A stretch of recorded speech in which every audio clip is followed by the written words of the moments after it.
Woo! Whiskey World, what is up? How's everybody doing?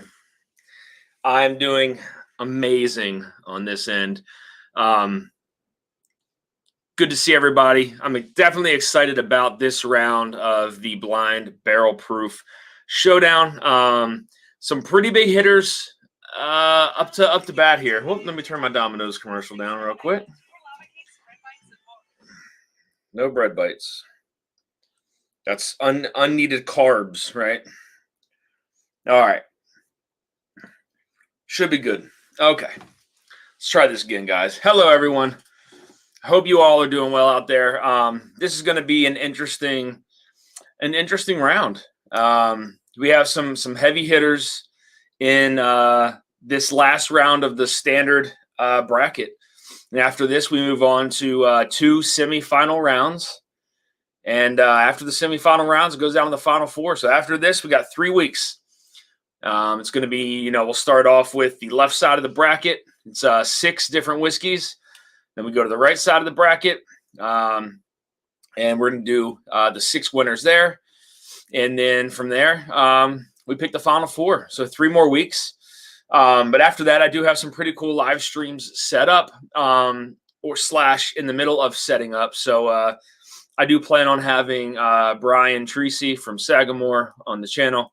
Do plan on having Mike Montgomery from Blue Run on the channel as well.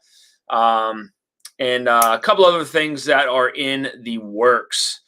So I do want to just say hi to a couple people here in the chat really quick. We got Katie Turk is in the house. Cheers, Katie. Ethan, too, if you are watching. Doug H is in the house. My man, Doug. Good to see you. Top Dog is in the house. You know where you are, man. You're in Dusty's Playground, man. That's where you are. Dusty's Playground. Good to see you, John. Top Dog, as always. We have Shredwar's in the house. Let's go, buddy. Ready, he says. I'm ready too, man. Peter B. Peter B. An OG. What's going on, Peter? Good to see you, my friend. Northwest Bourbon is in the house. What's going on, my friend? Cheers to you, buddy.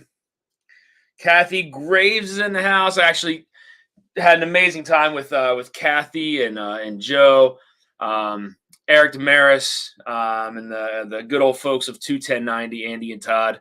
We all had a meetup over at the the Graves hosted it. An unbelievable time. The food that was provided was freaking stellar. It's the best brisket I've probably ever had in my life. The best mac and cheese I've probably ever had in my life. But I mean, just the hospitality was awesome. I mean, all of us brought some bottles to share, and we did two different blind tastings, which is really cool. So we did it with bottles that we all brought, and then they did a blind tasting with bottles that they have, and it was a lot of fun. And then somehow we managed to go downstairs into the basement and start playing craps. So it was quite the night, but a ton of fun. Amazing time over there with the Graves and Eric Damaris and 21090. Speaking of Eric Damaris, cheers, my friend. Joe Graves in the house. Cheers, buddy. Mark Mace is in the house. What's going on, Mark? Jeff Perkins is here. Good evening. Who else we have in here? It was so much fun. Glad everyone had a good time. Absolutely. We had an amazing time, Kathy. Again, thank you so much for your hospitality. It was awesome. To you and Joe both. Amazing. And I hope we get to do it again soon because that was a freaking blast. Cooler Running is in the house. What's going on, buddy? Cheers to you, man. Good to see you. We had a great time. Would have been even better without Todd. Yep. Had the Coke Zeros out. I'm not gonna lie, I had 2. I drank 2, but not as a palate cleanser though, Todd. I didn't have it as a palate cleanser. It was good though. It went along well. But again, I mean, the brisket that he made was just, I'm lost for words. It was unbelievable. Fantastic. And then Kathy's mac and cheese. Oh my God. I'm making myself salivate here. I need to stop. So guys, tonight, we do have again some heavy hitters in the lineup here. I did make one error, however, it's a minor error. I don't know if anybody would even notice it, but the old Carter that I put on there, I think I put on the on there. I think I put one dash OC or OC dash one. It's actually OC dash two. It's one of the old Carter releases from their club. So starting with that, so we have the Old Carter Straight Kentucky Whiskey from their club. This is 2-0C. You know, I think my last live stream, I forgot to change my camera settings because I went back and looked at it and I was like, why the hell is this yellow and all grainy again? And I forgot to change it. We have Stellan Bourbon. This is their black label one. This is the one that's 109.22 proof. So you got the Stellan black label in there. We have the Mash and Journey Houdini this round. That's all I got left, about half a bottle. I got to behave with that one. That's the only one I have.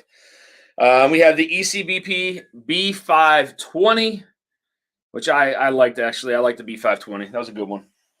And we have the Bardstown Disco Series 8. Disco Series 8, ECBP B520, Stellan Bourbon, the Houdini, and the Old Carter 2-OC. Heavy hitters in here. Let me catch up on the chat real quick. Cooler running. Joe Graves liking Andy more now that he loves shelf turds picks. Oh, that's good. Cam Lochner's in the house, man. Semper Fi, brother. Let's party like it's 2023. That's right. Start the year fresh. JG's in the house. Whiskey cheers, my friend. DJ Beacon says, got to root for the amazing Houdini. Yeah, I would love to see that make it too. So, Mark May says, sipping that Friday at Fred's cigar batch tonight. Butterscotch caramel bomb with an awesome nose. That sounds amazing, actually. That sounds really good. I think I had something. I think Eric had sent me. It was an Ambrano finish whiskey. I think that was, or was it Jeffrey Wack? I can't remember who it was, but it was really, really good, really, really good. But I do need to find some cigar batch stuff for sure. So I don't think I have any cigar batch of anything. So Eric Demaris says B520 and the Houdini. We'll see, man. Whiskey Nose in the house. What's going on, Marty? Cheers, my friend. So guys, just an update here. Everyone's samples are pretty much out, but I haven't been back over here. So I think I have 2 samples to send off to Ryan.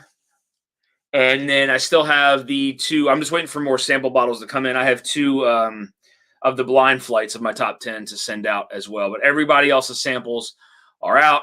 If you want a bottle, that bottle is out with other samples as well. Let's see here. Okay. All right, guys. Let's go ahead. I'm going to mix these things up, and we're going to go ahead and get this thing started. I will drop the link in the chat for anybody who does want to hop on after this and just shoot the shit if you want. Completely up to you. If not, we can call an early night, which I don't want to do. But, all right. That's mixed up enough. Okay. Got the handy dandy key behind me with all of the results in there. I'm going to start this way. This is just easier for me rather than going this way. Christopher David is in the house. Christopher David was over there as well with us. So always a pleasure. Always a pleasure seeing him. He's a gentleman and a scholar. EJ is in the house. Cheers, my friend. He says aloha and cheers all. I don't know why I'm reading my phone. I can just look at this now. I fixed it. Top Dog says, just poured my house blend. I tell you what, Top Dog, that house blend is good, man. I went back to it again. I had, I think, half of it left, and I'm a big fan of that house blend. It's damn good. Eric, he liked it more than the Four Roses LE. David Bass is in the house. Cheers, David. Good to see you, man. All right, guys. So these are mixed up. I can kind of show you here. I don't know if you can see the letter. Mixed up. I don't want to spill anything on the laptop and short circuit. All right. Mixed up. No idea what's what, but they said we're going to start this way and go that way. Cheers, everyone. Let me know what you guys are drinking in the chat.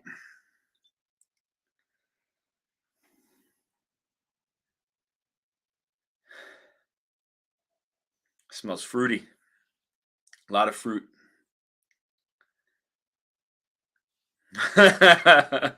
Eric says he may have had some questionable rankings in that second blind. I think everybody was rushing you, Eric, if I'm not mistaken. Dan says I think I have 2 incoming, but didn't send an email because I figured you probably get plenty, and you got my address. Appreciate for these opportunities that you share. Yeah, I think so too, Cam. I got to go back. Just remind me if you won something. It's hard to keep track, to be honest with you. It's a lot of stuff that I give away. But if you can just let me know what it was, just so I'm updated, please. JG says water dry week. Oof, that's tough, man. That's tough. Got 27 in the chat, guys. Cheers to you. Gonna dive in. Here we go.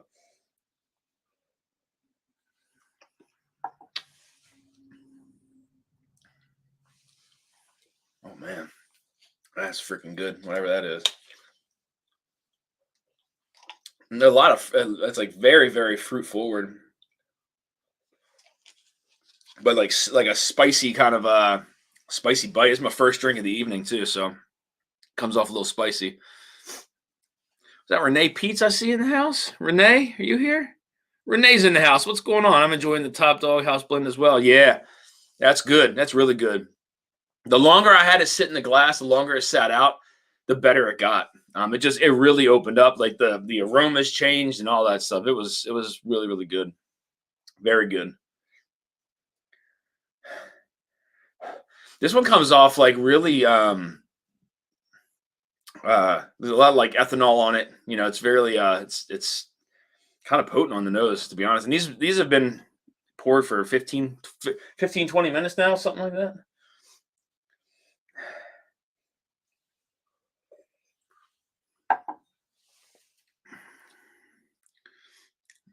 What's everybody sipping on, guys? I only saw a couple people. The DJ Beacon says first pour the MMBRT 01. You forgot to turn the on-air light on. I know, man. I forgot to turn it on. I can't reach it. Ow, that hurt. Like I said, Cam, let me know. I think the Foul North Batch 5 W got the John Cambert. Cam, you didn't get that yet? That's weird. I swear I sent that out a while ago. I'd have to go back and look at the tracking on that, but that should have went out. Man, you should have had that already. I'll have to go back and check. If not, like I said, I can just give you the rest of the batch 5 that I have and some more of the John Cambert I have here behind me. Either way, I'll get it back to you. Not a worry, my friend. All right, we're going to go into glass number 2 here. I don't know what that one is yet until maybe I taste this one, but we'll see.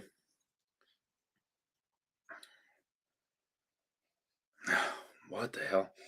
That's got some nuttiness to it for sure.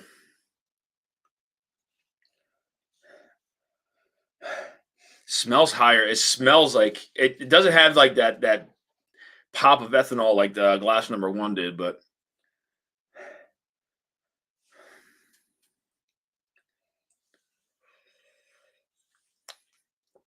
Cam says, no worries, brother. I'm not sweating. Yeah, I mean, I just want to make sure that you get it.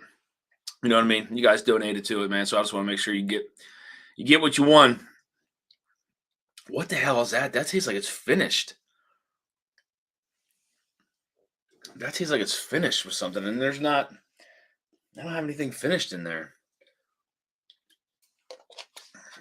That's wild. I don't know what that is.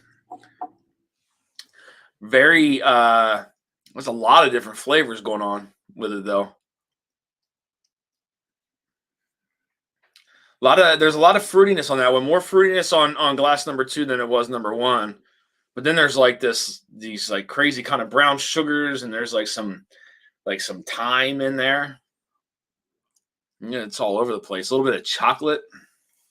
Interesting. That's good. It's good, but it's a little bit going on. That might be that Disco 8. I know that Disco 8 was complex. But I don't remember being like that much fruitier than the Stellum though.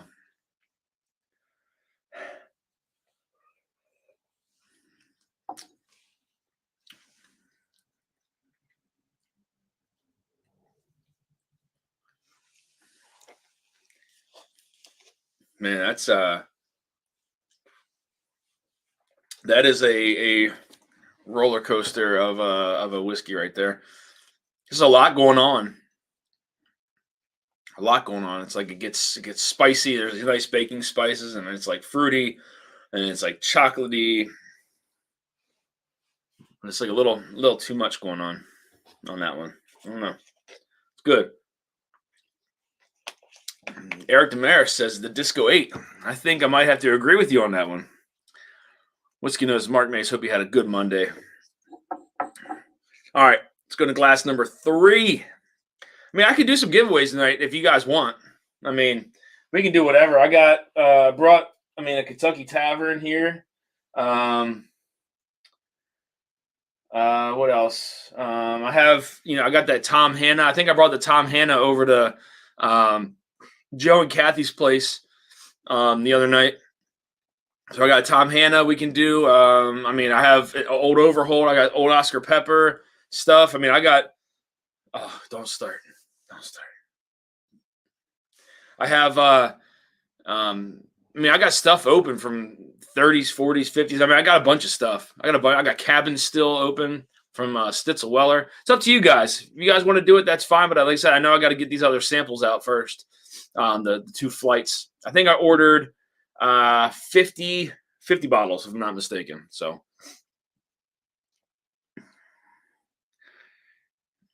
Krista Ginsburg is in the house. What's going on? Says, happy birthday to my hubby, JG. All right, JG, happy birthday, my friend.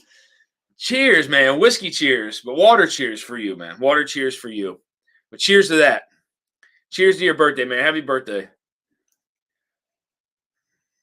And thanks, Krista, for hopping on. This dry week stinks. You brought so much stuff on Friday. Thank you so much for being so generous. Oh, man, thank you. I mean, you guys made all that food. I mean, you guys had pours too, Joe. But yeah, I did. I brought a book bag full and I brought a duffel bag full of stuff, and we had a lot of fun. We had a lot of fun. A lot of good whiskeys there. I brought a bunch of stuff, but it was a lot of fun. Doug H with the $10 super chat. Doug, thank you so much. Much appreciated, my friend. JG, you are welcome. Once I get these sample bottles, man, I'll send you out a birthday sample or something. But yeah, I mean, just it was such an awesome night. Hopefully, we get to do it again. All right, guys, glass number 3. Here we go.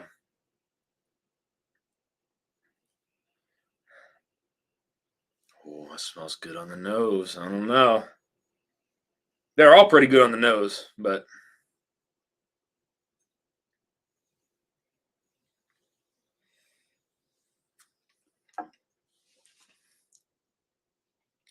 Whew. It's a little hot. I drank hotter than the other ones, man. That's really good, though. Woo.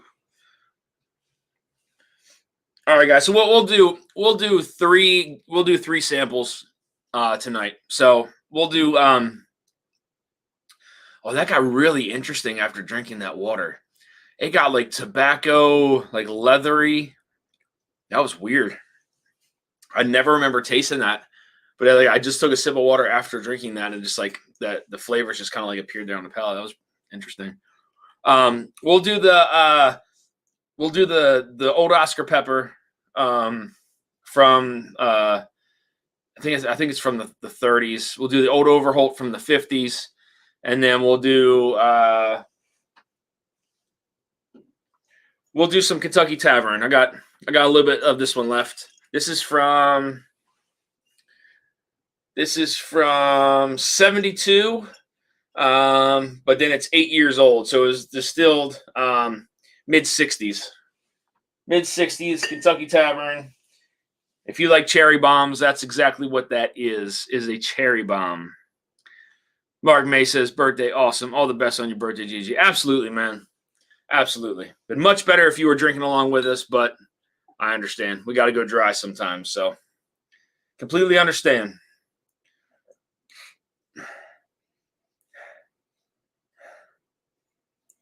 This got some nuttiness to it.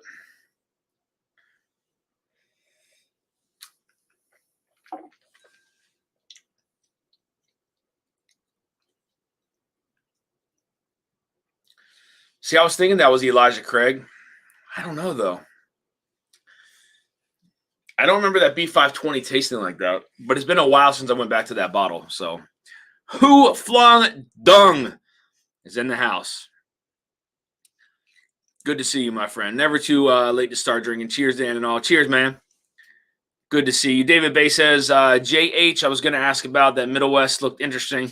How do you like the holiday toast? I like that one. Hard Member's in the house. What's going on, Hard Member? Good to see you in here. Cheers. Is JH in the house? I didn't see JH in here.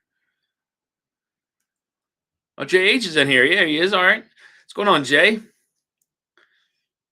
Top Dog is in the house with the super chat. In it to win it. Top Dog says, yes, sir, you are.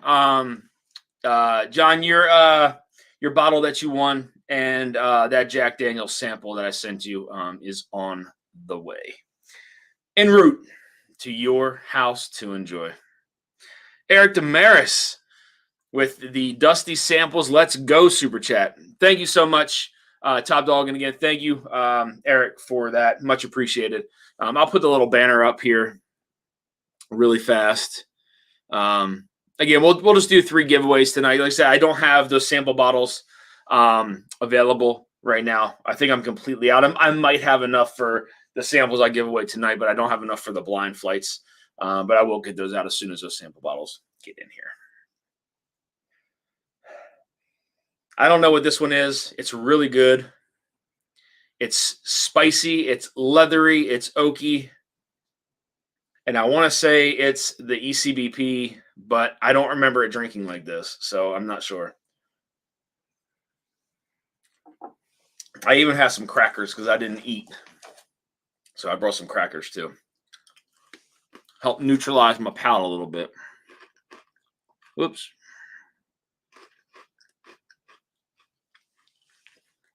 So, Cam, thank you so much. Let's support Dusty Dan. Hit that like. Thank you, man.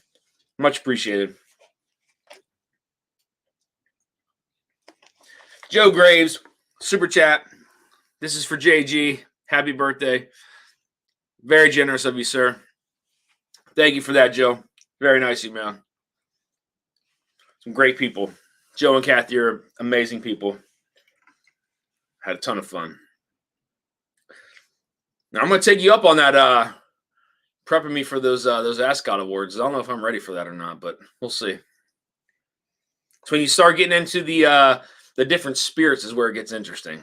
So start getting into gins and vodka and rum and scotch and cognac and Armagnac and whatever the hell else you want to throw in there. It's going to be weird, but all right, we're going to move on to the next one. I think that's ECBP. I think glass 3 is ECBP. I could be wrong, though. Again, I don't remember drinking like that. God damn, the noses on every one of these are really good. Man. I'm just trying to I don't want to pick something out. I want to be surprised by what wins, but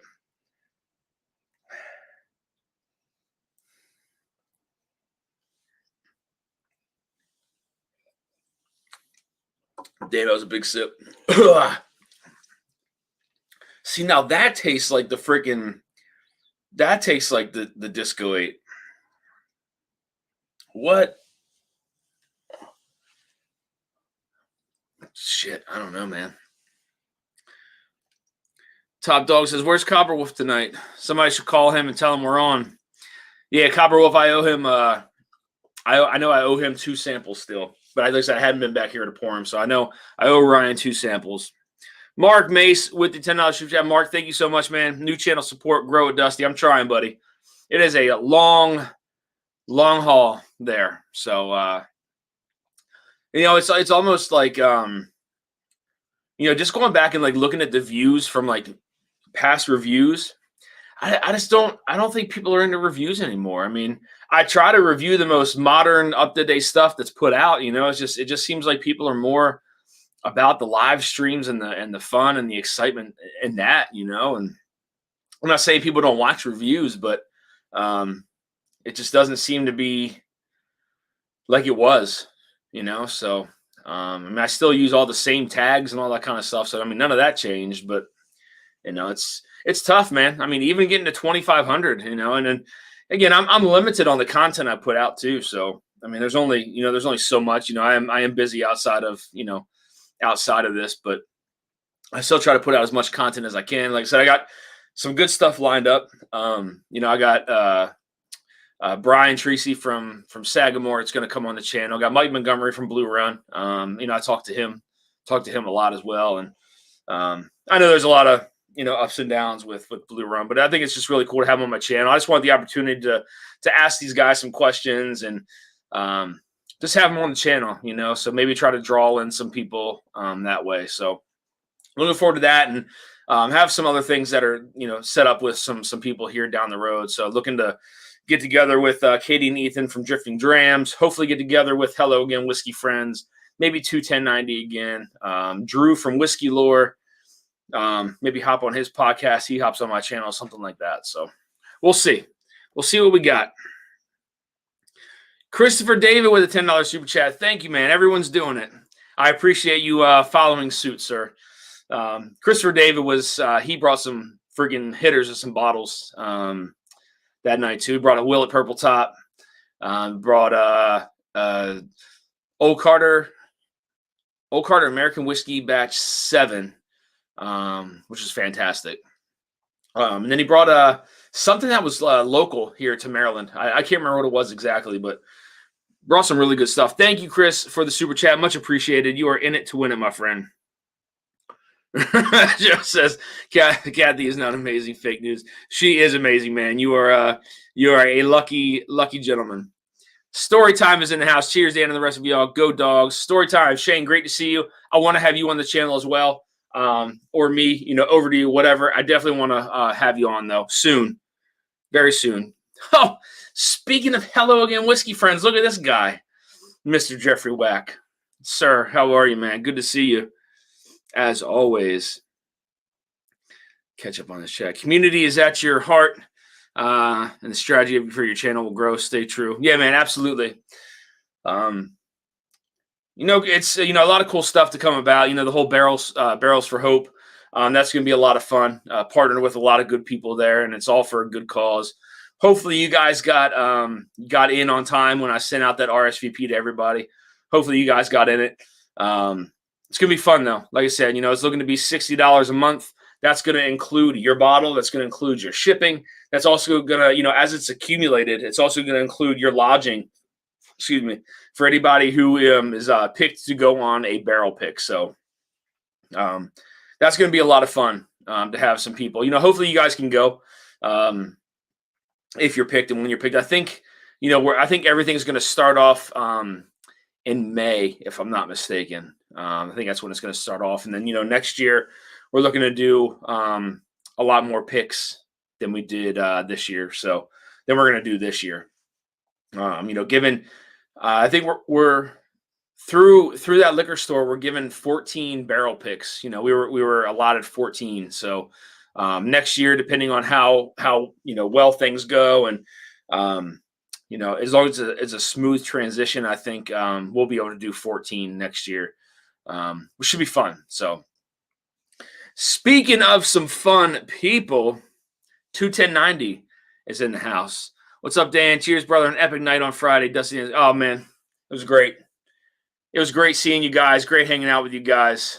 Had a ton of fun, and I hope we get to do it again. I do want to try to have you guys on the channel or hop on yours again, because that was a lot of fun doing that. But definitely want to get together soon. Such an exciting. Yeah, it's going to be a lot of fun. Barrels for Hope's going to be a lot of fun. And we're working on a logo right now.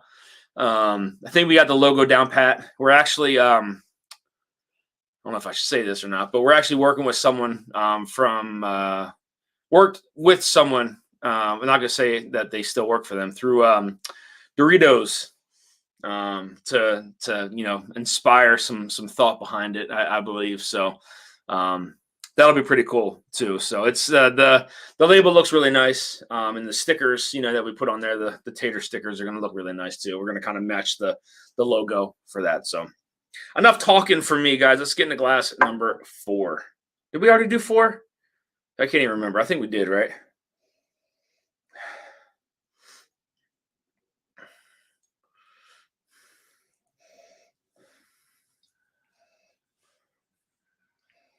Man, these all smell good. I think we did 4. You guys let me know in the chat. I'm not paying attention, so.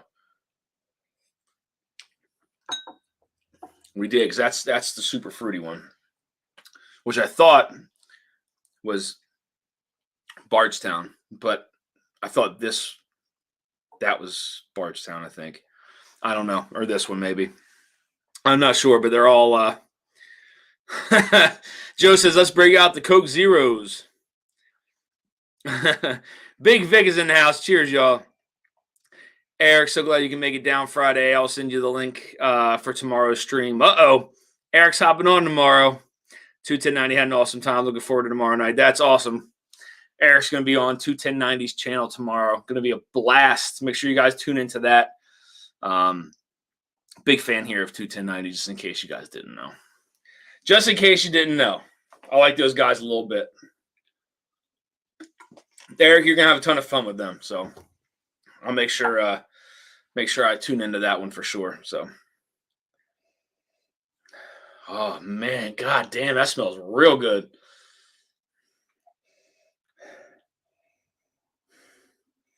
That may be the most unique nose out of all of them. That's like deep, rich, like burnt caramel, brown sugar.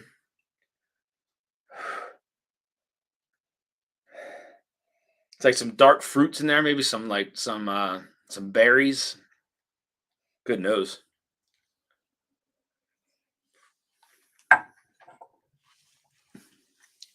Oh my god. I don't know what the hell that is, but that is freaking that's fantastic. Glass 5 is fantastic. 21090, let's get the next one on the calendar and bring some cash for the craps. That was a lot of fun, Joe. Playing craps was a lot of fun. Joe made a craps table. Handmade a craps table. And it was badass. Went down to the basement. All of us chipped in some money. Christopher David just blew us out. Betting, just throwing, hundreds out. He wasn't betting hundreds, but the chips. Christopher David laid a smackdown on all of us, but that was a lot of fun. And a beautifully made table, by the way, Joe. Well done. 21090 says that sounds like a plan. Let's book a February date. There we go. I think Andy is making a video for the night on a major page. That's gonna be fun. That's gonna be a lot of fun. That was a really cool night, man. Again, I hope we get to do that again. Especially, with all of us. I think all of us being local except for Eric, which I know Eric's not too far away. Eric, how long did it take you to get down here? Probably what, 2 hours, 2.5 hours? The cops are now coming to my house, Dan. Yeah, the cops are now coming to my house. Yeah. Joe's not doing illegal stuff. Don't worry. Let's go back into this one more time. This is a really good nose and even better palate, whatever this is. You never know what a blind does, so.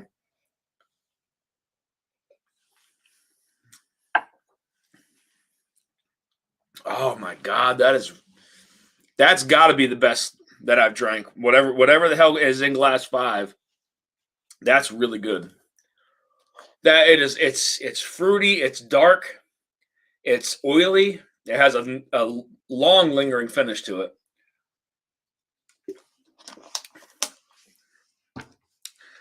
That's going to be one that. Yeah, Eric says 2 hours away. Okay, so it's not too bad. Again, we should try to get something set up, on a regular basis. or something, no matter what. Even if it's just like a live stream that we could all do or something like that. That'd be a lot of fun too. All right. Let me go back through this one more time here. We're going to go backwards though. So I already had this one. We're going to go with this one here. Seems like, wow, only 35 minutes live. It's not bad. Eric says, I was a little over an hour. Chris, really? You were over an hour to get there? I thought you lived closer.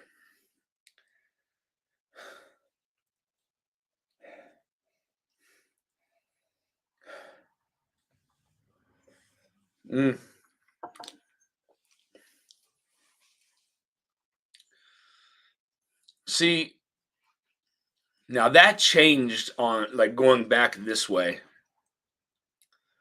There's still a lot of fruitiness to that one. It's very fruity, very bright. But there's also like this baking spice, like the baking spices are very forward on the palate, and it's strange because typically I get like the fruits on the front of the palate, like the fruitiness, and then you'll start to get like the baking spices on like the mid palate. But I get a lot of the baking spices on the front of the palate on that one, and then it gets into like the fruitiness on the mid to back palate. Some citrus in there as well. That might be the disco. I think that might be the disco. 8. I don't know. It's pretty good though. Do it live, then we can place bets. Oh, how do we get Andy on a live stream after drinking 2 6-4 blinds? Christopher Dare says, "You sure you want that?" That's funny. I don't think any of us were feeling any pain that evening. So this has got a good nose to it. It's got like, it has like a yellow, like almost like a yellow cake type nose. But I know that's like an American whiskey thing from like Old Carter, Obtainium, and that's a Kentucky whiskey. But I don't think this is the Old Carter, but it does have like a yellow cake kind of like buttercream, on the nose.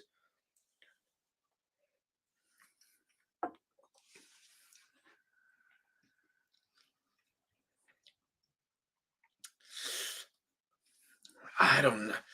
I think that's the Old Carter. It smells, again, the Old Carter release was good.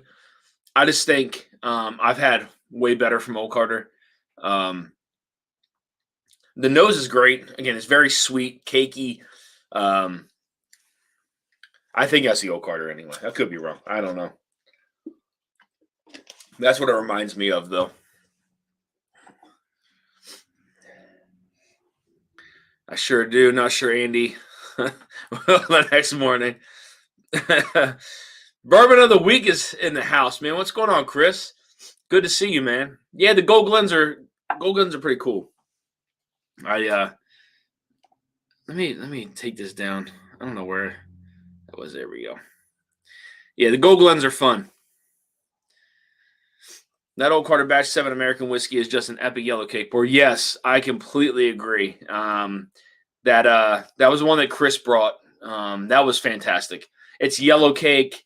Again, that's what that one was reminding me of, was like that yellow cake, but it's not that way on the palate.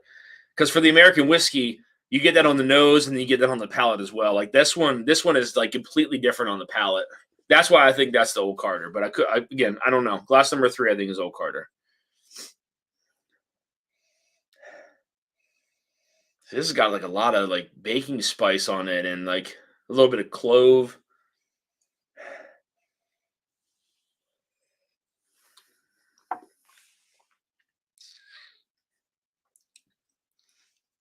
Man, that drink's hot.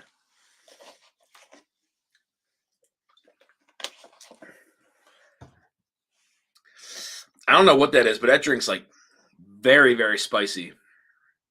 The nose doesn't come off that way, but it's very, very spicy. If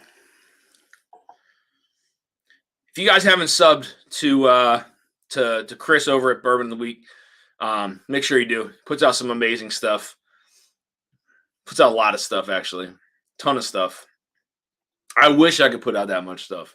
Does shorts and all that kind of stuff. Just really very creative, very thoughtful YouTube channel for sure. Great guy as well. Even better guy, we'll say. No disrespect to the channel. Love your channel. But you're a great guy.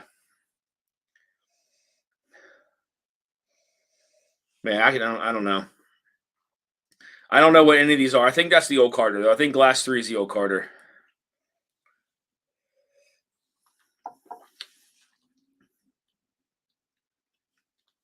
See, that's got like some, almost like some Dickel kind of fruitiness to it.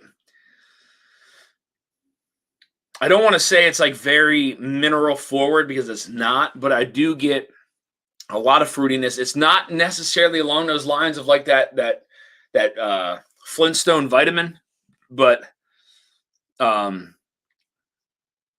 it's close. It's very close. I think these are the two for me that are like really kind of fruit forward. All right, one more time back and we're going to start eliminating. I'm going to tell you now, I think glass number 5 is going to move forward for sure.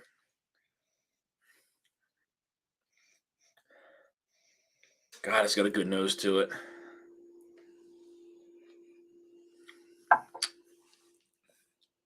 Yeah. This is better than all the rest of these by far. That, whatever that is fantastic. See, did you see what I almost did with this? I almost swirled it. I can't do that shit anymore. I gotta put it down. Start swirling my water like I did the other night. Mark May says, Storytime, Dark Knight Rises, damn good, simply crushable. Mark, is that the one that is the port finish or the cognac finish? They're both ridiculous. But I think the cognac finish was freaking stellar. Chris says I do that all the time. I don't know. Joe says, give that water a swirl job. I'll give it a swirl job, all right. Swirl job, and then down the hatch it goes, man.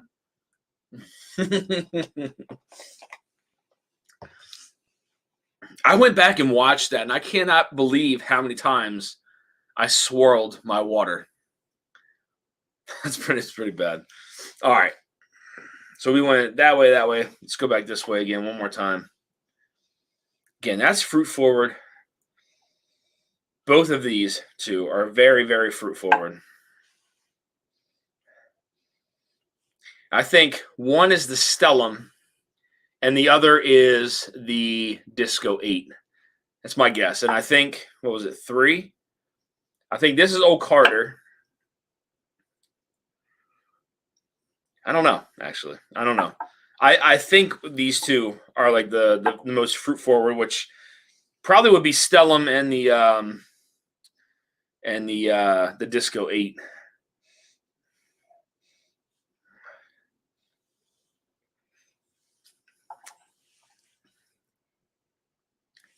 All right. Can Andy do some of his impressions?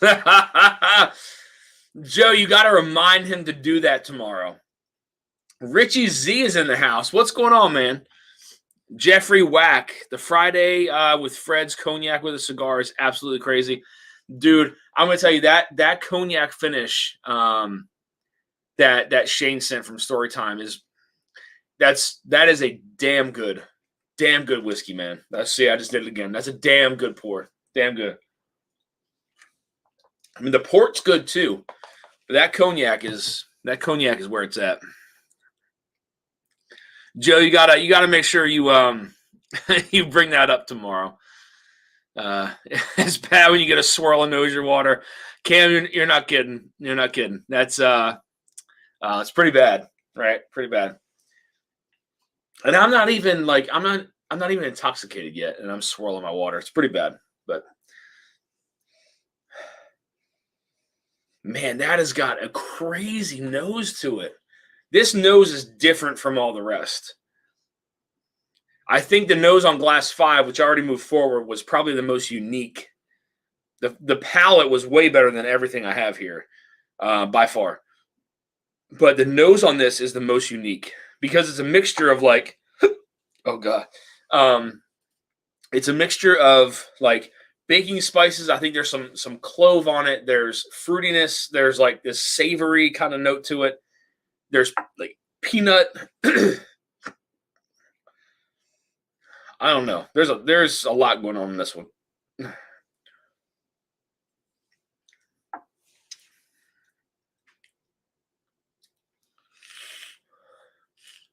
But it's good. It's really good though. The nose is just funky. Nose is funky on that one. So you eat a pretzel. Yeah, Joe, definitely bring that up, man. Those impressions were great. They were good. This has got to be the old Carter. This has to be the old Carter.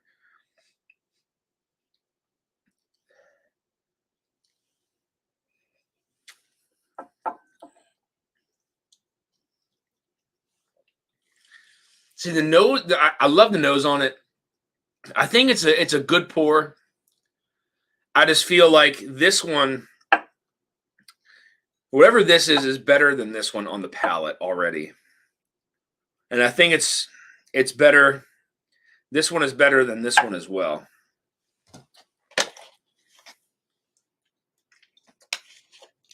Let's get to the last one here real quick. This is another fruity one.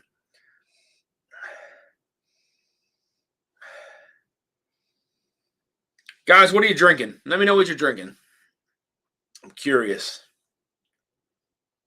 Has anybody had anything so far that was released this year, 2023? Has anybody had anything? I'm looking to try to find a Larceny, the new release of Larceny. You know, I don't see those around here at all. I don't know if or Joe or Chris, if you guys can you know, tell me if you guys see any of the Larcenies around any of the liquor stores. I'm definitely looking for the A batch. Again, I don't get any of them. I didn't have any last year. I didn't have any the year before.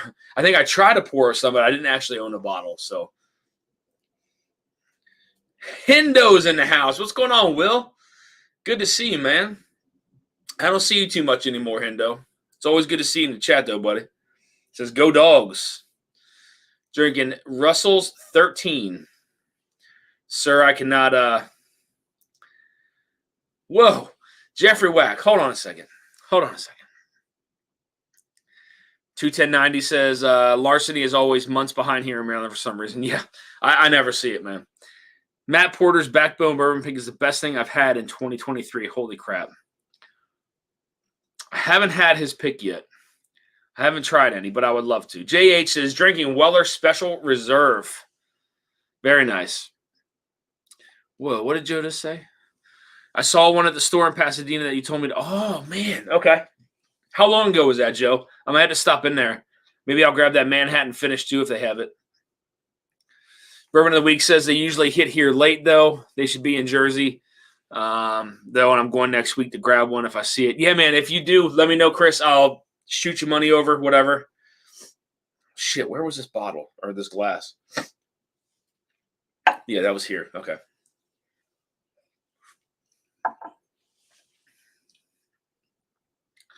Man, that is so fruity. But there's a lot going on. There's a lot going on both of these. There's like all kinds of like underlying flavors.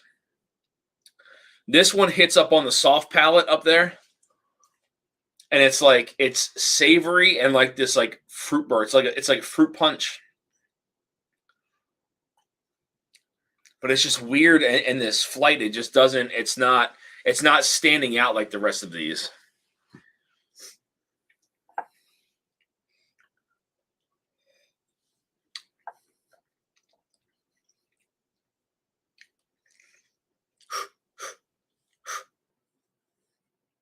All right, so I'm gonna eliminate glass one. It's a good pour. It's fruit forward. It's got a nice viscosity to it. There's some baking spices kind of going on there, a little bit of citrus, like a kind of a vanilla kind of like undertone that kind of carries through from the front to the back of the palate. But I just don't think it's up to par with these three. So I'm going to remove this one. Glass number one, eliminated. Oh, God. Here we go. Come on. No hiccups tonight, man. Yeah, Joe, I'm going to check that out for sure. Never saw Larceny C922 here. I did get the B522. Oh, shit. Katie Turt. Oh, that's right. I did ask Katie. I thought, yeah, I think JG says drinking well water.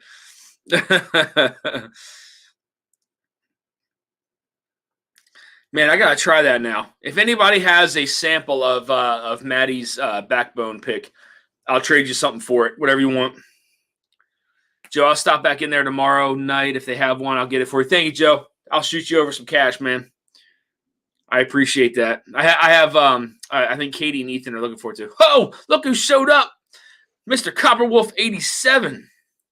What's going on, man? Good to see you.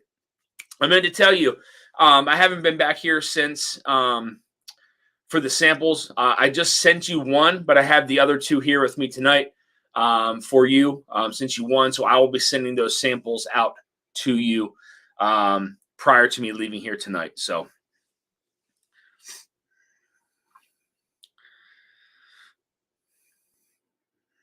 Gotcha. Thank you, man. I appreciate that, Jeff. I'll send you something. I'll send you something. Or Jeff, if you want to do another blind flight, a little more difficult this time, we can do that too. So I can send you some stuff in return. So I got some sample glasses coming, so we'll be all right. Is anybody, guys? Is there anybody keeping track of the super chats in here? I know we are having a pretty small giveaway tonight. Again, I don't have a ton of sample glasses, but I'll do the 1930s Old Oscar Pepper, the 1950s Old Overholt, and then we'll do a Kentucky Tavern as well. Distilled mid 60s, bottled 72. It's a cherry bomb. If anybody hasn't had it. We will go ahead and give away those three samples tonight. Again, I don't have a ton of sample bottles right now, just because I do have to give away those two blind flights. So, man, this nose has funk to it, whatever it is.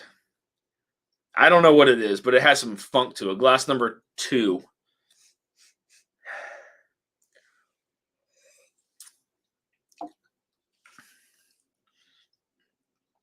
Richie, thank you, man. If you haven't had my pick, I appreciate it if you do. I think the pick is great. You know what's crazy, man? I had a piece of hate mail come in and was like, man, he's like, I was not impressed with your pick. I didn't like it. Definitely wouldn't buy it. Well, thank you, man. Fuck off. Whatever. I don't care. It is what it is, right? Like, we had 4 samples to go through. And all 3 of us collectively picked the one that we liked, right? So, if you don't like it, like, that's fine. You're not going to hurt my feelings over it. You can send me all the hate mail you want. I don't care. Whatever. You send me whatever you want. Like, okay. I'm sorry you didn't like it. I apologize. If you want me to refund your money, I'll send you a freaking refund. Whatever you want. Enjoy your life. Will Henderson with the $10 super chat says, cheers, brother. You got the most epic samples. Love the history. Go Dogs. I appreciate that, man. I enjoy sharing with you guys. So it is it's a ton of fun to share with you guys. Oh, my friend, the Mash and Drum. Jason, great to see you, man. Dusty Days with your reviews. Happy New Year, buddy. Happy New Year to you, my friend. Great to see you and hear from you as always. As always. Roscoe P. Coltrane is in the house, man. Good to see you, Roscoe, as well. Always good to see you in the chat. Will Henderson, how's the Russell's tasting going tonight? That's another pour. I don't see that. What an asset. Yeah, man. Again, it is what it is. I don't, not everybody's going to like it, right? Like, I mean, it's not going to suit everybody's palate, but like, you don't got to send me hate mail over it, man. Like, I'm sorry you spent the money on it and you didn't like it. Like, sorry. I don't know what to tell you, you know? Yeah. JG, I appreciate that, man. Thank you. Thank you. Man, I think it's fantastic too. So 21090 Turds versus Dusty Sagamore blind challenge. They actually did that. They all did that the other night that we were all together. Christopher David, Eric Damaris, Joe and Kathy Graves, and then Andy and Todd at 21090. Joe was like, "Let's do it. Let's do it. Let's pour a blind, and we're just gonna give it to people, and we're gonna see what wins." So not everyone has a good palate. That pick is a hitter. Thank you, man. I appreciate that. Thank you, Peter. Thank you. Mark Mays, no worries, Dusty. It's been my experience. It takes very little entertain. Yeah, I mean, again, it's whatever, man. Dusty debut arrives in a couple days. Friday of Fred's had your pick on Friday. Everyone loved it. Thank you, guys. I appreciate that. I really do. It means a lot, man. Again, as you know, being someone's first pick, you know what I mean? Like you don't want to hear the negativity, but you know it's going to happen, right? Like that's real life. But again, it is what it is, right? Like it's not going to suit everybody's palate. So I don't know if that person was a big fan of maybe Trev's channel or whatever, and they just enjoyed his pick better over my. I don't know what it is, but again, it is what it is, right? Jeff Jams reviews. Katie's rewinding the video for super chats. We've got it. Thank you. I appreciate that. Much appreciated. Andy failed that challenge. I don't think Andy was feeling any pain that night either. So, I can't believe you would put out a pick that someone wouldn't like. Unbelievable. So unprofessional. Just kidding. You make everyone happy. I mean, again, it's haters gonna hate. That's right, Taylor Swift. Yep, that's it. They're gonna hate, man. Pick is awesome. That's it. That's worth. Oh my god, you guys are hilarious, man. That's funny. Again, it is what it is. You know, I'm not gonna stress over it. I promise you that. But I'm not gonna send any kind of hate mail back because that's just not who I am. You know what I mean? Now, if you threaten me, it's gonna be a different story. You threaten me, it's going to be a different story. I promise you. They just knocked my pick, that's all. All right, time to eliminate. I want to say that, man, that is just, I don't.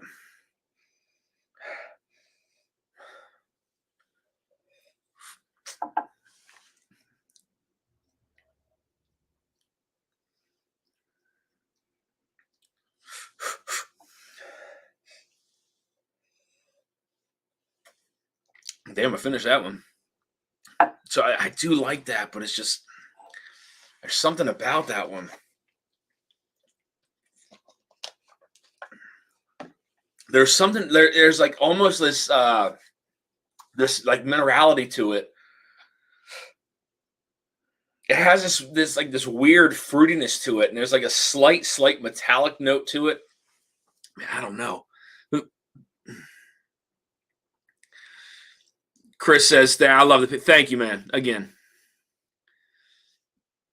What did he say? Are you serious? Did we leave our GTS 22 samples in your car? What? I want to blind against a regular bottle I have. You shouldn't have videotaped that at Todd's car to put it on the show. Oh, God. We're calling up the super guys. Thank you. Thank you, Katie, Ethan. Thank you for that. Much appreciated. Guys, again, if you haven't subscribed to Drifting Drams, make sure you do. Ethan put out a video just the other day. It was hilarious. I was laughing the entire time I watched it. That was a hilarious video. Hey, family stuff is where it's at, dude. Keep fighting the good fight. It pays off big time. Will Henderson. Yep, that's it, man. Family's all you got, buddy. Hopefully, I've seen TCU come back a bunch, but we're looking good. Those tires can be, yeah, yep. 21090. Thank you so much. $10 super chat. Get your Sagamore Dusty pick before it's gone.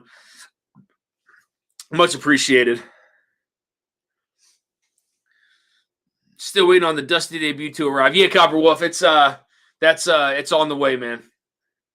That is that's one of the other ones that's on the way. So let's say I haven't been back here since. So it is on the way. Christopher David, why do you sit in your car for 15 minutes? Drug ass should have gone to bed. Oh God. Oh shit. Here we go. No hiccups tonight. My goal was to not have hiccups tonight. All right, let me eliminate here because I think I'm out of whiskey.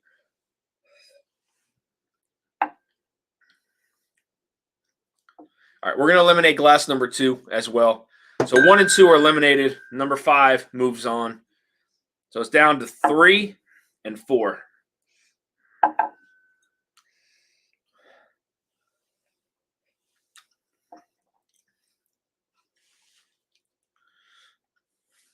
Oh, man.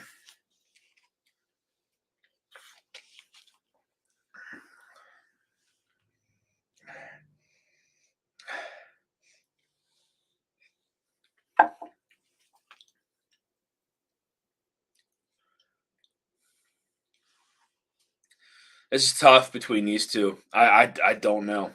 I don't know.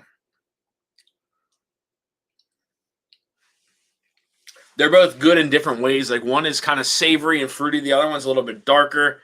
Some like tobacco, leather in there.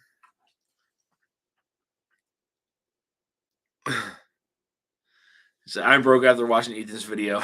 I got the pastel bottles I could find, but now I'm the coolest guy around. That video was a lot. That was a great video. That was a great video.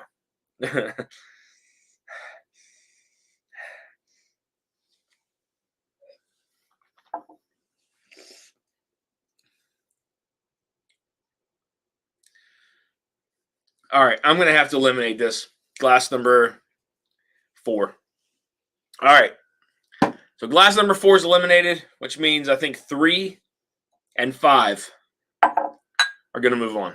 3 and 5 going to move on. Let's find out.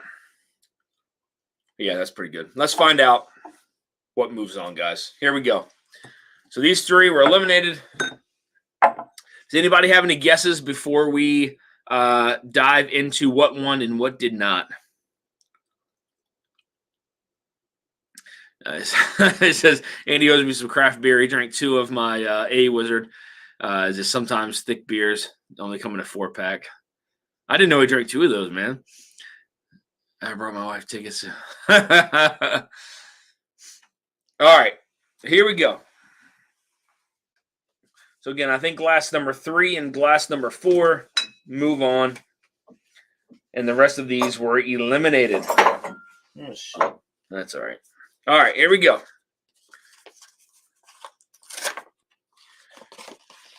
Rip open the envelope. Here it is. Just so you guys can see first before we get into everything. A, Old Carter 2OC. B, Nashville Houdini. C, Bardstown Disco 8. D, Stellum. And E, ECBP B520. So here we go. Enjoying the stream and the ball game tonight. Appreciate that, Mark. Here we go, guys. First eliminated. D. Glass D was the Stellum Bourbon. So Stellum Bourbon, I think that was glass number 1. Again, it came off very fruity. It was still good. It just came off very, very fruit forward, lacking consistency. It wasn't as viscous as I hoped.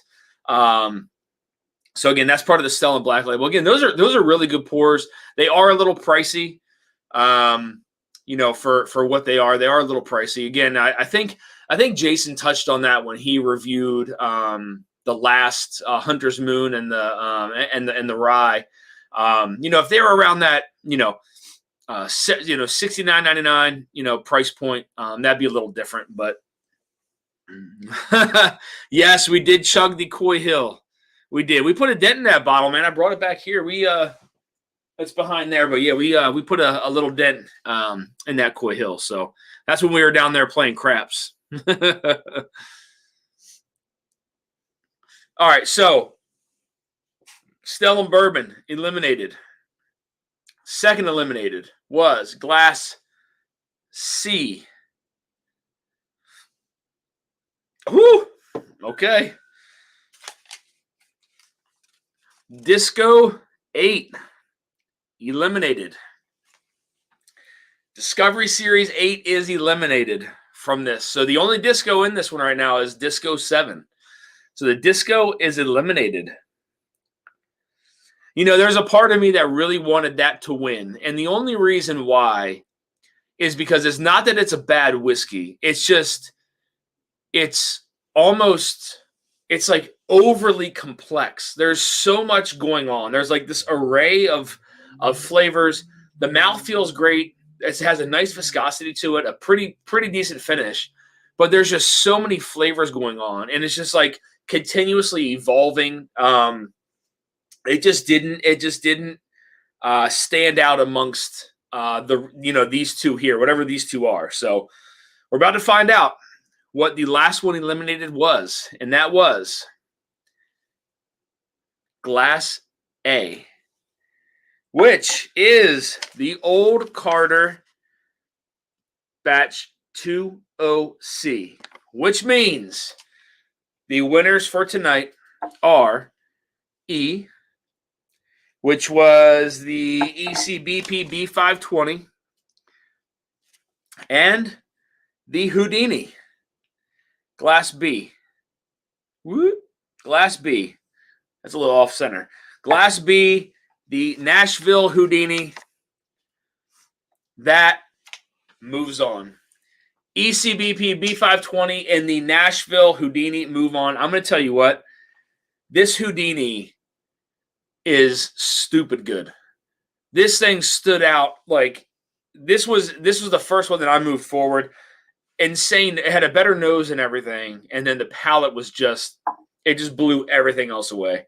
This is going to be a hard one to beat. I'm going to say that. This is going to be a really, really hard one to beat. This is fantastic stuff. Houdini and ECBP B520 move on to the semifinals. Signed, sealed, delivered. Let's catch up on the chat really quick. Houdini was in the blind, man, and it won. Like it blew everything away in this blind. And I actually thought that this was going to be the hardest bracket out of all the brackets that I did so far. Just because it had the ECBP B520, it had an Old Carter in it. Disco Series 8, which again was good, just kind of overly complex, little too much going on. And then the Stella Bourbon, again, with the Black Label Bourbon, which is it's a good pour, but it just didn't stand out. There was just way too many like fruit forward notes to it. Didn't really have anything else going on in this blind anyway. But yes, it was Houdini crushed.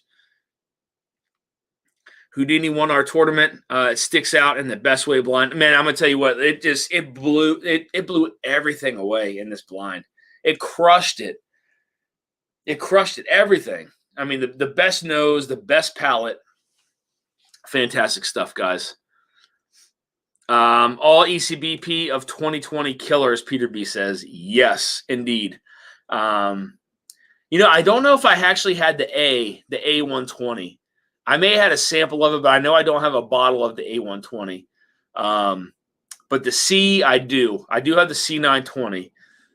That was good. And then I do have the B520. I don't have too much left, though. But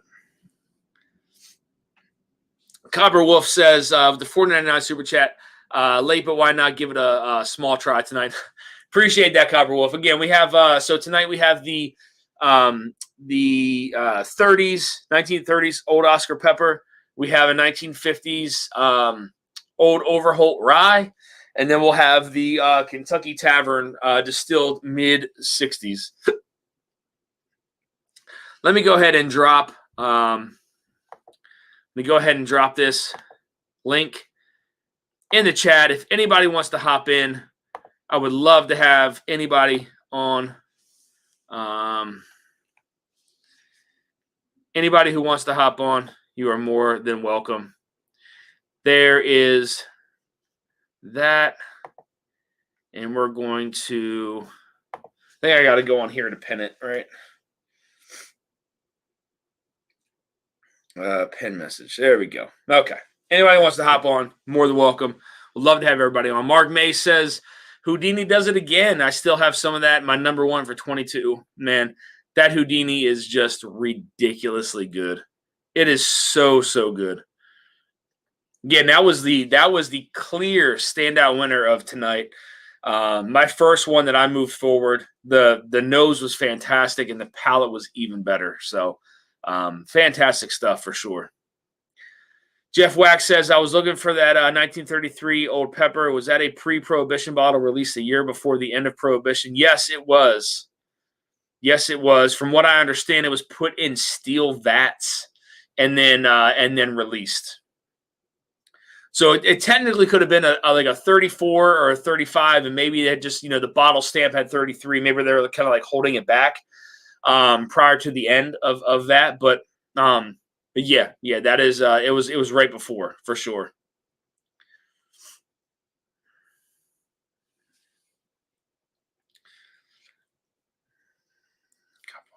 All right, so now I'm going to pour something. I don't know what though. I don't know what I'm going to pour, but I'm going to pour something. That was a lot of fun. So now, guys, we move on to the semifinals. So just to recap here, we have for the brackets, go on my phone here. So we have, whoops. Where are we?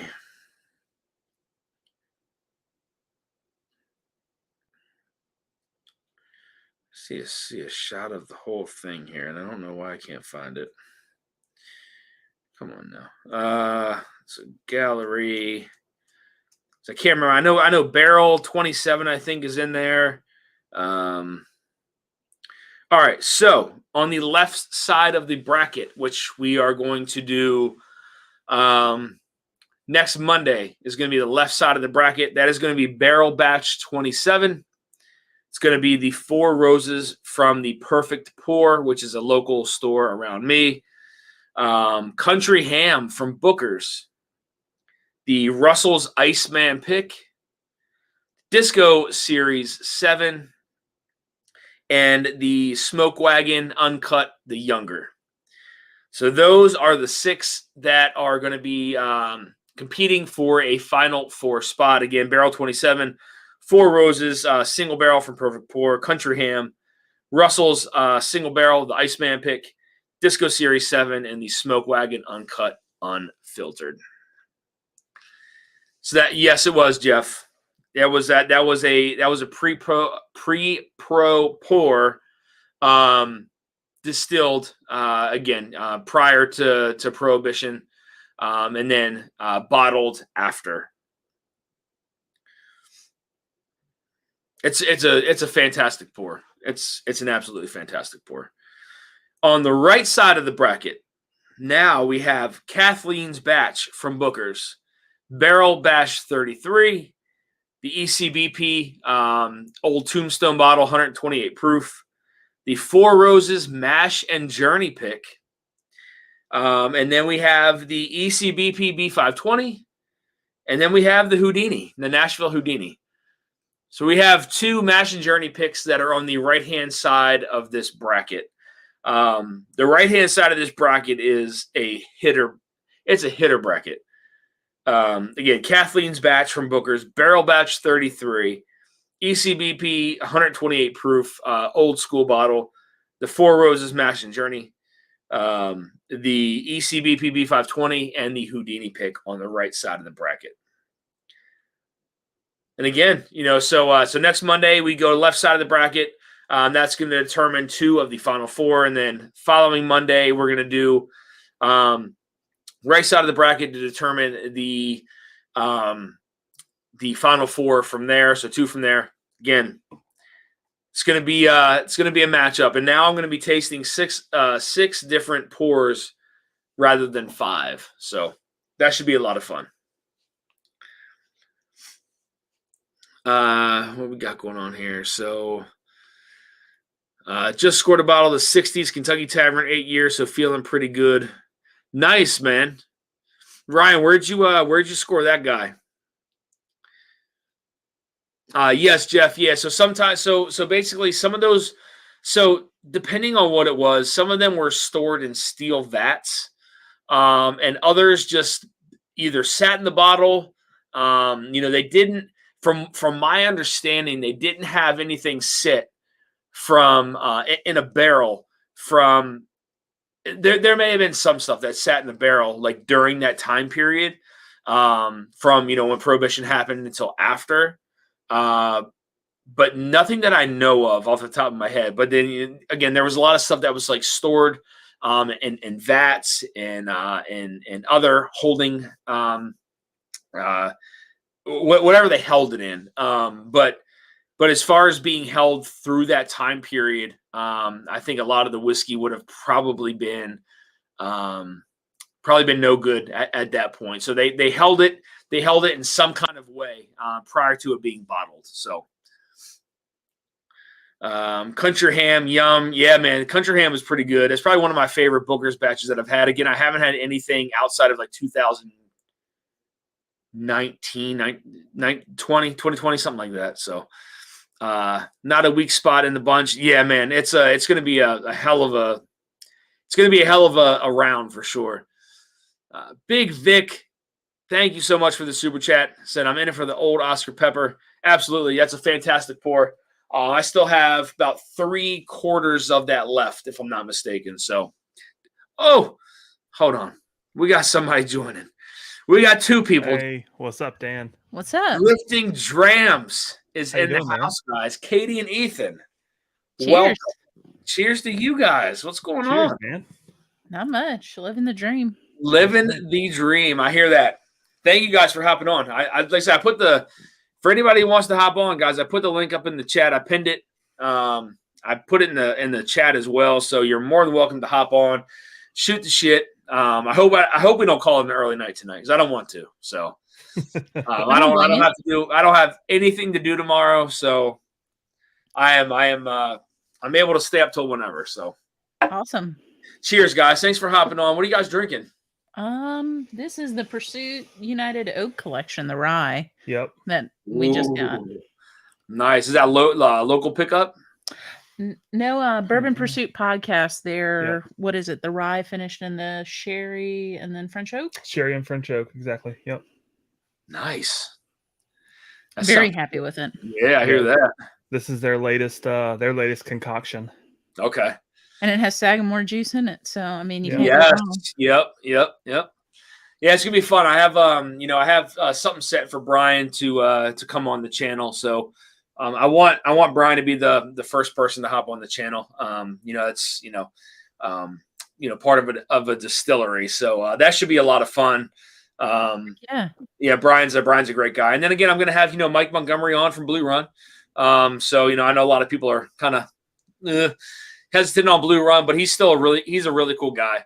I text him every now and again and chat with him and see what's going on. And Mike's a great guy, so I'm looking forward to having him on the channel as well. And again, just trying to find some ways to try to get some more exposure out there and stuff like that. So yeah, well, and honestly, it speaks to Mike because there are a lot of people in the community, like you said, who have bad feelings about Blue Run. So the fact that he'll come on into the crosshairs, basically, right? Yeah, like that says a lot. Well, I mean, again, like I don't plan on and hopefully the chat behaves themselves, but I don't plan on asking any kind of questions that are going to tie him up or make him feel pressured or anything like that. Sure. You know what I mean? Like I want to shoot the shit with him. I want to talk about what he plans on having in the barrels over at the new brick house and stuff like that, and so maybe some projects they're working on for 2023. Yep. So just have a good time with them, just kind of shoot the shit and just see what they have planned. So, and maybe get some more information out to the people that really don't know much other than butterflies and dollar signs, right? Yeah. Again, there's so if I don't know if anybody's had their Emerald Rye.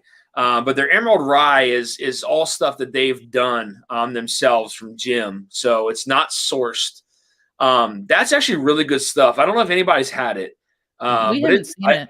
Huh? We haven't seen it around. It's pretty good stuff. I'm not gonna lie to you. I was quite surprised by it. Again, very, very different from the stuff that was sourced, obviously, but still a really, really good pour. So let me see here. Thank you, Richie, for dropping their link. Guys, again, if you haven't subbed, please go sub to Drinking Grams. That is who I had the pleasure of speaking with right now on this screen. Again, Ethan, that video that you put out, dude, I laughed the entire time I watched that. I thought it was going to be just like for a little bit, but you just went on with it, and I was dying laughing at it. It was hilarious. It's got to be one of the funniest videos I have seen in a very long time. So well done. Well, thank you. I'm glad to hear that. Yeah, it was like the third video of the day. It actually started out as I was going to do a Bourbon 101 because we'd hung out with a friend of my brother's who was new to bourbon and was like, you could tell he was kind of feeling uncertain talking about bourbon. And so it started out as serious. And then I started recording it and I was like, I can't say this all seriously. I just can't. I have to make this a farce and go over the top. And I'm glad it hit. Oh, dude, it was awesome. It was awesome. I'm not going to tell you how many times I watched it, but it was funny. It was so funny, man. I went back and watched it. I was just dying laughing. It was hilarious, man. Well done. That's good. Yeah. He had put his hat on like front ways, and I was like, all right, if you're gonna joke about it, you got to turn it around. Yeah. Katie, were you in the room the time that he was doing it? I was not, because I would have died laughing. He would have died laughing. If you guys haven't watched that, what was it? It was something. Was it something 101? How to be a bourbon boss. How to be a bourbon boss 101. I'm telling you guys, go on their channel, subscribe. Number one. Number two, check out that video because it's hilarious. It is absolutely hilarious. Copper Wolf says, I have a bottle of the Emerald Rye. I thought it was good. Good first bottle I've enjoyed from. Yeah, man. Like it's very different. Again, it's not it's not contracted through anybody. It's not sourced through anybody. Like that's their own stuff. And now they have Shaylin Gammon over there too as well. So that was a really good pickup for that Blue Run team. Again, I know there's a lot of kind of hate towards it and stuff like that as far as like their advertising and stuff. Like I do get that for sure. I understand. But they're with them making their own stuff. That Emerald Rye was actually pretty good. I mean, I was pretty surprised by it. It's not the best rye I've ever had. Don't get me wrong, but like for what it was, it's pretty good stuff. So, Jason W with the super chat. $10 super chat, great stream. Keep up the good content. Thank you, man. Much appreciated. Thanks for stopping in. I don't recognize the name, but thank you so much for stopping in. Much appreciated.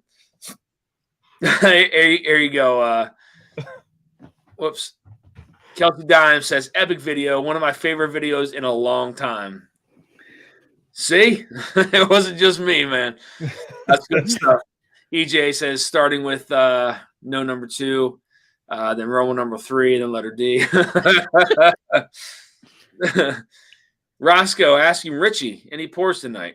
Richie always has something in his glass. Always. Something. Huge domination lead at halftime. Yeah, man. I think Georgia's going to pull it out. I think so. Yeah. So, guys, what are some of your some whiskey you guys are looking forward to in 2023? Is there some brand that you guys are looking forward to trying or in 2023? I know I have a couple different brands I'm looking to try. So I don't know if you guys know this, but there's going to be another Sagamore Manhattan finish coming out soon. Ooh. Yeah. Okay. That's exciting. Yeah, we actually found another one. I don't know if they still have it at the liquor store that's around the corner, but I'm going to go check tomorrow. To see if they have the Manhattan finish. That's the old version. That was one of Brian's favorites, was that Manhattan finish. So I remember talking with Brian about that when we were there. And if your local store doesn't have it, let us know. We found a bottle of the Manhattan in our travels of the Manhattan. Really? Yeah. So Okay. if you can't find one and he's looking for one, let us know. We're happy to get it to you. Okay. Yeah. I mean, if I got it, I would definitely get it for him because I know that was one of his favorites was the Manhattan Finish. So they are coming out with another one, and I don't want to spoil too much stuff because I do want to have him on the channel to talk about some of this stuff and what the plans look like for 2023. If they plan on opening up, the restaurant and stuff like that. So I do want to sit and chat with him. He's a great guy, as you both know. Having that amazing experience over at Sagamore, and then getting to go up there and taste Larry's rye that he distilled. That's thinking about that, there's not too many people that had the chance to do that. So that's a pretty special moment. So yeah, I mean, we're just lucky he rolled out the red carpet for you, and we were able to tag along. Right. No, he did it for all of us. I mean, he came out there and sat outside with us, and all that kind of stuff. So that was an awesome time. Roscoe, first pour, copper and cask, 6-year Bevmo pick. I'll pour some Sagamore bottled and bond next. How about you? Nice. Hey, Richie, I got to ask you, man. Richie, that sample I sent you of the Parker's Heritage blend of mash bills. So Richie, a long time ago, I want to say it was 2 years ago, maybe, sent me a sample of the Parker's what was it? Blend of mash bills, I think it was. And then like 2 weeks later, he sent me another one. I was like, Richie, you just sent me 2 samples of this, man. Like, are you sure? But I saved them both. And I started to drink one, but I still had the other one saved. And we started talking. This is like recent. And I went through my sample bottles and I saw it, and I was like, you know what? I'm just going to send this back to him because I know he really loved it. So I sent it back to him. So Richie Z, I'm curious to see if you have gone back and tried that one. Whoops. Oh, nice. This guy. Hey, I'm finally on here with Katie and Ethan Turk. Every time I watch their videos, I'm jealous. As we all are. Yeah, Travis. Look at those two. All that. No? Oh man, I watch those with such intensity you wouldn't believe it. It's nice to both. Thank you, Mark. Thanks, Mark. Appreciate it, man. Mark, thanks for hopping on, man. Hey, well, I decided to have a pour from a friend of mine, so I thought, well, I should do that. Uh-oh. Oh, I know that guy. I know that guy. Thank you, man. Much appreciated. Yep. Roscoe P. Coltrane sounds good. Started with OBSK, now ECBP B522. Nice. Whoops. Did I see you pour yourself some single malt, Dan? Looking forward to seeing that American single malt and catch up the Scotch this year. Pablo. Yes. So the Middle West Spirits, the double cask collection, sherry cask finish bourbon, 6 years, 116 proof. This was my whiskey of the year. This was ridiculous. Yeah. Yep. I tasted this blind. So I tasted it in a blind of 20 and moved on. I tasted it in a blind of 10. And when I got to the end, there was this like maple syrup note that I don't ever remember picking up. I guess it had been sitting in the glass for, a long period of time. And it just, it was fantastic. So I messaged Middle West Spirits. I was like, congrats on making that, number one. And they said they're actually putting out another, another sherry cask finish bourbon this year, cask strength. So awesome. Yeah, I'm looking forward to seeing that because I want to pick one up and I want to review it. I'm telling you, if you guys have not tried their sherry cask finish bourbon, again, they have this one that's 116 proof. And then they also have the standard release that is still good. Don't get me wrong. This one is their standard release, batch number 1. Whoa. 97.25 proof. This is still a really good pour. The only thing that I criticized on it was that it wasn't a higher proof. Yeah. And I had sent it to them and they saw it and they was like, hey, it just so happens we have a high proof version of that. And I was like, oh, really? And they sent it to me. I reviewed it and the rest is history. So This is still a solid pour if you guys have a chance to get it. The 6-year standard release, the sherry cask bourbon, fantastic. As all of you saw, I'm sure, Jason had the pumpernickel rye. I remember. As number 3 whiskey of the year. So yeah, that ported The ported pumpernickel. pumpernickel, yeah. yes. Man. Joe Wanager. Joe, good to see you, buddy. Heading down to Bardstown in a few weeks. Looking forward to grabbing one of each of the BBC Origin series. Oh yeah. Yes, I think I might be getting something from them soon on Heck that. yeah. Yeah, I'm looking forward to that, man. Saucy Shane is in the house. What's going on, Saucy? Good to see you. Todd, if that's you, man, I want you to hop on, Todd. Todd, I really want you to hop on. Eric, if you want to hop on, please hop on. I can hold up to 6 people in the chat, so yeah. I'm actually gonna do a video of my top 10 recap, just to kind of go through the whiskeys again, because I know going back and looking at a live stream, it is kind of hard to kind of scroll through and fast forward through to see what everything was during a blind. So I'm going to do a top 10 recap, and then hopefully start to get into I'm going to do my top 5 most overrated whiskeys. I did my underrated technically last year. I'm going to do my top 5 overrated whiskeys of the year. So that's another video I have coming up. And then yeah, hopefully trying to dig into some stuff from 2023, some new releases. I do plan on having that. And again, Katie and Ethan, I'm going to have you guys on the channel as well. I'm going to try to make that next Monday if I can, right after the blind. So Awesome. you guys hop on. I'll try to go through it fairly quick. Again, it's going to be 6 samples this time, so a little bit more, but I do want to have you guys on afterwards, and we could do a blind challenge. So I get to watch you guys drink rather than me drink. Oh man. I'll drink along with you, but hey, Mark, would you be interested in joining them in that live? Yeah, I mean, I don't mind. I mean, I'm not near as experienced as you guys are, but hell, I ain't afraid. Oh, come on. I've been embarrassed a lot of times. So have I, Mark. So have I. I wouldn't mind that, but I tell you, that would be a fun match to watch you guys do that. As obviously, you guys' palates are awesome. You've had the journey to have a lot of variety. I'm about on my 126th bottle, so that's about it. So far, but I like what I like, and I know what I like, so that's a good place to begin at this part of the journey. Anyway, that's it. It's going to be hard. Like I kind of have an idea of what Katie and Ethan like. Mark, I really don't have any idea. I don't know what you like. I have an idea of maybe some things, but not a lot. So I'll have to choose wisely here during this blind. So maybe I'll have you guys on. It can vary for me. I mean, like this year I did a lot of picking with Mash and Journey this year, probably from July all the way through September. I don't think I missed a bottle or an offering. So I picked up some 4 gates that really rye 4 gate that I got to tell you, that bottle blew me away.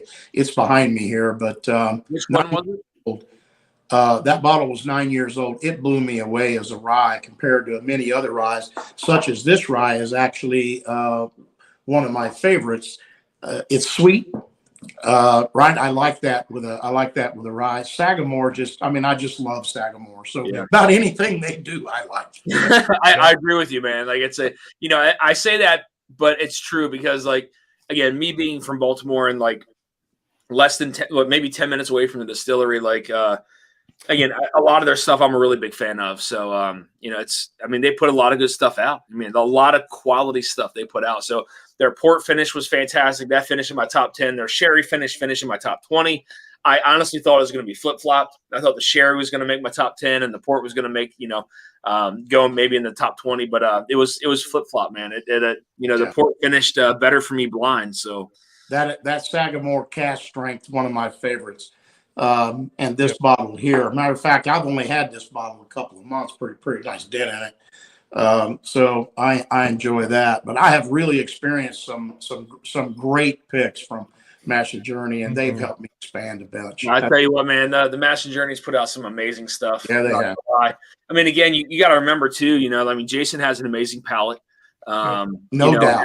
Yeah, I mean, Scott has an amazing palette as well. And then when they bring the people on to do these picks, I mean, these are all just great palettes that are doing these picks. So, I mean, what else can you expect but good, and it's awesome. I may be two years, a few months into bourbon, but I'm 40 years into cigars, which are a little harder to discern. But I'm a big cigar guy. I've been around that for a lot of years. So I enjoy trying to pair them. That's my thing. Yep. So Mark, with cigars and with Sagamore, have you tried that Sagamore Double Oak with a cigar? I haven't got a bottle of Double Oak. I have not. Okay. Oh, it's that is delicious. one. Don't sleep on it just because the proof is lower. If you can find it, it is one of my go-to cigar whiskeys. Appreciate that. Delicious with a stick. Might be able to help you out with that one, Mark. Jeffrey Wack, let's fill this screen, people. Jeff, come on in, man. It's always good to have you on here, buddy. Richie Z said he did pour that Parker's blend of mash bills. As amazing as last time I had it. Thanks for sending one back. Absolutely, man. That's why I saved it. Joe Anderson says, comparing two pours tonight from Hard Truth, caramel mash, sweet rye, and the chocolate malt sweet mash rye. They're doing some sneaky good stuff there. Interesting. Yeah. Okay. That was another one that finished really high in Jason's ryes too. Yeah. Yeah, we tried the Hard Truth rye at Bourbon on the Banks last year, and it was spectacular. I was very happy with that. Hey, Eric. Hey, What's up, man? Eric. Cheers, Eric. Yeah, what's going on, guys? Good to see you, man. Yeah, absolutely. It's been a long time. A couple days. Right? Good to see you. Thanks for hopping on. 21090. There's our link, guys. If you guys haven't subbed to 21090, you're making a big mistake. Same thing again with Katie and Ethan Turk over at Drifting Drams. Amazing people. Hell of a channel.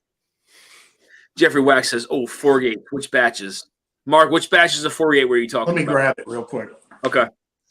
Saucy Shane. Yes, guys, make sure you subscribe to Saucy Shane as well. He puts out some really cool stuff. He did a whole advent calendar just prior to Christmas, I think, from 21090 and a couple other people. He was just putting out nonstop stuff. So, Eric, what you drinking, buddy? I'm drinking Pursuit United 7cc bourbon. It was a sample I got from some awesome people in the community. So it's a cask strength, but I don't see a batch number on here, but this is the bottle. Oh, the private select. Is that the rye or the bourbon? This is the rye. Okay. Is that one from the Mash and Journey? It is. Oh, Yeah. man. I have the bourbon one. I won that miraculously. I won that. I don't know how, because I never won anything, but I didn't try the rye yet. I haven't tried that Mash and Journey rye yet. Yeah, that's I'll tell you, that blew me away in terms of the flavors I was able to get out of this. One of the keynotes I got out of it, it's not dominant, but it's in the finish, is sage. Awesome. Yeah? You get some sage in there? Okay. Yeah, it's absolutely awesome. Like it's a savory but sweet. It kind of turned my mind in terms of rye. Yeah. Really good. I'm really excited about 2023, man. I honestly think that this is going to be a great year for whiskey. Adding another year to a lot of different companies, portfolios. You look at, we don't really know what's going to happen with Wilderness Trail. We know they put out that 8-year. But I'm interested to see what happens with them now being under a different umbrella, if you will. Interested to see that. Always interested to see what Bardstown does in general. Oh, yeah. Sagamore. So I will say this. I don't know if the cat's out of the bag, but don't tell anybody I told you. But their cast strength standard release is going to go up to 117 proof. Nice. Yeah. So little increase in proof there. But again, they're going to have a Manhattan finish that they put out. And again, I don't really know anything else as of right now as far as Sagamore, but we can always look forward to something from them, whether it's a beer finish, a wine finish, whatever it may be. You know, Sagamore is going to be putting something that's quality out. So on Sagamore, Dan, I know we sent you the text, but I want to ask, and I don't want you to give anything away. If you need to punt it until Brian's on, that's fine. When we were in Houston, we saw cognac picks of Sagamore. Yeah. I didn't know Sagamore was doing finished picks. And then we walk into Total Wine and we find this picks for $47 for cash strength Sagamore cognac finish. We cleared the shelf. We didn't feel bad about it. We're sending them out. Yeah. We're definitely sharing with the community. But like, when did that happen? So hold on. Let me go back to my text message. So let me find this from because as soon as you guys sent that to me, I was like, let me text Brian really quick. I was like, I'm curious. What do you say? Hold on a second. Where is it? Let's see, Brian. Yeah, it kind of blew my mind. He says he'll have to, unquote, he'll have to look that one up. But he thinks it was a 300-liter cask, maybe 500. Can't remember the finishing time, over 2 years, but was a pretty rare pick. So there may be some more of those to come. Can't confirm that right now, but it is a possibility that there will be some finished stuff available for picks in 2023. So yeah, because then somebody like later that week we were watching Whiskey Tube one night and somebody found a sherry finish of it, like a pick in like LA or somewhere in California, and I was like, oh man. Yeah, I think they're gonna wind up doing some finishings and stuff like that. You know, they have a decent amount of rickhouse space, to be honest, for being, you know, for who they are. I think Sagamore has, in my opinion, they've made it past that craft level, right? Like, you know, we still talk about some craft distilleries and stuff, but Sagamore's kind of put their name on the map more so than some of these other craft distilleries, I guess, if you will. But I mean, as you guys all know, they're putting out some quality product. I mean, their ryes are just absolutely fantastic. And I'm pretty sure, I got to follow up with Brian, but I'm pretty sure the pick that I did was like borderline 8 years. It is like, I'm telling you, I think it's like weeks shy of an 8-year rye. So I think that's why there was such a rush on it for them to get it bottled and then sent to shared pour. So they fit. For me, I've had maybe 4 or 5, maybe 5 of their offerings. I find that their core flavors are somewhat consistent throughout their offerings, but some of their finishes, their cast strengths, things of that nature, the core seems to be there. But it's pretty exciting to select a bottle from Sagamore, as they differ from one another a great deal, but you can find that core in Sagamore as a whole, and that's one of the things that I really like about Sagamore. I feel like as a consumer, when I go to pick it off the shelf, there's a lot of confidence in what I'm going to get, even though I haven't tried it. Yep. Agree. Yeah, I mean, you know, they really do put out some quality stuff, man. So you know, and it's cool because, you know, when Katie, Ethan, and I were there. That was the second, or is that actually the first time? So that their sensory room is pretty cool. You know, so we went down. I think it was downstairs, or was it upstairs? I can't remember. Yeah, and you know, you kind of walk in, and then there's like this little island that they have, and you know, there's all kinds of bottles and all kinds of crazy stuff everywhere, and glasses, and then right to the left, there's like 2 seats, and that's their sensory panel where they do their sensory training, and they'll have some stuff. They'll have some stuff there, and then a computer where I guess they enter what they smell, what they taste, and so from what I've heard, a lot of their team is part of that sensory, their sensory team. So you know, they get a lot of people involved in that. You know, I guess just to make sure that, you know, things are up to par, things are up to standard, that they continue those standards throughout, you know, with each and every one of their releases. So. It was really cool to see that, and You know what was crazy is, when we were there, and I vaguely remember this, but I remember us trying, Katie and Ethan, like 2 different offerings. One was a high rye, I think one was a low rye maybe. And then we blinded something. He poured something for us that we thought was, and we were completely wrong. I was completely wrong. We all were. Yeah. All of us. I mean, yeah. So they were kind of hesitant on, I think, releasing whatever it was. But yeah, it's really cool. I would love to actually go through one of those sensory, one of those sensory trainings just to see, just to see what they get through. One of the coolest things about Brian, right? On Dusty Dan's pick, one of the things that's unique about this particular bottle that I like, and I get it every single time that I pour it. One of the unique things about it is on the bitter sides of my tongue, it has like an effervescence that pops. And the finish is it kind of carries right through the finish. Hell, if you didn't know any better, you thought you'd had a mouthful of Pepsi, only it tastes better. Mouthful of Pepsi. You know what's crazy is, and again, I'll be very transparent, right? Like, so I've tried the Sagamigos and then mine blind side by side, and the Sagamigos is winning 2-1.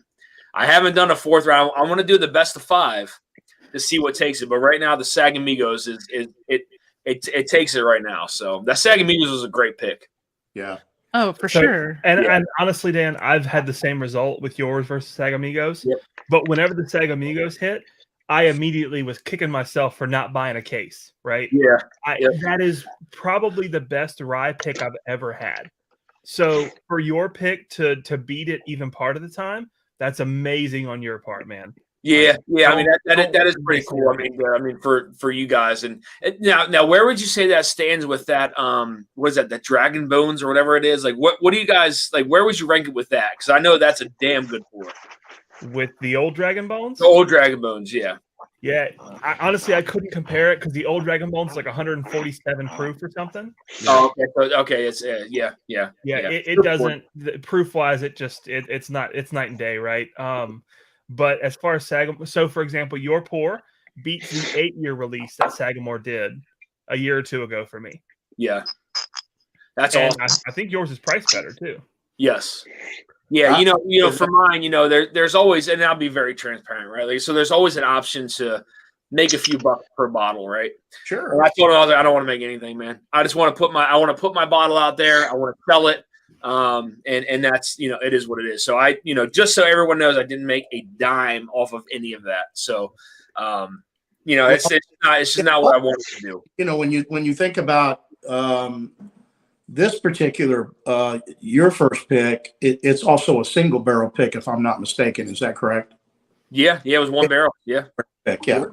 So and it was a high ass yield, man. It was 204 bottles. Yeah, and got a good proof. Yeah. I think it matches it perfectly. It drinks really well. I mean, it's easy to drink. But I think it's delicious. I really enjoy it. But I listen, no pun intended against it, but the cask strength Sagamore rye, yeah, man. I mean, just their standard offerings are just they're fantastic. I mean, yeah, they are good. You can't go wrong with their standard stuff. And yeah, I think Brian and team have a great set of. They just have a great team there. I think that they're really heading in the right direction. I'm hoping that the barrel shortage doesn't affect them in a negative way. That is something I do want to ask him. When he's on the live is how that's going to affect him, because I know for some of the other local distilleries like a couple of the local distilleries like that, it may affect them, that barrel shortage, because I remember him saying that whatever those companies were allocated last year is what they're going to get this year. Yep. So no more, no less, right? So in a way, that could hurt some of those companies, but hopefully Sagamore was able to either grab a couple more or at least the same amount as last year. So. And in that vein, we've talked to at least one smaller distillery that isn't even allocated what they got last year. The spigot was just turned off for them They Yeah. went from a small Completely? amount to none. Oh, Really? Yeah.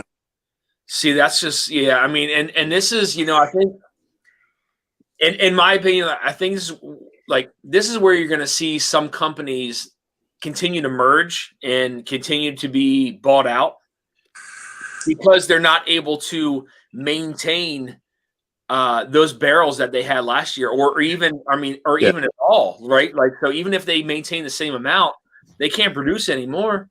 But then it's not only that, but I mean, that sucks. That Yeah. really sucks. It's no different than any other American corporation or industry. Yeah.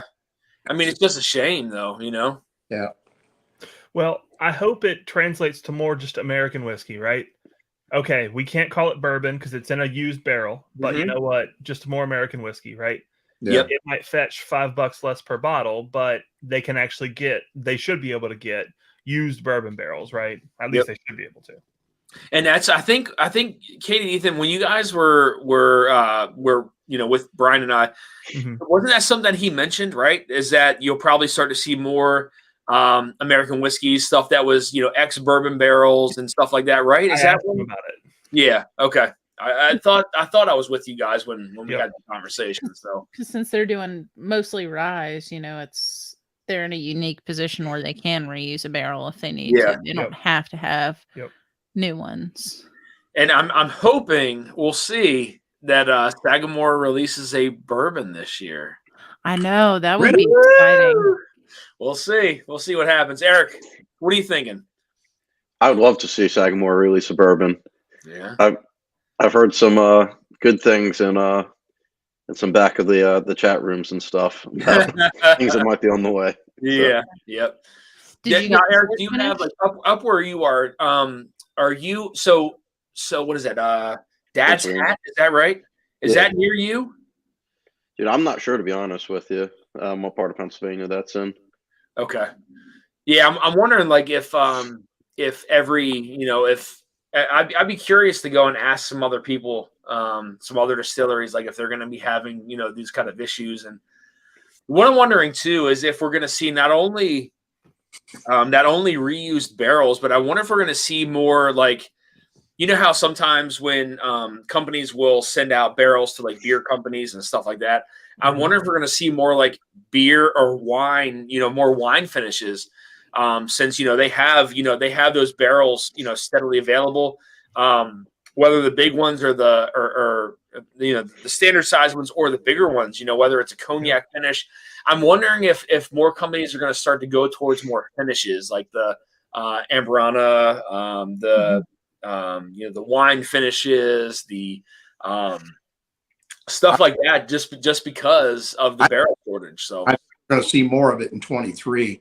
Oh yeah. In fact, there's a few finishes I think we'll see more of in 23. One that I had never had before until the other night that Eric sent some samples that I had won, and I had that cigar batch, rare character. The rye. Yeah, nice. Oh man. Immediately I was up till 3 a.m. looking for another bottle of that. Yeah, it was delicious. I don't know that I can pronounce the damn thing, Ambriana. Yeah. Man, yeah. I think it's all gone. I can't find any anywhere, but I got to ask you. So, did you guys see that video that was on Instagram of the guy that mixed the 1.75 liter of wild turkey with the Ambrana chips? Yes, I did. Yeah, you guys see that? Yeah. Yes, I did. You know who else is doing that is Top Dog's doing a lot of that with his own blending. Yeah, dude. I mean, his house blend a lot of finish. Yeah. He's got them little $55 barrels. He's doing quite a bit of that. Matter of fact, I think he was on MC Squared Whiskey with Marty and Rob, and I happened to be on that. He showcased about 3 different barrels, 3 or 4 that he had mixed over 11 or less than 30-day period, and Marty and Rob just went crazy about it. So Top Dog said he said one of these days he'd get around to it. He'd send me a couple samples. Maybe I could try it. Yeah. Yeah, I know his house blend was really good. I was very surprised by it. The longer it sat in the glass, the better it got. Yeah. He was like, be honest, like what was your ranking? And I told him, and then it sat in the glass for a little bit longer, and then it started to open up even more. So I think it just needed some time to kind of open up, get some air to it. Dan, you've had some of those? I had one. I only had one. Yeah. Yep. And Aaron, I had to reuse barrels domestically. What does that do to Scotch? That is a great question, Jeff. That's a great question. Yeah. And Christopher Davis, Jeffrey Wack, you have a lot of Scotch distilleries are already under contract. Those barrels are not staying in the U.S. Yeah. Yep. Yeah. Well, and that's where Jeff's complicated statement comes true, right? Because, for example, Brown-Forman owns a number of Scotch distilleries. Yep. So those Jack barrels, those Old Forester barrels, are going straight to those Scotch distilleries, right? Diageo, of course, Bullet, they own more Scotch than they do bourbon. So all those Bullet barrels are going straight to those Scotch distilleries. So a lot of them, they basically have just built this barrel pipeline across the Atlantic. What they'll do is they'll tear them down when the bourbon distilleries are done. They'll palletize the staves. They'll ship it to Scotland. Those coopers over there will reassemble the barrels. They will fill it with Scotch, and they will use it for 20, 30 years for Scotch. That's crazy. So, I wonder, I've always wondered, like, how much of a stockpile do some of these Scotch distilleries have on hand? You know what I mean? Do you think it's like, do you think they just have like barrels upon barrels that they're just waiting to use? Or do you think they just use them immediately? We've been there. So like we've been to a couple of different Scotch distilleries. So Balvenie is one, right? Where they had their own cooperage on site. We got to watch them make barrels, and they did have a stock of barrels that if you look at it, you think, oh, that's a lot of barrels. But then you think about the volume they do in a day. They're not holding 3 months of barrels. They might be holding a month. Like they are counting on those barrels continuing to come. Like they need that pipeline. Yeah. So Ethan, let me ask you this question. Are you talking about those barrels going over? Those are bourbon barrels that are going over for Scotch? Yep. Okay. Yep. Okay. One that's like Macallan bought a sherry winery, for lack of a term, so that they would never run out of sherry barrels. Because they were having a harder and harder time to source sherry barrels. So they bought their own. Well, I know it has an impact. It's got too much attention not to. Yeah. So the interesting thing, though, like a lot of people talk about barrel shortage and then like more finishes and things like that, is that with bourbon, they typically finish for a much shorter time in that secondary barrel as opposed to a Scotch. So it's not like a solution where it's just like, oh, we'll get this wine barrel and then we'll finish bourbon in it for 6 years or 8 years or anything like that, So like, I don't know. Well, I think we'll see more finishes in the near future because of the popularity and with, different places experimenting with things like that. And I don't know that that's like an end all be all solution or something that you're going to see out of necessity from a barrel shortage.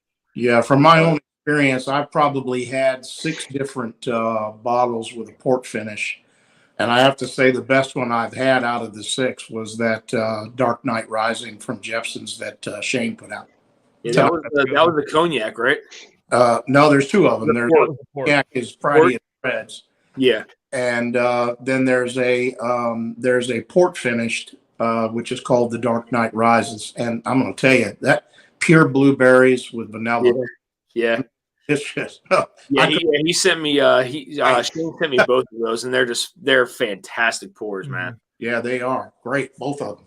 Paulo says Scotch distillers will also shave, toast, and rechar barrels on occasion after they've been used a few times. So again, I'm not a huge Scotch drinker. I like very, very few Scotches, but like, do they use toasted barrels like bourbon uses, like how Jack Daniels does, like they're toasted instead of their normal charred? Do Scotch distilleries do that? If they use toasted, they don't advertise it. For them, it's all char. Okay. Yeah. Interesting. I got it. So they could do it and just not advertise that it was toasted.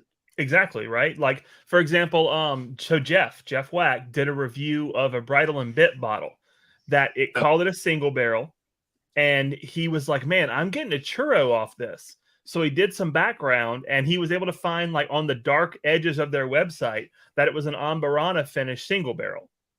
They just said single barrel. They said finished single barrel, I think, right? But they didn't call out what it was because they don't have to. And it's the same with Scotch distilleries. They don't have to say it's a toasted barrel. They don't have to say anything, right? Interesting. Yeah, I watched I that. didn't know they could do that without stating it was a toasted barrel, though. Yeah, That's, there is very few rules on Scotch. Yeah, I got a strong feeling that Ambriana barrels are going to be very popular in 23. Oh, for sure. I mean, you already know that Fourgate's releasing one. Yep. With the Ambarana, I think like Ethan and Katie are big fans of that, if I'm not mistaken. But so it imparts a very distinct profile to it. And I don't think I've tried as many as you have, but my thought process is that like the whiskey going into it, like, is a little bit less important. Like if you had like any solid quality like bourbon or rye that's going into it, that it's going to impart that flavor and have a very consistent flavor profile. So I don't like Fourgate doing it. Like, I don't know if I get excited about like paying 200 or probably 200 plus for something like that. Yeah, it's hard to do. For putting that high quality or whatever, there's honey barrels that they pick and finishing it that way. But I don't know. What are your thoughts on that, Ethan? Yeah, I mean, I think that as far as a specific Ambarana, right? The fill level. So I see them talking in chat too. Sorry, it distracted me a little bit. But the fill level makes a huge difference. So, for example, we've talked to a store in southern Mississippi, and he does a lot of picks. So it's Maizanos in Ocean Springs. He does some awesome picks. We've been lucky enough to grab some. He does K. Luke, if you've heard of that from Minnick. Yeah, Minnick He's reviewed it. Doing the blend that's called K. Luke. Yep, great stuff. Great palate. He does 50 plus picks a year. He actually was the first one that told us about different fill levels from Starlight on Ambarana barrels or fill numbers. Yeah. So, like, for example, they fill the Ambarana barrel, they dump it, they bottle it, they sell it. They fill it again and dump it and bottle and sell it. They fill it again. And I don't know how far they're going to go, 4th, 5th. I have no idea. But I do know he went down to or up to Starlight. The first and the second fill, he immediately scratched off. He said, it's too much for me. It overpowers the bourbon. I don't want that. The third fill, though, finally, Christian Huber was like, you got to try this. If you didn't like the first and the second, you'll like this. And the third fill was it for him. And so they are using these barrels again and again and again. And each time it's imparting a little bit less. But with a big flavor like Ambarana, it still is a punch in the face. And it's still a really big flavor. It just balances a little more. Yeah. I don't have anything to compare it to because the first Ambriana bottle that I had was that sample that Eric sent.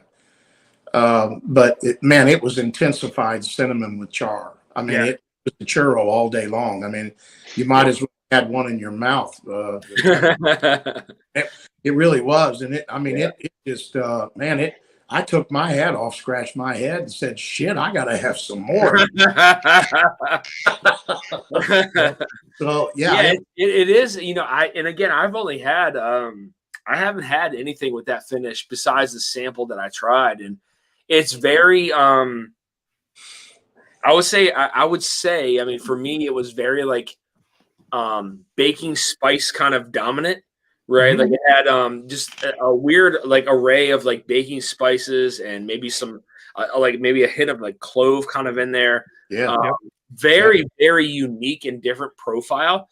But I feel like if like as strong as that profile is, I agree. I feel like even if you were to finish that and like use barrels like 2 to 3 times, you're still going to get an amazing finish from it. It is for me anyway. That sample was very, it was dominated by those spices from that that tree. But I liked it. I'll tell you, when I was drinking point you're making there. When I was drinking it, I thought how that is handled in terms of balance, that is strong enough. It could become so overpowering. You could. Oh yeah. Yep. Dan, was that my sample that you were I talking think about? Yeah, it the was. ones that Yeah. you said. It's just Well, it's very unique, man. It's almost like the what the hell is that? The Mizunara? Zanara does the same. Yeah, but I wouldn't say it's as intense as the Mizunara. It's not. Yeah, like the Amberana is just like it's on like another level as far as like flavor profiles and you know the spiciness from it, and not like spicy as in hot, but like there's tons of baking spices on it. You know what I mean? There's a ton of that wood influence to it. Well, and there's other things that we haven't seen very much of, right? So, for example, Teelings did a finish of Chinkapin oak. Chinkapin, I think I'm saying that right. So, if Stacey H were in here, she could correct us and give us a lot more info than I can, because she's the expert on Irish, and she and Donald Rance, and I am not. But I'll regurgitate a little bit of what she said. And it's Chinkapin oak is a North American variety of oak that has, oak, not just wood, oak, that has a very unique flavor. And I've never heard anybody talk about Chinkapin oak until Teeling did it. Yeah. So there's still other things out there, like the horizon. Like I feel like the bourbon drinkers think that, oh, well, there's all these finishes. We've hardly scratched the surface for the amount of finishes we can get. Yeah, I mean, like to me, that's crazy to think, right? Like, yeah, again, you know, as bourbon drinkers, we think like, oh my gosh, there's this wine finish and this wine finish and this blah blah blah. Like, but when you get into like the reality of it, there's way more finishes like out there. So, I do want to say, Pablo says usually if there's anything toasted on a Scotch cask, it's the heads. Compass Box has gotten in trouble in the past with cask regulations. Had to discontinue bottling. Balvenie does it on sweet toast. Interesting. Okay. Forgay does such a good job on their finishing. I think it would be awesome. Jeff says that rare character rye is killer with Amberana. Yep. It is. Bland A Design Group is in the house, man. What's going on? Good to see you. Thanks for stopping in. Spicy cinnamon is what I get on the Amberana. I've got an ASW Amberana bourbon sample from whiskey. Francie sent me delicious. Yeah, Jeffrey Wack and Richie Z right on the dimes. That's exactly what I got from them. Yeah, agreed. Rare character rye. They released a William Heaven Hill in Chinkapin. In Old Charter. Old Charter? Old Charter. Old Charter. Old Charter has one? Yeah, Old Charter has done a couple of different finishes, right? I remember they did the last one about a year ago. French oak, was it? It was the French oak, but maybe it had some Chinkapin in there too. I forget. Old Carter, Old Charter. Old Charter. So that somebody has resurrected that brand. I don't know who, but I've seen it. Yeah, I've never. When did that happen? $300 for that bottle or something? It's small. Crazy. It's limited release. They are definitely capitalizing on the brand. They are marking it way up. We saw it in. I've never even heard of that. That's crazy. We saw it in Louisville, right? And Liquor Barn. They had a pour of it, but even then it was reasonable, but they still wanted like 30 a pour for it. Yeah. Shoot, guys, let me do these giveaways really quick. I know it's kind of getting late. I've been live for 2 hours, 10 o'clock. Let's pull up the sheet. Yeah, hold on 1 second. Hey, Richie Z, what is our is Richie doing it or is it it's us. Yeah, we've got it. All right, so guys, if what are our numbers through? 1 second. I am clicking. So Copper Wolf said for me, the Mizunara is so different from the Amberana, is cinnamon dominant, confectionery at the same time, whereas Mizunara is a mix of baking spices, floral, woodsy, good call on that, man. It is like there's such a big difference. You know, the only Mizunara I've had was the what was that? I had what was it? I can't think of it off the top of my head, but I had something that was Mizunara. Haven't had a lot, but I would agree with you, Copper Wolf. That's kind of what I got on the palate as well. Chinkapin from the Ozarks, same is used for Michter's Shanks. Interesting. Did not know that. Old Charter.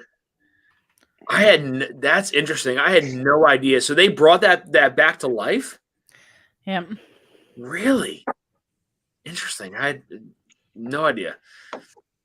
Like $300. Woo! Yeah. Uh-oh. Look at this guy. Where is he? Here's Ben. Question is, what is the OFO? Yeah. So Bourbon sent me a picture. He went I guess bourbon hunting, and he found a couple things, and there's an Old Forester that he found, and I cannot determine how old that label is.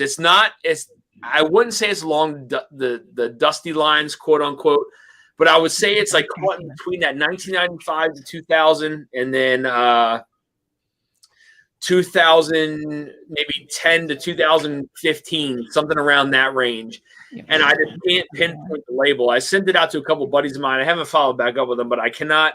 I can't pinpoint the age range on that one. I haven't seen enough of that label type to see. But it's not anything from like the mid 80s prior. So it's still kind of that modern label. But he found all kinds of crazy stuff. He found an old granddad carrot top. He found a 1.75 handle of Old Forester. I don't know how he finds that stuff. Yeah, there's stores that have it. I mean, mine have all been picked through around here. So you gotta actually travel to find that stuff. Thank you, Christopher. That's where I had the Mizunara. Was the Barrel Vantage. That's a killer bottle. Yeah, I need to pick that up. I'm a big Barrel fan. I need to pick that bottle up. You do. We had that in the blind, and I can't remember. So when I went to Kathy and Joe's house, that was one of the bottles that was in the blind, and I can't remember where it ranked. But there was a lot of good stuff there. So I brought for my bottle blind. I brought the Jack Daniel's the Barrel Proof Rye. I left it over at Joe's house. Hey Dan, next week I think you're into Barrel. I think you mentioned it tonight on the number 27. You ever had that? I think it's 30. Is it Barrel 33 or 27 that I'm in for next week? 27. Have you ever had 27? Yeah. I got 27 over here somewhere. Yeah. It kind of stuck out for me from the others. That one in 14. I've got 32 and 33, but 14 and 27, they just stuck out for me. Yeah. Yeah, Katie Turk says if you want entries, get in that giveaway. Again, we got 25 in the chat, guys. So I'll do 5 more minutes. Actually, we'll do 8 more minutes. We'll do 10:20 Eastern time. If anybody wants to hop into the chat, we're gonna do a 1930s Old Oscar Pepper distilled pre-pro. Excuse me. We'll do a 1950s Old Overholt Rye, and then we're gonna do a mid-60s Kentucky Tavern, which I brought to Kathy and Joe's house. Cherry Bomb on that one, distilled at Glencoe. So 5 more minutes. If you guys want to hop in, I will do those 3 samples. That's all I can do. That's all the bottles I have right now. I don't have any more sample bottles. So Burbank said I think it's going to turn out to be around Y2K. You gotta go really, really bad neighborhoods. Yeah, I hear you. Oops. That just means you got to carry, Burbank. You got to carry, man. Yeah, man. You know, carry when you can. If you got that permit, you carry. Katie Turk, even when I enter, I lose. Bourbon, that is not true, sir. Gotta love Bourbon, man. Don't even know what's on the table tonight. Keith Thompson. Keith, what's going on, man? I just sent you your sample, man. So it is on the way to you, my friend. Just showing up, but throw me in. Appreciate that, Keith. As always, I do appreciate you hopping in the chat, man. It's good to see you as always. Your sample is on the way. Oh, guys, come on now. Katie Turk with the $10 super chat for Bourbon. Maybe you will win this way. Much appreciated, guys. Thank you so much for that. Much appreciated. Indeed. Copper Wolf says, so $20 super chat says, go in the hood, basically. Yep. Sometimes that's what you got to do, man. You got to, you can't carry in New York City. Really? Yeah. At all? You can't carry in New York. Interesting. I didn't know you can't carry in New York. That's There are no walls around New York and no fences. It's hard to figure why anybody wants to live there. yeah. I mean, I thought Maryland had some pretty strict laws, but I didn't know you can't carry in New York. So, Bland A Design, thank you so much for the $5 super chat. Let's go. That's what I'm talking about, man. Let's do it. You guys are in it to win it. Again, 3 solid samples. So, one of the things I plan on doing this year, and I haven't really talked about it much, was cracking some more Dusty bottles to give out to you guys. I do have a good handful that are still sealed. I keep them sealed for reasons like this, for special occasions and stuff like that. So I still have some of that sealed, but there are some more Dusty bottles that I haven't cracked yet that I do plan on opening for this year and sharing with you guys as pours. So I will probably get into that after this whole Blind Barrel Proof Showdown thing ends. We'll start getting into some of that stuff. I'm not going to tell you what it is because I'll bring the bottles on live here with me. We can crack them and all that kind of stuff so you guys can have the opportunity to see them. So I was just going to say, are you excited for anyone in particular, Dan? Any Dusty bottle? That you're going to crack this year? Yeah, there's a couple. I have an Old Taylor that's kind of old. Yeah, it's kind of old. I got an Old Taylor. I got an old Overholt that's still sealed from Broad Ford. So Broad Ford is they had National Distillers, which was more of the modern before they went to Cincinnati, Ohio distilling. There was Broad Ford, Pennsylvania. Again, when Old Overholt distilled through there, that stuff is just absolutely dynamite. And then prior to that is when they had the Old Overholt from the Mellon Estates, which is that's one of the samples I shared with you, Katie and Ethan, when we went to Sagamore. Was one of the 1908 Mellon Overholt, if I'm not mistaken. So very, very old stuff. So they had the Mellon Estate originally to start from the Old Overholts, and then went to Broad Ford, Pennsylvania, and then they were distilled in Cincinnati, Ohio. That was where you saw a lot of the. That's when National Distillers took it over, which again is a fantastic pour from National Distillers. The Old Taylor's was from National Distillers as well, but then prior to that was from obviously from the Old Taylor Distillery, which is now the Castle and Key. And then a couple other ones I don't want to mention on the chat here, but we will crack them. Awesome. Share with you guys, when that happens. So, believe me, that was that old foe was in the hood. Keith Thompson says, I had my first pour of the Handy today. Am I crazy to say your Sagamore is better? Yeah, I mean, better than the Handy, man. I appreciate that, Keith. That's much appreciated. I know it's a different type of rye, though. Handy is very, I would say, for me, from the hand. It sounds bad. The Handies that I have, that I've had, they get kind of more of an earthy note to it. They almost remind me of like some of the old Carter ryes, where it's more, I wouldn't say like pickle, dill dominant, but you do pick up some dill more for me anyway on some of those Handies. But that's just me. But Keith, that's amazing to hear, man. Thank you so much. What did Bourbon say? He said, the laws are horrible for freedom here. Yeah, man, that's insane. That's insane to me that you can't carry there. Keith says, we never had it. Never had it, but I wouldn't be surprised. Dan, what do you know about Old Settler bourbon? As far as what, Copper Wolf, as far as like who distilled it or what. Uh-oh. Hold on. Copper Wolf is a good, but 800, 900 good, more like 100 good. Look at this. BT's in the house. Good evening, everyone. Good evening, BT. Yep. Good to see you, as always. I don't know if we can give away that identity, but it's good to see you. Good to see you, BT. The big guns coming out. Handy is barely legal rye at 51%. Yep. Katie and Ethan Turk from BT. Good to see you, Ethan, is on the stream. Cheers, BT. Cheers. Hope you guys are doing well. I'm only here for family, man. That's it, buddy. You got it, man. BT says, what we do without Richie Z would be bumming. Absolutely. Richie Z is an OG.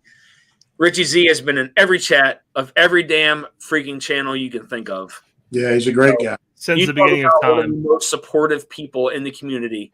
Yeah, I my hat off to Richie. Without a doubt. I talk to Richie Z often.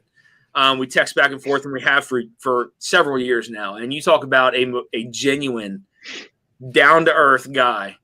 There is you don't get much better.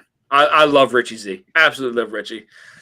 Thanks, BT. Found some Sagamores this holiday season. Win, what's going on, man? Good to see you. I know a lot of people are probably over at Dara's chat. So many jokes on the handy, but we'll keep the stream family friendly. Joe, let it go, man. Joe, let it go. You don't got to be family friendly on here, buddy. You don't got to be family friendly on here. You let it go. All right, trust me. I've heard it all, buddy. Oh, I'm sure. I've heard it all. Drift and Drams, that was light, and there was Richie Z. We're good. Eric Damaris, always good to see you. Joe Graves, boo. Joe, you gotta let it go, man. I told you when I was over your house, man. You gotta let it go on the chat. So, all right, guys, it's 10:20. We're gonna go ahead and do this giveaway. Katie and Ethan, if you guys want to, or actually Mark, go ahead and pick a number. Katie, Ethan, what is it through? 1 to 30. 1 to 30, Mark. And this is going to be for the, we'll do the 1950s Old Overholt Rye. So this sample is going to be for the 1950s Old Overholt Rye. Number 19. 19, Katie and Ethan. Who is the lucky winner of the Old Overholt Rye? Randomizing now. All right. 22 in the chat, guys. Thanks for hanging out. I know it's Monday night, 10:22. 22 in the chat. I appreciate it, guys. Kathy, Joe says Kathy has never had or given a handy. I don't know, Joe. I don't know. Your wife loves you, man. We'll say that. We'll say that. Great people, though. Number 19, right? Yep, number 19. Number 19 is Mr. JG. Happy birthday, There we go. Birthday. Fantastic. On his birthday wins the Awesome. 1950s Old Overholt Rye. I don't know if he's still in the chat. I always say that shit and they always pop up. So we'll see. I'm just going to let it go and see if JG is in the chat. BT, Katie Turk, thank you for your continued support. So BT, is it okay if we give you away, or do you want to remain anonymous? You let me know. You let me know, BT. But it's always good to see you. Always. Always. The force is with you always. I didn't know that was a big secret. I don't know. I just want to make sure. that before I say anything, I don't want to go and put anything out there. So Dan, do you remember where your rye finished for you and your blind, where you ranked it? Which rye? Oh, the Jack Daniels at That was from the Graves. Second. Okay. Yep. And one more question. Do you remember where you ranked that Middle West Spirits, that single barrel? You ranked that like last or something? I think it was 5th. Okay. 5 out of 6. Yeah, because I think the 6 was the what was that? The Irish, I think it was. Yeah. Right? Yep. The handy is super allocated to Kathy. Oh, God. Burban says 877 Dusty now. Much appreciated, man. BT will never be revealed. Yeah. Birdman says, hi, BT. JG is in here, man. Happy birthday, brother. Happy birthday, man. You just won a 1950s Old Overholt rye, my friend. Happy birthday. And, okay, so, all right. So, BT, I don't care.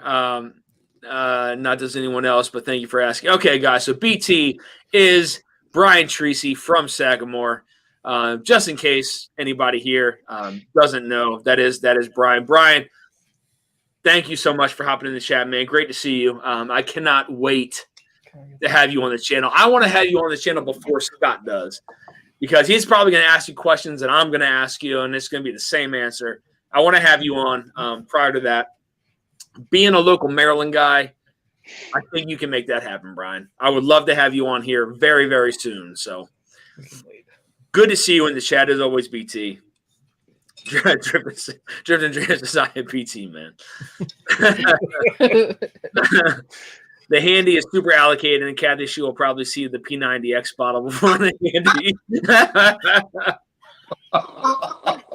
Oh my God, Joe. I don't know how you get away with what you do, man. I don't know how you get away with it. It's gotta be that. It's gotta be that cooking you do. It has to be. I tell you, that brisket that Joe made the other night was like, I mean, I was lost for words, man. It was just absolutely fantastic. It was beautiful. And then Kathy made some amazing macaroni and cheese. I'm guessing she had made the potato salad as well. But just, I mean, again, the hospitality, from the grave, and then just the cooking that it did, and just the whole hospitality was just awesome. I know Eric can probably second that. So, oh, absolutely, amazing people. Yes, to do. BT is just stalking this Jerry Garcia lookalike. Yeah, you're damn right, Ben. You got to get a barrel pick. You got to get a barrel pick done and have that a Jerry Garcia picture on there, because, dude, you are a spitting image of Jerry Garcia, man. Get that done, Ben.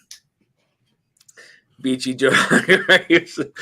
Oh man, BT, I can't wait to have you on the channel, man. You got to let me know if Scott hasn't set a date. We're gonna go ahead and set a date, BT. I know Scott. Scott will probably ask you all kinds of crazy stuff, but I wanna ask you some serious stuff about what's going on with Sagamore this year. I can't wait. I know you got some really cool stuff in the pipeline, Brian, and I can't wait to ask you, some of the stuff. And, is there anything that you want to mention, Brian, in the chat while you are here? Bourbon is like Cherry Garcia. Yeah. So we are, what number are we on right now? 19, last number. 19. JG, can you go ahead and pick a number? Was it 1 through 30 now, guys? 1 to 30, yep. 1 to 30, yep. 1 to 30, JG, 1 to 30. This is going to be for the 1930s Old Oscar Pepper. 1930s Old Oscar Pepper, 1 through 30. Kathy Graves, as others have said, I love Joe's meat. JG says number 9. Number 9, guys. This isn't a family channel, by the way, guys. So. Number 9 is Copper Wolf. Who was that? Copper Wolf. Oh, Copper Wolf. Copper Wolf. Ryan, you win again, my friend. You win the 1930s old Oscar Pepper. 1930s Old Oscar Pepper, distilled pre-prohibition. Congratulations on that. BT says Eric Damaris, cheers. Texture on this. All right. Copper Wolf says, woohoo. Yeah, man. Ryan, you win all kinds of crazy stuff, man. So, Ryan, if you want to pick a number 1 through 29, this is going to be for the 1972. 1972 Kentucky Tavern, distilled in the mid-60s. This is a cherry bomb. I only have a little bit left here. You know what's crazy is, like, you know, I know Dusty's can be kind of expensive, but these Kentucky Taverns usually run about 275 to 300 roughly for a mid-60s distilled Glenmore distillate, which is almost unheard of because Kentucky Tavern is probably one of my favorite Dusties. I have them from the 70s, 60s, 50s, 40s. And just this stuff is just it's amazing. Fantastic stuff. Dark stuff, as you can see. Oh yeah. Good stuff though. All right. So Copper Wolf said number one. Number one, Copper And that Wolf is for the Bland sample. Aid. Bland Aid Group Design wins the sample of the Kentucky Tavern 8 years cherry bomb. This is from Glenmore. This is Glenmore distillate. Bland Aid, if you're still in the chat, please shoot me over your address at dustydansreviews@gmail.com. dustydansreviews@gmail.com. He is still in the chat. All right, Bland Aid. Yep, you got it, man. Send me over again. Hold on. Let me type that real quick. Hold on. Let me try to type anyway. Dans at gmail.com. All right, I think that's right. Hopefully nobody else has tried to join the chat, because if they have, I can't see them. So congrats, Bland Aid. BT. Okay, hold on. Let me check my text really quick. Let's say, okay. So we are going to give away a mystery bottle of a mystery bottle of Sagamore. Ooh. Okay. So, Bland Aid Design. If you want to pick a number, was it 1 through 28, guys? 1 to 30. 1 to 30 still? Okay, 1 to 30. Bland Aid Design. If you want to go ahead and pick a number 1 through 30, this is going to be for a mystery bottle of Sagamore. I'm actually kind of jealous of this, guys. I'm jealous of this. Yeah, man, pretty exciting stuff. I wish I was in this. Yeah, I know, right? I know, right? That's pretty wild. Yes. Yay! Now that is classic. What Number happened? 25 is Bourbon. Oh, There you go. Yeah, Perfect. you're Ben. That's perfect. What? That's awesome. Couldn't That be is so cool. Bourbon wins couldn't be better. mystery bottle of Sagamore. Mr. I don't win anything except for finding 500 dusty bottles in the liquor store. Yep. Mr. Bourbon, you win, sir. You win. That is awesome. he says BS LOL. You do, Bourbon. You find all kinds of crazy stuff. That's awesome, man. Well deserved, my friend. Well deserved. You are a hell of a person, hell of a friend. It's awesome to see you. Bourbon, hop in this chat. Come on. I know you're up drinking. Get in this chat room, Bourbon. Let's go. Joe, Kathy, you guys want to hop on? Mr. Great Shot's in the house, man. Where you been, brother? Good to see you. Nate Cox is in the house. Nate, I never knew you were in here, man. Damn, I got all kinds of people in here. I didn't even know we're in here. Jesus. Doug H, you want to hop on, man? Hop on. Nate, anybody, hop on in. Past Doug's Yo. bedtime. Well, man, I'm up to drink, man. I don't have to do anything tomorrow except to try to go to the gym. Try to go to the gym. We're gonna see how this night ends, but you know. So again, guys, I'm gonna tell you this bottle right here. If you haven't tried it, I don't know if you can find it still, but the Jack Daniel's High Toast Oak Barrel, it's good stuff. It blinds very, very well. The only problem with it is it's low proof. It's only 101 proof, right? Yeah, 101 proof. So it drinks low proof, but it has a fantastic flavor to it. If you guys haven't found one yet, Bourbon. BT says, "Name your poison, buddy. Wow. Name your poison." If you guys don't know who BT is, Full rain. yeah, BT is Brian Treacy from Sagamore Spirits, guys. That is Brian himself, the man, myth, the legend. That is BT, infamous BT. Yes, that is him. Bourbon, you get to pick your poison, my friend. That's extremely generous of you, Brian. Thank you so much, man. That's awesome. Absolutely. Again, I'm going to have Brian on the channel at some point here. I'm hoping it can be before Scott gets them. So I want it before Scott gets them. That way I have some cool questions to ask, because I do have some stuff to ask him as far as, 2023 and stuff like that. Says, don't even know what to say. Yeah, man. Mr. Great Shot says, that's awesome, BT. Absolutely. So, Katie Ethan, what are you guys drinking right now? I got to ask. Well, so I've got to take just a second. I am freaking enamored. So, are y'all familiar with the Northern glasses? The glass double walled. They just made a stainless steel version. We got ours today, and it is freaking gorgeous. Really? I'm staring in this glass like it's Katie's eyes. Like it's insane. Right? I'm just enamored with this freaking glass. It's amazing. Oh, that man is smooth, ain't he? I know. Yeah, he is. Every once in a while, throw something in there. That's awesome. As far as whiskey, we're all over the place. So, Katie had some early times. Yeah, early times. I just had some J. Mattingly Light whiskey. Which one? The J. Mattingly Light whiskey. Nice. Okay. Oh, it's good stuff, man. Hasn't J. Mattingly actually hit the shelves, right? In liquor stores around Kentucky and all that, right? All over, yeah. So we saw it wasn't their light whiskey, it was their bourbon. We saw it in Houston. Really? It's all the way in Houston? I was shocked. I saw it and did a triple take. What's up, dude? What's going on? Good to see you, man. Yeah. Thanks for hopping on. Yeah. Can't believe I won. Hey. You did. Indeed, man. Crazy. Congrats.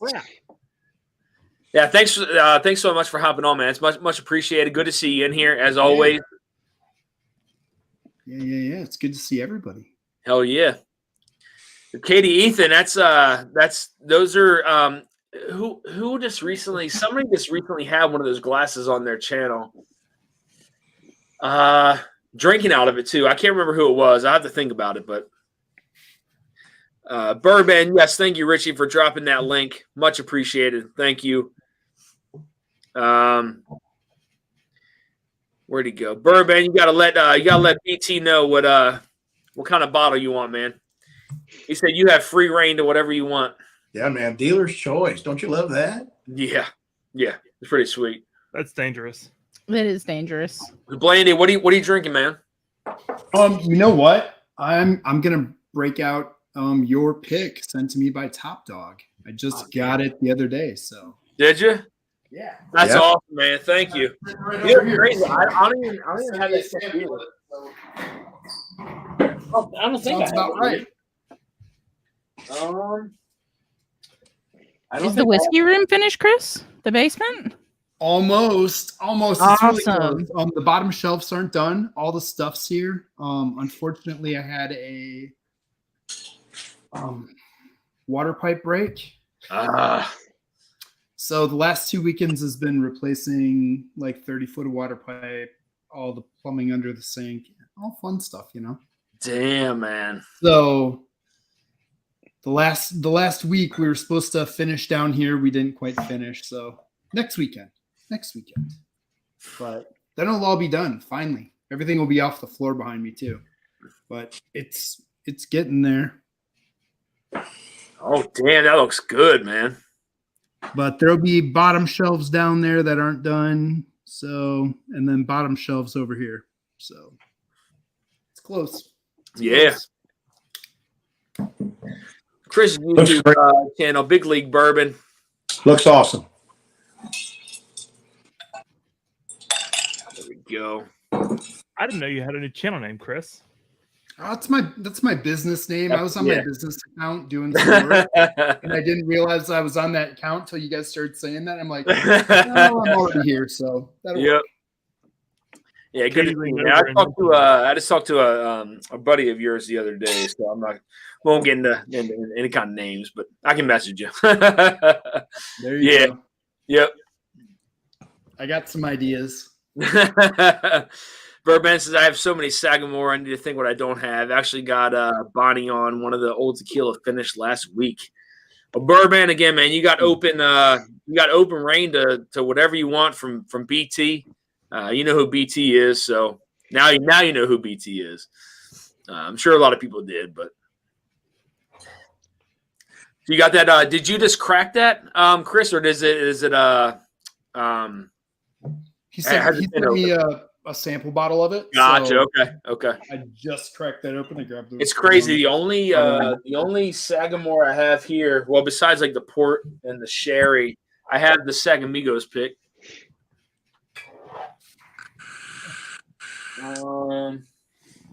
Yeah, I got the Sagamigos somewhere. Got the cognac finish. Got the distillery only cognac finish. That was a good one too. That's the one from this year? Huh? Is that the one from this year?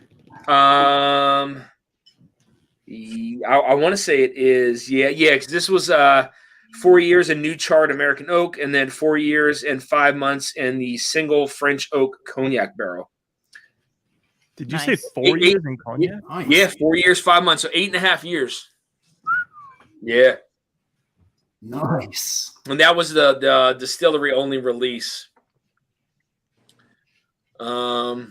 Yeah, 3 times the size of a classic American white oak barrel. Extended the maturation time, allowing for slow, intentional melding of flavors. Yep. So 8.5 years. That's crazy, right? That's exciting. Yeah, that's pretty wild. You get where are you located, Chris? I actually live like 35 minutes away from Scott. Oh, up in Wisconsin? I live right on the Illinois and Wisconsin border on 90, so like I can see Wisconsin out my front door on Nice. the Illinois side. So best of both worlds. Nice. Do you guys see Sagamore up there or no? Yeah. Yeah, we see a good amount of it through Binny's.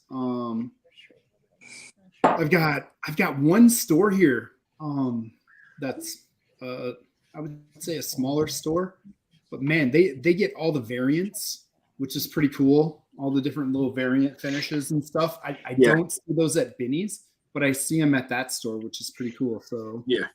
you get to see a good amount of the Sagamore stuff. Wait, Nice. We haven't seen the sherry finish or the port finish here yet, though. I think the port was only distillery release. And that was a BT. Can you touch on that really quick? I know he said BT says that was for our anniversary weekend release of 2022. So yeah, so that cognac release was for their anniversary release, which I didn't know that, surprisingly. So Nice. I had to stop by the distillery and grab that port on my way to see you guys. Did you grab the port? So you got it? Yeah. Dude, the port was great, man. I finished in my top 10 whiskeys. So I love the sherry finish, right? And the sherry finished in my top 20, but the port finished in my top 10. And that port finish from Sagamore is ridiculous. It's so good, man. Absolutely. And now Brian, we gotta get a date set. BT, we gotta get a date set, man. I wanna have you on the channel really bad, man. I wanna talk some Sagamore. So he says that one sounds fantastic, BT. Yeah. Is that Nashville? What does that say? Is that Nashville Sounds hat? Yes. Okay. Really? Interesting. There you go, guys. Richie, thank you for dropping that link for Big League Bourbon. BT says port finish distillery only. Yep. Eric, what are you drinking right now? I'm drinking the barrel. It's a single barrel 7-year. It's like the Willette Source one. Yeah, I haven't had it in a while. I've sampled a lot of it out, and so I'm going back to it. Yes, I think I was lucky enough to receive one of those. So thank you. I think we were too. I was going to say, I'm sure many people have received it. Chris, I saw man, I saw you with some Pingree and all kinds of stuff on IG, man. Yeah. Damn. Yeah, that's some of the stuff that's arrived on the doorstep lately. Yeah, it's that I haven't had too much Pingree, to be honest. I've had I've had a sample of a was it a 14 or a 13 year? I can't remember. I think maybe a 14. 14, okay. I think. And then a 7-year Pingree. So I don't, obviously I don't see a lot of Pingree around here. But I was able to try a couple samples. And I think, so was that through Valentine being that old? Yeah. It was. Okay. All right. Yeah. It's I think they did a fantastic job with that. So, and is that older MGP stock? Is that correct? Correct. Okay. All right. So it's not their own stuff. So their own. No, they have. They just released their distillery only release this year was a Boo Rye that was 6 years old that had MGP and then their stock. So I mean, it's based at 6 years old, but I think there was also some 8 and 10-year-old in it as well. Oh, somebody's in this chat. Hold on here. Who is this? Why can't I go down? Yo, that cherry punch.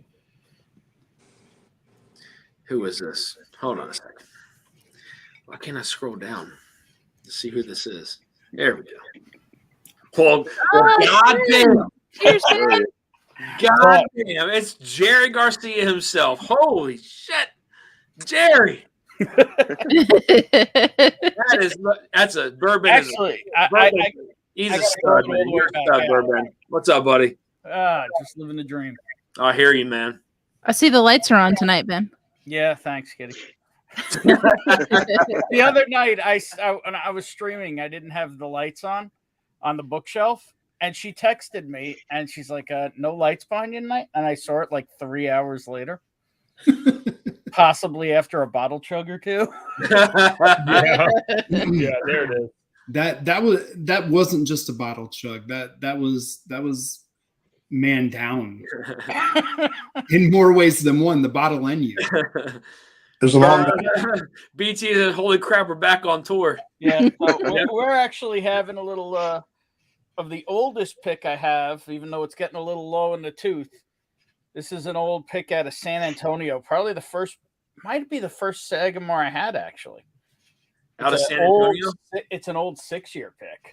Okay. But I think it was right after they went from 5 to 6. I see BT is still in chat. So BT is. Still, I don't know what to say. What do you do? What do you say with dealer's choice? I don't know what to say to that. I mean, that's you got him. You got him in chat, man. I mean, it's Yeah, no. I don't know. I got this beautiful bastard right here too. Who is that guy? That's not me, right? I don't know. He's got a lot of chest hair though. I do. That I do. Tender joke on Bourbon, hair on his chest. Yeah, I know, right? No, that's a squirrel. But anyway, a squirrel. Yeah, and this is the old foe we were talking about. I cannot figure out when I've asked a couple people. I haven't seen the responses yet, but when that hold on a second. When that label is from. Well, the confusing thing is the back label is what makes it confusing. Yeah. Old square label, gold wraparound foil. Yeah, but a barcode. Yep. And the Surgeon General warning, which and means the Surgeon General. So all the barcode and Surgeon General all indicates it's 90. It's either 95 to 2000 or 2005 to 2010. It's somewhere within that range, and I just can't figure out what it's from, what year it's from. I don't know. I know I was kind of shocked to see it. Yeah, I mean that's definitely like I have no idea what year this is from. I mean, good deal, buddy. In place for like $6. I never seen. Oh yeah, the Old Heaven Hill, yeah. But it doesn't say Old Heaven Hill. Same thing with that OGD Carrot Top you got too. That's a pretty good pour. outside of National Distillers Distilled. Yeah. Yep. Yep. Yep. That's good. That's pretty good I stuff. think these were $6. Yeah. I mean, Shit. I mean, they might have had active security in the store, but Yeah, I it's w- amazing what you can get when you're willing to get shot. Yeah. It wasn't that bad a neighborhood. I would drive through those neighborhoods for that bottle. but would you go there at 10:30 at night like I did? No, I would have went during the daylight, but you know. Yeah, well, Well, fun at night. you don't see the interesting shit at night. All All right. What do you call it? You know what, Dusty? You got my Yeah. contact info, right? You want to just give Yep. it to Brian? He said we should Yeah, chat that's fine. offline. Yeah. I'll give it to him. Absolutely. All right, cool. Says, so I received a text. Says, BT, I would trade him a handy for that Sagamore bottle. I couldn't put that in the chat. Hey, I mean, you have a lot of whiskey, so Is If that you- a capital you H know. or a lowercase h? Hold on 1 second. 4. That's awesome. That's awesome for BT to stop in though, and to do that. So thank you so much. Yep. Mr. Great Shot, BT, Mr. Great Shot, not sure what he already has, so I was thinking we could chat offline. Absolutely.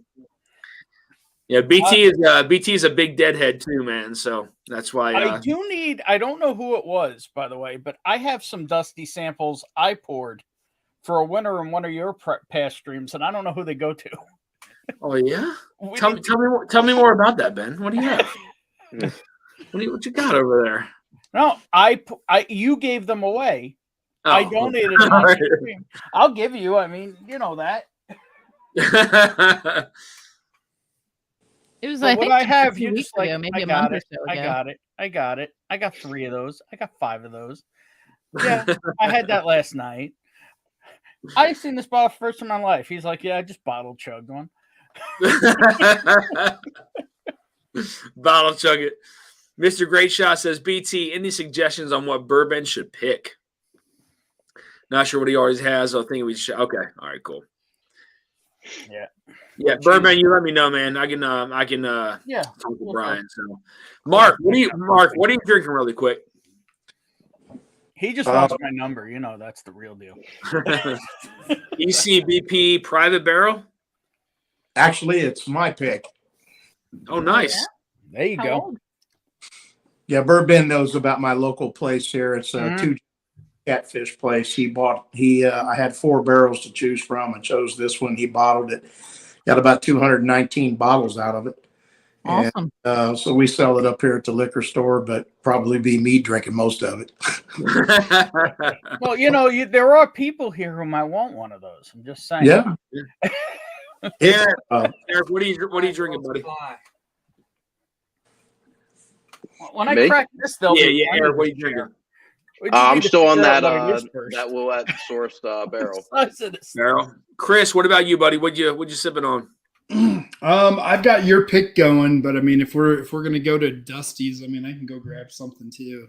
How do you like that pick? I'm just curious. I mean, you don't have to don't rant rave about it. Like I enjoy it. I really Yeah. enjoy He it. can start handling them. They're all over the place. yeah. Hey, This Brian. is a good Sagamore pick. I like it. Yeah, BT. If you're still in the chat, can you? I should touch base with you outside of here, but I know that was very close to an 8-year pick. I'm just curious to like how close it was. I can't remember the exact date that was on the bottle on the sample, but I know it was very close to an 8-year pick. I don't know, BT, if you can let me know in the chat. Katie Ethan, what you drinking? I'm gonna put you guys on a solo layout. Here we go. Yeah, Uh-oh. she's got Calvados, and I've got that mystery bottle that I got Calvados over there. that BT gave us. Oh, there we go. Let's go. Some Sagamore now. Sorry, that's what I'm pouring next. I'm pouring Sagamore next. You have the Calvados, Ben? Buddy. What's up? I What do said you, you have what the are you drinking? Calvados. Drinking a old pick. So the group I do most of my picking with when I travel to, as we'll call it, like on my street in the Mid-South, otherwise known as Kentucky. Ooh, I got one of those, Ben. This is an old San Antonio pick from Nice. I want to say like 2019 or 2020, the newest. Damn. Okay. That's an old school pick, man. That's like swordfish oil timing, right? Before swordfish oil. A little bit before, not crazy before, right? You guys, Ben, I got another one of those. I picks think from this that was group. one of the first sixes. Gotcha. Yeah. Oh, yeah, that's true, Chris. That's right. Chris illustrated this one, allegedly. nice. Because it's Yeah. Chris. Yeah, This show is a 6-year BT pick. that one. Guys, you see what BT said about my pick, right? You guys are 8 years, I believe. Oh yeah. The 8 year Well, 8 year it's pick is tasty what as is shit. what I knew we were Very very good. close to an 8 year, but I wasn't sure if we were 8 years or not for sure. So that's very, very close to an 8 year pick. So You That's gotta all. highlight Chris so BT Yep. can see All right, that, hold on. that All right. see the illustration skills Coming of the up. one, the only Chris Luddig. damn, that's a hell of a friggin' nice, man. Yeah, that's sweet. 36 A barrel. little play off the Wu-Tang Clan. Yep. Yeah, The because they 36 don't watch parallel that became the copyright. 36. Love it. Love Yeah. it. Chris. The detail on that label is insane. Yeah, man, that's crazy. That's got all kinds of crazy design on it. Yeah. It's good stuff. Look good on the back of my bike when I ride it. I can tell you that.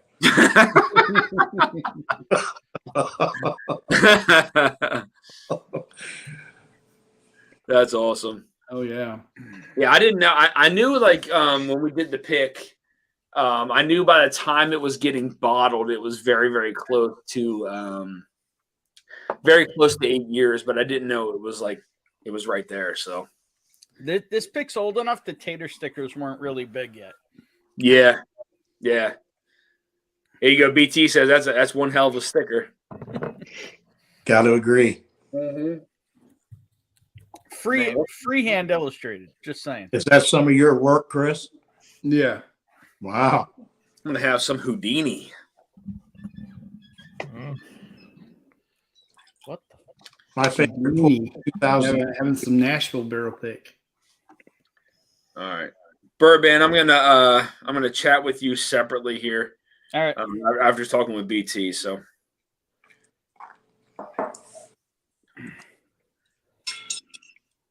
Did I just get? I think I just got our new pick too. No. There any Sagamore on the table? Bourbon, his trusty assistant. Yeah, my trusty back patient. Yeah. No, he really did just have back surgery 3 weeks ago. what is she sipping on? Anything or no? She. I was gonna say you better clean your camera lens. Oh yeah. Oh, I know her. I mean, he is a little, but So BT says but we had a delay in bottling that got you there. So it is an 8 year wow. Sagamore pick. Yeah. So I don't even 8 know what years, this baby. It's definitely got a lot more body than the 6-year pick I just poured. Good night, everyone. Never meant to hijack this, but you all are amazing piece. See you, BT. Cheers, BT. Good to see you, my friend. Cheers, BT. Thanks, man. Thank you. I'll eat for 30 minutes and it turns into a party. Jeff, I told you to join, man. I told you to join, Jeff. Come on now. He blamed us for keeping him up late on Saturday night. No. We did. I saw it. I'm a witness. Kept me up late one night. I'm still getting over it. It was just 5 days ago. Bourbon says up until like all hours in the morning, man. Like I was only 5 or 6 a.m. only, yeah. Oh yeah, he's a trooper. I bet he was up by 10 and rock rolling Bourbon. No. Nope. Nope. Not that morning. Nope. Yeah, I woke up at noon. I mean, I chugged like a quarter, like more than a quarter of this bottle. Which one is that one? Bourbon, where are you in New York? I am on Long Island. You're on L. Okay, all right. Long I'm Island. not mistaken. Chris, didn't you hang Long You Island. hung that long, didn't you? Yeah, I made it till about 4:15, 5 o'clock. Yeah. Yeah, something like that. Dude, Yeah. I tried to pop in on Friday night after I got back to the hotel, but I could only make it for a little bit. I was feeling it. Dude, I woke up at like 5 in the morning. All the lights in my hotel room were on. The TV is blaring like so loud. I could not find the remote control for the life of me to turn it off. I ended up fucking unplugging the TV from the wall so I could go back to sleep. Was that the night at the Graves? Yeah. So the night of It the was Quake like- Hill chug. It was like daylight in there, and the TV was unbelievably loud. I was dying when I woke up. I remember going to bed that morning about 5 o'clock. My wife asked me, said, That bottle was not on. That bottle was not on the island. None of those. my, my wife asked me, said, what the hell you guys talk about in there for like 7 hours, 6 hours? And I said, well, anything and everything. If she But I- wants to know, she can go back and watch it. I don't remember. She should just join. Tell you the truth, women never came up once.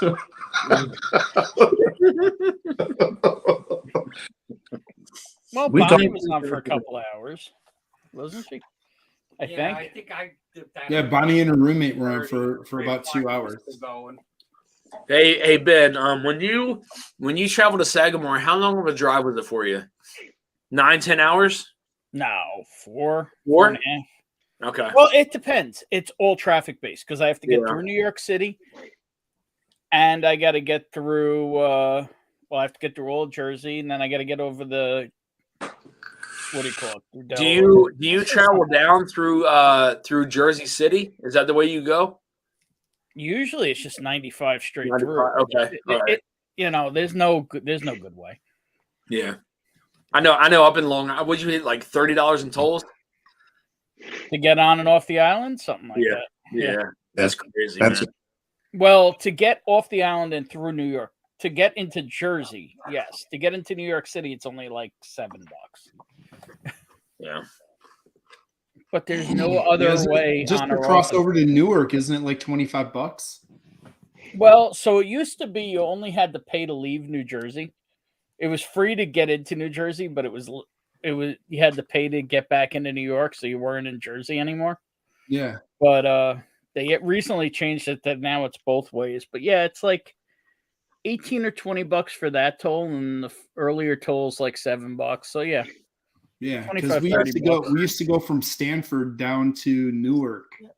And I had to make those trips, and man, it was like $100 in tolls a day back and forth. yeah, Yeah. can be. outrageous. Damn. Outrageous. And no freedom. Yeah. So Chris, are you doing any kind of picks where you are right now, or are you involved in any kind of groups? Yeah. I do the picks. I run the Major League and Minor League Baseball players group. Yeah. So it's current and former players. Oh So crap! I forget about actually that. just put a pick up for sale this weekend. That's a 9-year MGP from Coppercraft. It's a 21%er that Nancy Fraley picked the stock out at Coppercraft there. Now that Magnus and Coppercraft share the same building in Holland, Michigan there. Okay. Is that, I mean, do people have access to that pick, or is it just private? For that pick, I'm actually going to open that pick up because we don't have a huge amount of active members. Yeah. So we're used to getting picks somewhere in the like 100 to 130 bottle range, and this one came in at like 204. That's where my Sagamore landed. Yeah, No, 204 bottles. Like, huh, how am I gonna sell that again? yeah. I wasn't expecting that for a 9-year MGP either. And Yeah. we're like, How many are left, Dan? All those were sitting down on the floor for the last couple of years, so it was really low. And in Michigan, it's really cool here. I'm like, Yeah. okay, And I think Ben, I think mine is like less than 100 right now. I want to say maybe 85 bottles left, roughly. All right, getting there. yeah. Yeah, it's still a lot though. I mean, 204 is no joke. And again, like, you know, like I'm very humble. Like, you know, if it weren't for Mash and Journey, I mean, I wouldn't have had the opportunity to do it. So, you know, getting that pick through them is awesome. But yeah, it's Well, have you talked about your new effort yet tonight? Barrels for Hope. Yeah. Yeah, I mean, Barrels for Hope. So I know I talked about it earlier. So Barrels for Hope is it's a barrel it's a single barrel program, right? So it's through Josh and Aaron over at Stuff and Whiskey, Lance at Whiskey Tornado, Joe, who runs a single barrel program in he has a whiskey group in Cleveland, Ohio, and then myself. We're part of something called Barrels for Hope. So all proceeds go to charity. We each picked a charity to support. One of them being Folds of Honor, which is mine. One being the breast cancer. One towards breast cancer. The other being one for mental health. I forget the exact name of the. I think it's like she writes words on her arm or something like that. Like love on her arms. Yeah, yeah. That's for mental health, and then we have, what was it, breast cancer, Folds of Honor.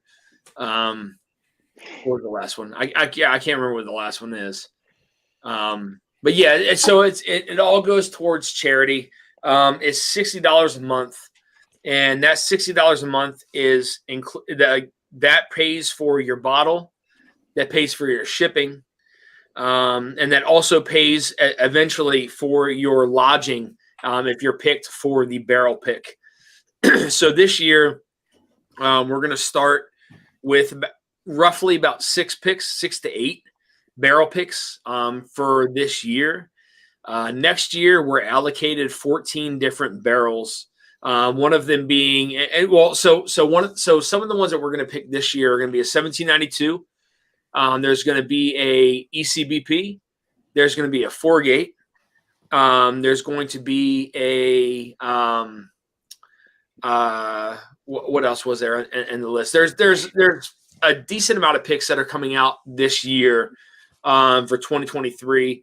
Again, this is kind of like almost like a soft rollout. And then next year, again, we've been allocated 14 different picks for the group. So we're given the RSVP level, we are looking to do 14 different single barrel picks next year.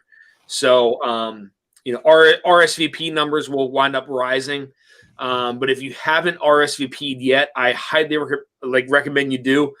You can cancel at any time at barrelsforhope.com.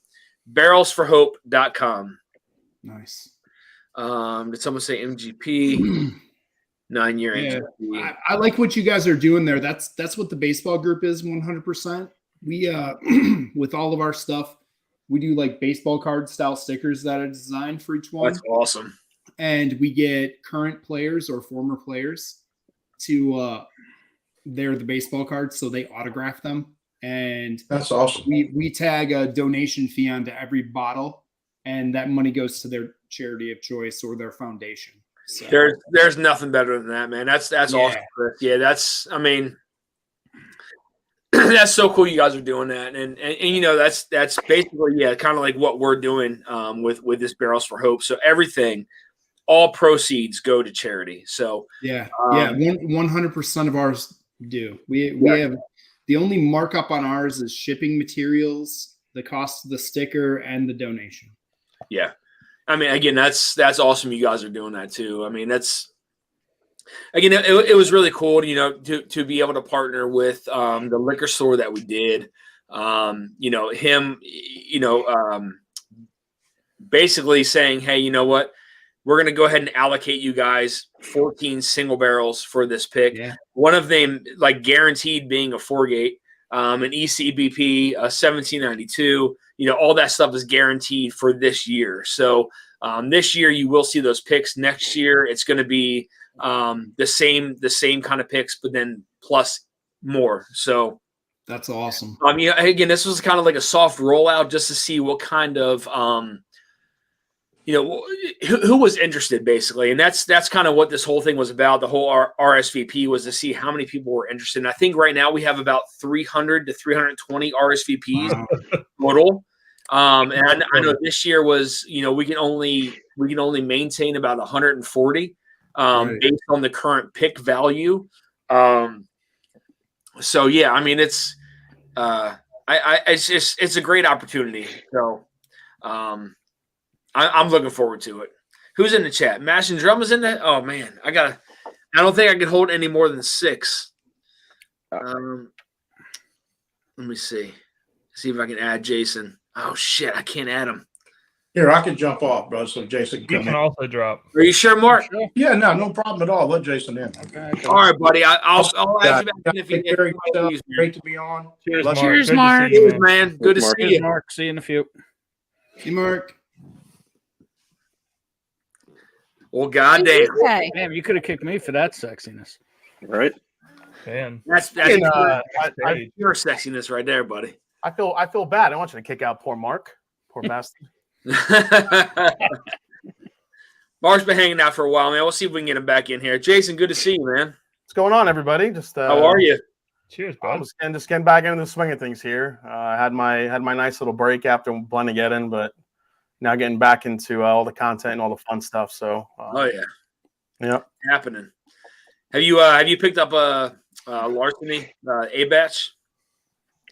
No, not yet. I'm gonna go to the store tomorrow morning, see if it drops here in Ohio. But everything's coming out a little bit later here in Ohio as of late with the Heaven Hill stuff. I'm not sure if it'll be there, but I'll try it. I love the C922, obviously, like a lot of people did. So Yes. oh damn, Blake. You should hit up Scott. That the A123 dropped in Wisconsin the second week of December. Are you serious? I'm serious. It started popping up the second week of December up in Wisconsin. I don't know. I around, can't. Milwaukee and just north of Milwaukee area. I think C922 just dropped here like 2 weeks ago. Yeah, I don't know. Scott's like, I mean, Scott's not always on the he's not usually like first online trying to get some of that stuff. So So Jason, Mash and Drum, the Mash and Journey Whiskey Club 2023. What do we you guys have anything planned for like the first couple months of the of the year, or what's that looking like? If you could talk about it. yeah, I mean nothing. We still have picks from last year we're trying to get to be honest. I mean stuff that's still coming in. I think everyone's really excited for the 3 wild turkeys that we got coming out. Uh-huh. So we have 2 Kentucky Spirits and 1 Russell's Reserve, and Burben can kind of clue you in. He actually helped with those picks, which was a lot of fun that weekend, that day I should say. And then It's turkey. What else do we got? yeah, it's turkey. I mean, there's nothing else to be said. Is that coming soon? Have we heard on that? What's that? Is that coming soon or? No, I mean turkey takes the longest, so we don't Okay. know. But I'll tell you what, though, it's all gonna freaking hit at once with all the other groups that were there that day. So But, driftless, peerless, turkey, everything.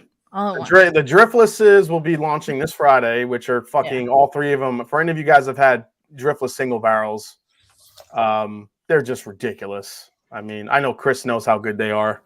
Yeah, I just picked 7 with Franchi 2 weeks ago, 3 weeks ago. Damn. 7 of the rise. So Yeah, it's stupid good. We got two ryes and 1 bourbon coming out. One of the ryes is a short barrel, of course, because it's not the Mash and Journey unless we're not picking short barrels. And then then we'll have the 3 peerless barrels at some point soon. We have our Japanese whiskey cask strength that we did, which will be a nice little change of pace for everybody. Yep. We have that Hughes Brothers, that 10-year rye, that MGP. Yeah. That absolutely incredible stuff. I can't wait for you guys to try that.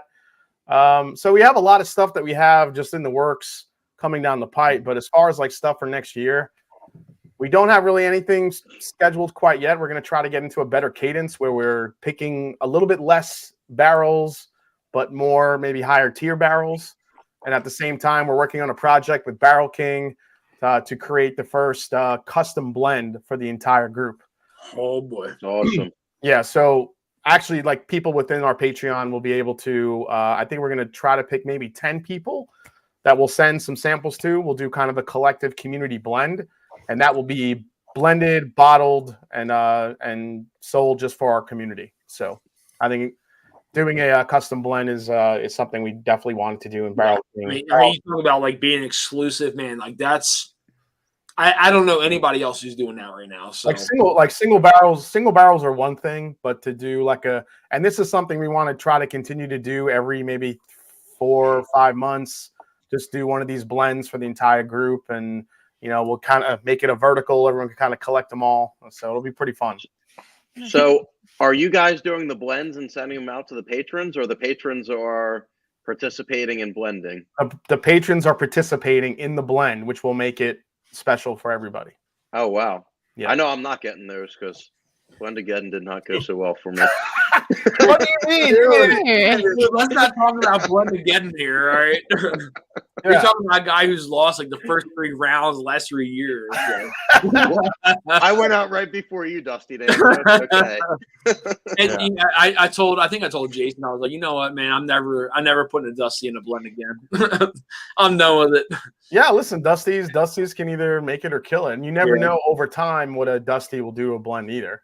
Yep. I was talking about that with Nancy Fraley. She was just saying how you put an older bourbon in there, you don't need much of it, and sometimes that older bourbon will absolutely kill the entire blend over given. It may not taste that way like the first few weeks that you're blending it, but as that thing sits in there, you never know what could happen. It dominates it. Yeah, it could. It could. Yeah. Sure. I'm not putting any weeders in mine. They were tasting mine. They're like, it's so sweet. I'm like, well, this one can't be mine. I'm like, nope. Yeah, I have a potential plan for next year, but I don't know how to execute it. Katie, Ethan, are you guys going to join Blendageddon next year? I think you should. It's kind of intimidating. I think you can do it. She's just talking about me. I mean, I'll at least have fun with it. Yeah, I mean, I would expect everyone to put in, and again, like you never know. I have some ideas up my sleeve for next year. We'll see how we do, but we'll see how it goes. I've already bought bottles specifically for my blend, like stuff just for Blendageddon. And I do want to say I tasked Chris to come up with the championship shirts for nice. Blendageddon for 2022. So once those are done, everybody, everyone that I really feel like every participant that entered a blend should get a shirt. So we'll see how that goes once Chris is done. The Franken blend one should be pretty fun. We'll see how the other one. That one I'm pretty close to having the main sketch done, so I can start inking soon. Awesome, man. I appreciate it. That's really cool. This has been fun. I know. What I think mine came in third, right? It was Slip Jimmy came first.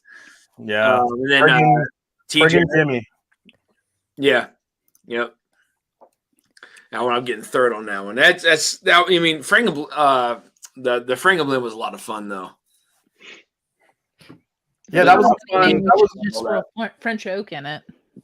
Huh? Yeah. That'll make it right. Yeah, he went crazy. Like he totally blended that. Like for me, like he's like the French oak, the whiskey he used, just crazy. But I mean, I still can't believe he did that though. It's so funny. Yeah, it's fucking hilarious. I don't know. I might do. I'm still trying to think if we want to do it next year, where all the bourbons that are available, the bourbons that are used, or the American whiskeys that are used, have to be stuff that you can somewhat attain, or maybe just cutting out single barrels in general and just doing regular bottles instead of single barrels, just to make it a little bit more possible for people to recreate. Oh, interesting. If I can give an opinion on that, because I've heard you talking about that, I would say what's likely to happen if you go available bottles. Available is different in everybody's market. So somebody's going to win, and somebody's going to be pissed off, like, "Oh, that's not available" or whatever. And I know, but I know. I totally understand what you're saying, but either way, Eric, it's going to be it sucks for most people, because then you read off the blend and it says single barrel, single barrel, single barrel. This guy's picked, this store's picked, this person's picked. Yeah, I'm They're with still you. like, well, I can't create that. I'll never get that barrel. So, what about like a specific category for that, with like designated bottles, like however many bottles of what you would categorize? So that was where I was going. I'm kind of going like, I'm going to pick like a specific, like maybe 15 to 20 bottles. I think that would be awesome. Yeah. and who can make the best blend out of those 15, 20. Right. Yeah. That would be amazing. Yeah. So we'll see. Yeah, Jeff Perkins said the Franken blend category is challenging. Is a challenging opportunity for blenders. Yeah, And to make it- I love the Franken blend category because there were some really different things in those blends. Blake Benson nailed it. To make it fair and interesting to everyone, just make it all bottles under $25. Oh my God! I don't want to drink. I don't want to drink Kesslers. But imagine somebody figures out how to make Kessler Jason, taste this is your good. competition. You so just make it comes from a Just short make- barrel mix. Just make it come from short barrel. Yeah, exactly. The whole every blend has to be short barrels. What's up, Joe Graves? How you doing, bud? Yeah, so we just had a really fun night with Joe and Kathy Graves. Eric was there. Yeah, I saw the pictures on Facebook. That's cool. Yeah. Oh, real quick before I forget, Ethan and Katie, your video, the last one you posted was freaking brilliant. It was hilarious. Oh, Ethan's, Love yeah. See, it was amazing, man. It was so funny. I love it. Man, I'm glad you enjoyed it. Jason, will you be on the stream? Dusty, you're having the guy from Blue Run on? Yes. Oh, that's it. I'm out of here. Yes, I'm gonna have BT on. I'm trying to have him on first, to have Brian on as the first true guest on the channel, and then having Mike on. And I just want to ask Mike, like, what they have going on for 2023. Like what they plan on releasing and things in that like that nature, basically. Oh, barley wine. And then going from there, like I plan on having Drew from Whiskey Lore on. Nice. Spirits of French Lick. I've chatted with them as well. So I just I kind of plan on doing some short interviews, just quick to the point interviews, just stuff like that, just to try to I'm just trying to grow the channel a little bit, just try to get some exposure out there. Oh yeah, for sure. I mean, I'll be interested to hear what they're planning to do with the distillery at Blue Run. Like, I agree, and that's that that is literally like the top question I have is like, what's the plan going into 2023? Is there going to be anything sourced still? Is it only going to be like your own? That kind of stuff. So like, will my photo be on the wall saying "Don't let this guy in"? No, I'll let everybody in, but we just gotta behave. That's all. No, Jason's gonna be in chat like Top Shelf Dustin when he had OHLQ on. Oh my God, Dustin was such a dick. I told him, you asshole. But he apologized. I know. That's why I break his balls about it. Yeah. Flanagan is going to get bigger every year, so bringing it down to specific categories might be inevitable. Yeah. It might be. We'll see. More judges. I feel like the bigger the spotlight gets on it, I'm curious how many, if that will inevitably bring more bourbons to the fold, or more blends to the fold, as I should say, or less. I think it's going to bring more, man. I think more people are open to blending their own stuff, right? Like, so you see like the likes of like Top Dog, John over at Top Dog, like he does his own blends. I think people are going to be more open to it, man. I think you should see a lot more entries this upcoming year, not only through the Frankenstein blend, but just through the normal, just through the normal mix. I think you're going to see a lot more entries, and I'm curious to see how many entries did you have total for outside of the Franken blend? It was what was it, 30? 30 yeah, I was going to say, yeah, it had to have been. It was. I had a couple more than that, but I don't know if I told you guys the story.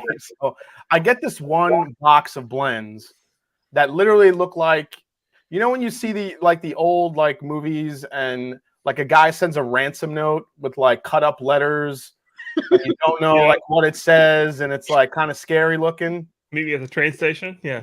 Yeah. Like picture a box of blended whiskey in vials that look like that. I don't even know how to explain it. It looked like someone put piss in a bottle and was trying to kill me. There was no way I was opening that box or trying that whiskey because there was no return address on the box. Yeah. The sticker was like, it was completely illegible. I don't know what the fuck it said. There was no information, no envelope telling me what blend it was. I'm like, yeah, I'm not freaking. No, I agree, man. Nope. Yep. And then there was one other blend that got damaged in shipping and it leaked everywhere. And unfortunately, I couldn't add it because it wasn't going to get back in there on time for the first round. Yeah. So no one ever reached out to you after you put out like the brackets and was like, "Hey, what happened to mine?" Yeah, which that's a key sign, right? Yeah, there, which makes me believe more that someone was trying to send me some piss or something. Either that or it was Slippin' Jimmy again. Yeah, the name on those is give a guy a hand. That was the name. I should have taken a picture. Anytime if I get that again next year, I'm taking a picture and sending it. Is this you? Is that you? That was crazy, man. That was like that was such an epic ending to that was dude, that whole tournament was so much work this year or last year, I should say. I mean, it was a lot just doing all the little trailers and the videos and putting everything together, sending out sample. It was that knocked the life out of me leading up to the end of the year, man. It was tiring, but it was a really great experience for just to get all the different judges involved. I thought was huge last year. That was awesome, man. I mean, you had you had the cream of the crop on your channel, man. I mean, well, yeah, I want to get more judges and see if we get some new folks for next year. We'll see how it goes. But, so are you excited about the ascots? Yeah, I mean, I'm excited to give nothing double platinum again. Yeah, I heard. Yeah, I know you didn't give anything. I didn't give anything double platinum last year, and then I saw like all these whiskeys won double platinums. I'm like, what?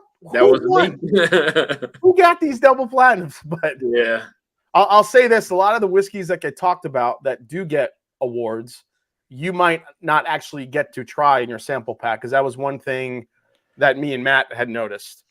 Because they were talking about like some specific samples, because everything is numbered and quantified and it's all it's all organized, so everything has a specific number and code to it. And they were talking about samples that weren't in my set of samples. So I'm like, okay, well, I don't know what they're trying because I didn't get to try that. So it's interesting, but it's a lot of fun though. Yeah. Oh, it's yeah. I mean, I'm looking forward to it, man. This is trying something a little different. So, what's that? Matt, shut up. No, go ahead. I'm trying to say.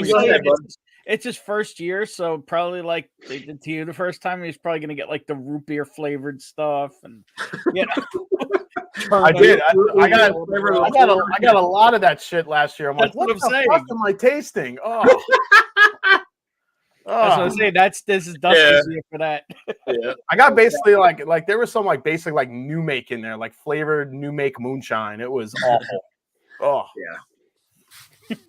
I'm sure it's gonna happen. So yeah. Oh, Keith Thompson's in the chat. It says mine is already bottled, so I can see how it mingles over time. It's a slippery slope when making something unique that's also drinkable. Yeah, I mean, Keith, you had one of the top blends too, so. He was up there. Yes, he did. Yeah, he was. Yeah, that Sunday evening cigar blend was freaking delicious. So, who was there to judge that one? I can't remember.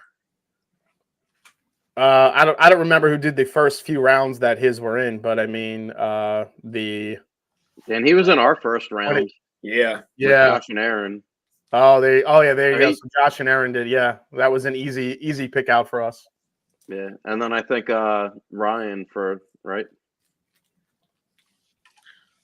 Ryan I think was in that round, and then it made to the finals. Yep, for sure.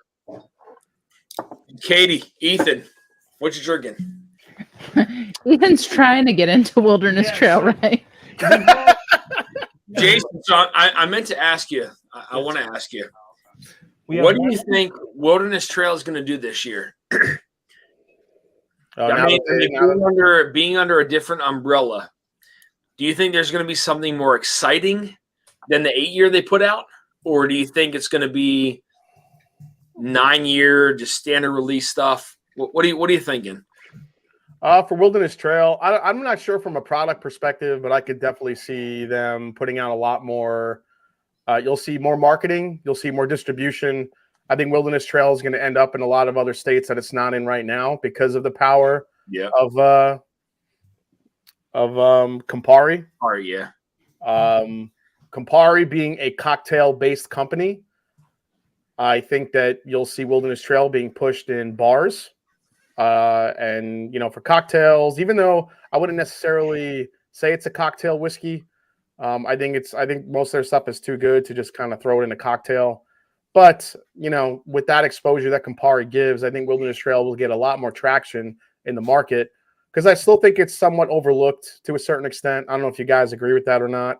Yep. I do think every time I talk about Wilderness Trail to folks, most people still aren't sure who that is or what it is.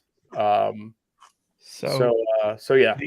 The other thing about Wilderness Trail, right, or about Campari is, Wilderness Trail prior to Campari buying them, they were looking to expand to the international markets.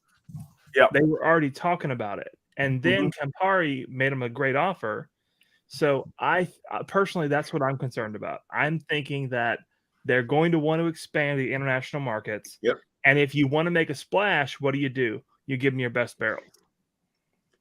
Well, again, I wouldn't be too concerned with that market getting too much of the good stuff.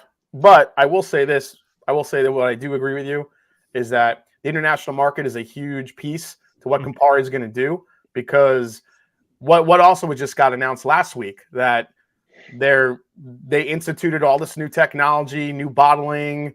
They're gonna double the output of what they're distilling now, and that's all that stuff is just gonna get ready and set them up to bring more stuff overseas. Yep. So and into more markets in general, and that's really just setting up.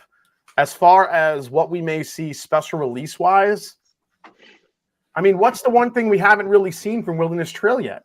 A finished product. Yeah, one time I think, right? Did they? I don't remember seeing anything. They had a finish. I swear they had a finish something. Wilderness Trail? Didn't they do like a maple? Yeah. Right? Distillery was maple? Was it a maple like syrup barrel finish or a maple wood finish? I thought it was a maple syrup barrel finish, Yeah. but I could be wrong. It was right around time Jack announced that they were doing the maple finish. That would make sense that we would start seeing more of that. I mean, every other person in the market's doing it. I don't see why Wilderness Trail wouldn't. I mean, I think their ryes are so good that could really have some nice finishes on it. Yeah, for sure. Bourbon of the Week says, what small distilleries do we lose during the current market? I think, I mean, in my opinion, before anybody says anything, I think we're still going to lose some of those smaller distilleries due to the barrel shortage. I think, again, yeah, I mean, just hearing what some of the people have said. Oh God, there's going to be a shortage of barrels. Oh God, I can't stop. Oh God! Oh God!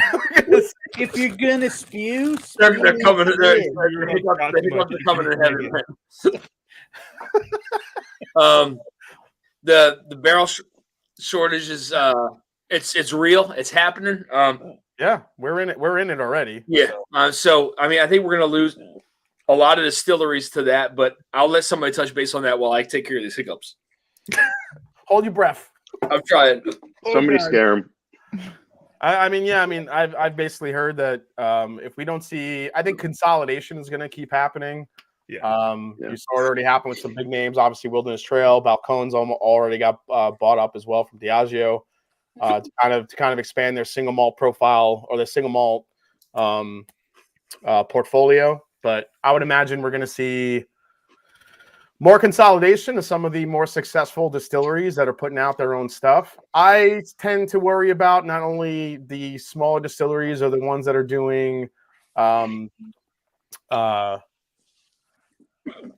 ones that are just sourcing primarily. I could see them having a lot more trouble as we get down the line, especially with barrels and some of that stuff, because all the whiskey just, I mean, people are making it. I don't know if they can make it as fast as we're drinking it. So, Yeah. And I do know that one thing that I know that's happening, like Wilderness Trail was one of the few distilleries left doing contract distilling. Apparently when Campari bought them, they shut down a lot of those contracts. So a lot of those guys that were going to Wilderness Trail to source whiskey are now cut off. So I think that was the big buy for that, though, because in a lot of the barrel market, Wild Turkey was one of the big players going out there looking and buying a bunch of barrels back. So if you can go into somewhere that's doing contract distilling already and grab that, I don't think we're so much going to see it out there as the Wilderness Trail name per se to go overseas. I think we're going to start to see it be in, the little offshoot brand names and under some different Campari labels that are going to enter the European market at this time. Yep. It's something with an age statement.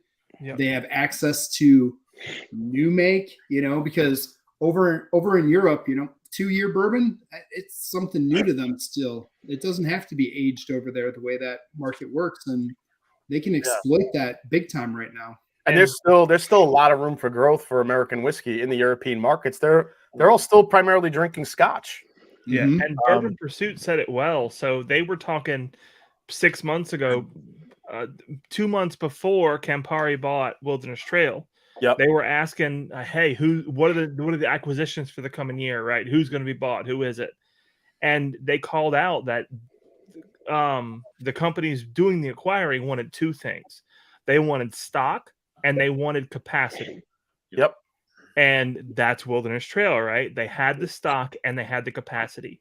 And so the first thing is you buy it, and day number 1, you get the stock immediately. Well, the capacity is dedicated to contract distilling. So immediately you cut that thread and you have that capacity back. And so immediately you can produce a ton more whiskey and put out under different brand names. Even if you choose to take the Wilderness Trail name international, you can now, right? It's not a big deal. Mm-hmm. You have the capacity. Like Jason said, they made themselves almost twice as efficient on the bottling line. They're just going to be blasting out whiskey across the globe. That's right. Absolutely. And I still think we still haven't, to Fred Minnick's point, what he said on Blennigeddon, I don't think we've seen the end of consolidation. I still think there's going to be more people bought up. Yeah. I think people are just trying to, these bigger brands, Pernod Ricard, Campari, Diageo, whoever it may be. I think these guys are, some of these, I'm not going to say small distillers, but some of these distillers, like, from a Wilderness Trail perspective, some of these guys that have newer distilleries over the past, several years that are up to making a good amount of whiskey at this point, that want to get a little bit more help and investment, expanding their portfolios and getting some more of their whiskey out there and just profiting off of the popularity of American whiskey. I think some of those brands you may see go. So I hope it doesn't happen, but look at Sagamore. Sagamore has the capacity and they have the stock. Shut up, Ethan. I mean, I hope it doesn't happen. But yeah. I mean, Sagamore is a very good example. You know what? I've been curious. I'm curious what's going to happen with Michter's to a certain extent as we get down the line. They've already kind of skipped some releases because of the older whiskey availability. Yep. I mean, I don't know. I mean, everyone's kind of thought for years that, they're getting their stuff from Brown-Forman, but I think at this point, who knows where they're getting their shit now? I mean, you just never know. It's hard to say. I mean, but I agree with you. I mean, I think with some of their stuff, they're definitely sourcing from someone. they're definitely sourcing from. Yes, for sure. But what stuff they're sourcing is the question, you know. Yeah, I've had a couple people tell me exactly what it is, but I'm not saying shit. I don't blame you. I just don't. I'm not sure if it's true or not. I don't want to put anyone's business out in the street. So I gotcha. Well, no matter where they're getting it, they must have a pretty firm contract for them to be giving up that quality of distillate. Yeah, I agree. Do you think they will start to reuse the older barrels? I think that question has been brought up so many times. I don't know. I don't think we'll see the end of new barrels.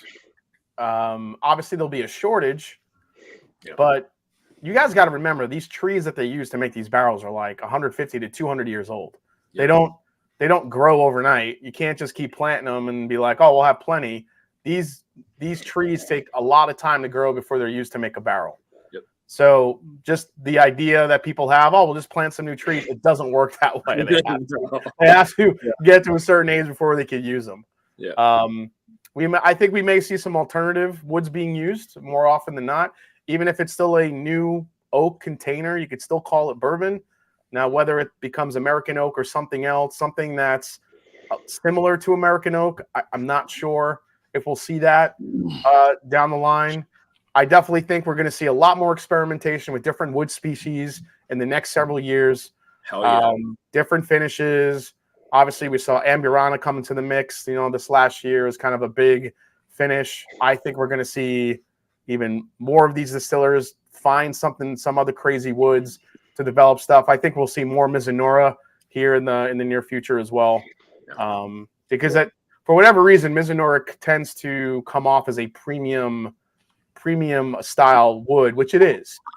I mean, those things it's extremely difficult to make a barrel out of Mizunara. It's very expensive. So maybe we'll see some of the premium offering using that type of cask. And all the different finishes. I think we're going to see different combinations of finishes. I mean, Fourgate's been doing it. Yep. You know, they're using rum and sherry or sherry and port, whatever they do. I think we're going to see a lot more people using that too as we go down the line. Well, I mean, from my understanding is they're going to have Kai finish, right? Yeah. What is it? They're majestic wood. Yeah. Kai finish and Amburana finish. So. Still the hiccups. Dusty's like majestic wood. He just needs a handy. It's fine. I love my majestic wood. Stop with it, man. I thought I was going to stop after a while. So, but on the barrel front, right? Like we talked about it with the used barrels. Christopher David mentioned it earlier, and we had a conversation about it, Jason. Yeah. But a lot of these used barrels, and I think a lot of people are under the impression that, well, distilleries will just stop shipping their barrels overseas, right? They'll stop giving them to Scotch distilleries. But a lot of that's under contract. And if it's not under contract, a lot of it is Brown-Forman. Right? So they own the bourbon and the Scotch distilleries. The same with Diageo. So there's a pipeline there. So a lot of these used barrels, they can't just stop sending them to Scotland. They have to continue to do so contractually. Yep.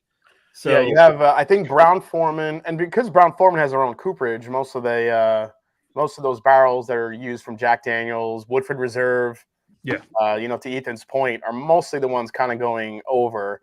I think Jim Beam also sends a lot of barrels over as well. I think they're in the mix in that pipeline as well. Yeah. But too. Yeah. Bullet. Yeah. Oh yeah, Bullet. That's a good call out too. Yeah. Yep. I just don't know. I don't know, man.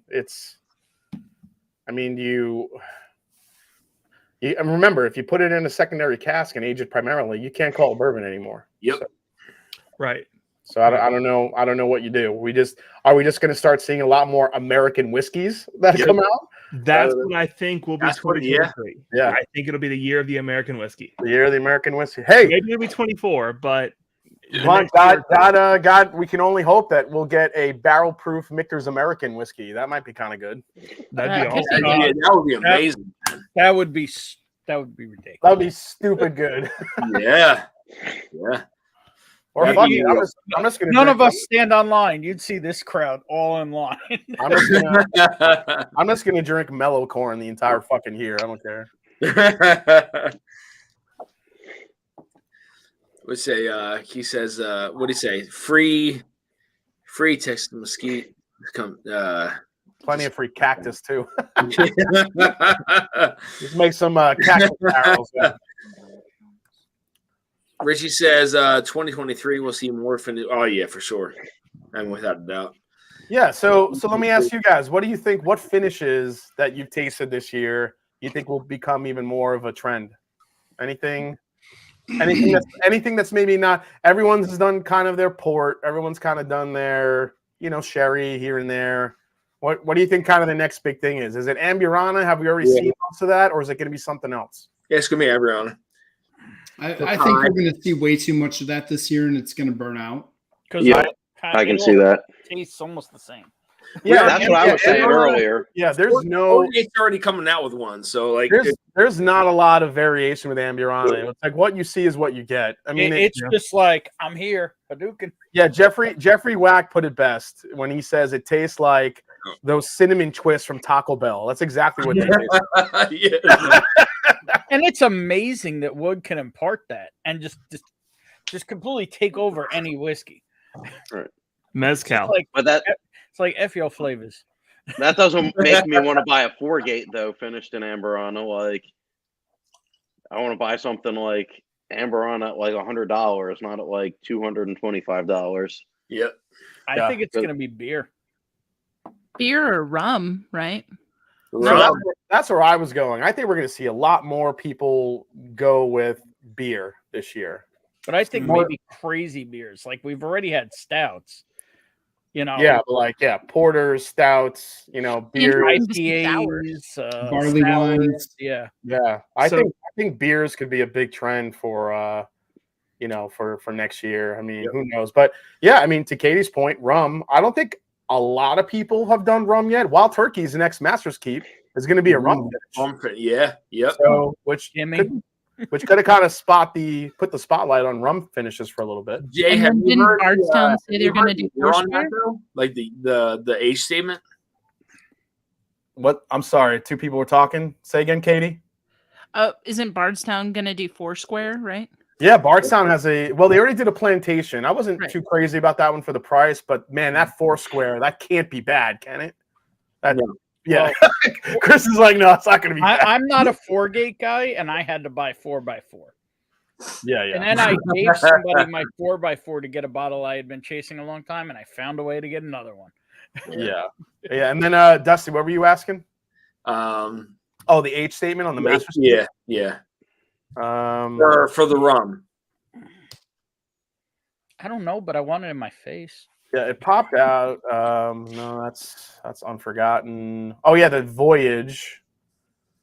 Adam Shelton said that 2021 was the toasted finish. 2022 was the Burai. 2023 will be rum. Okay, calling it 2023 rum. Any thoughts on seeing more like Canadian rye and like corn and like blends and stuff like that? Like, is that going to be more prevalent?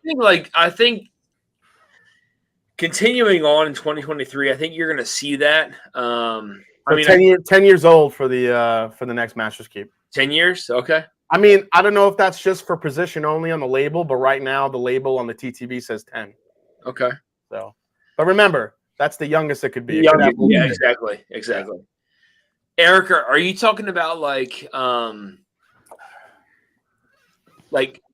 so what were we saying? Will Canadian rye and corn whiskey be more prevalent blending? Like, I mean,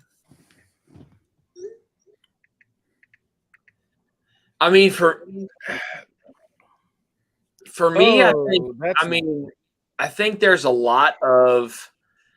Well, I mean, as far as Canadian whiskey, man, I mean, you look at like Foul North. I mean, you look at like, obviously, like they're going to be using a ton of that, right?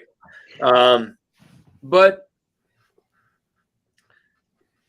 I don't know. I mean, as far as like a high aged corn whiskey, Again, you have to look at people that are just doing blending in particular. That's it. yeah, I mean, Bardstown Bourbon Company, Found North. We said. I mean, you could even look at Penelope. They may go up to Canada and start looking at these different liquid streams to use in some of their whiskeys. You just never know. Yeah. I mean, that's a good call. It's probably not, but sorry. Yeah, I mean, this might lead the way for an American single malt boost. I still don't think that a lot of people are going to get completely into it because I don't think it gives the same sweetness that people come to know and love with bourbon. Yeah. But I think a shortage and maybe an oversaturation of market could lead to a little bit more spotlight for American single malt. I think that's very, I don't think that's going too far afield to say. No. Driven Jerem said the American legal spirit world isn't that pragmatic. Adam Shelton, there's no born again virgin oak.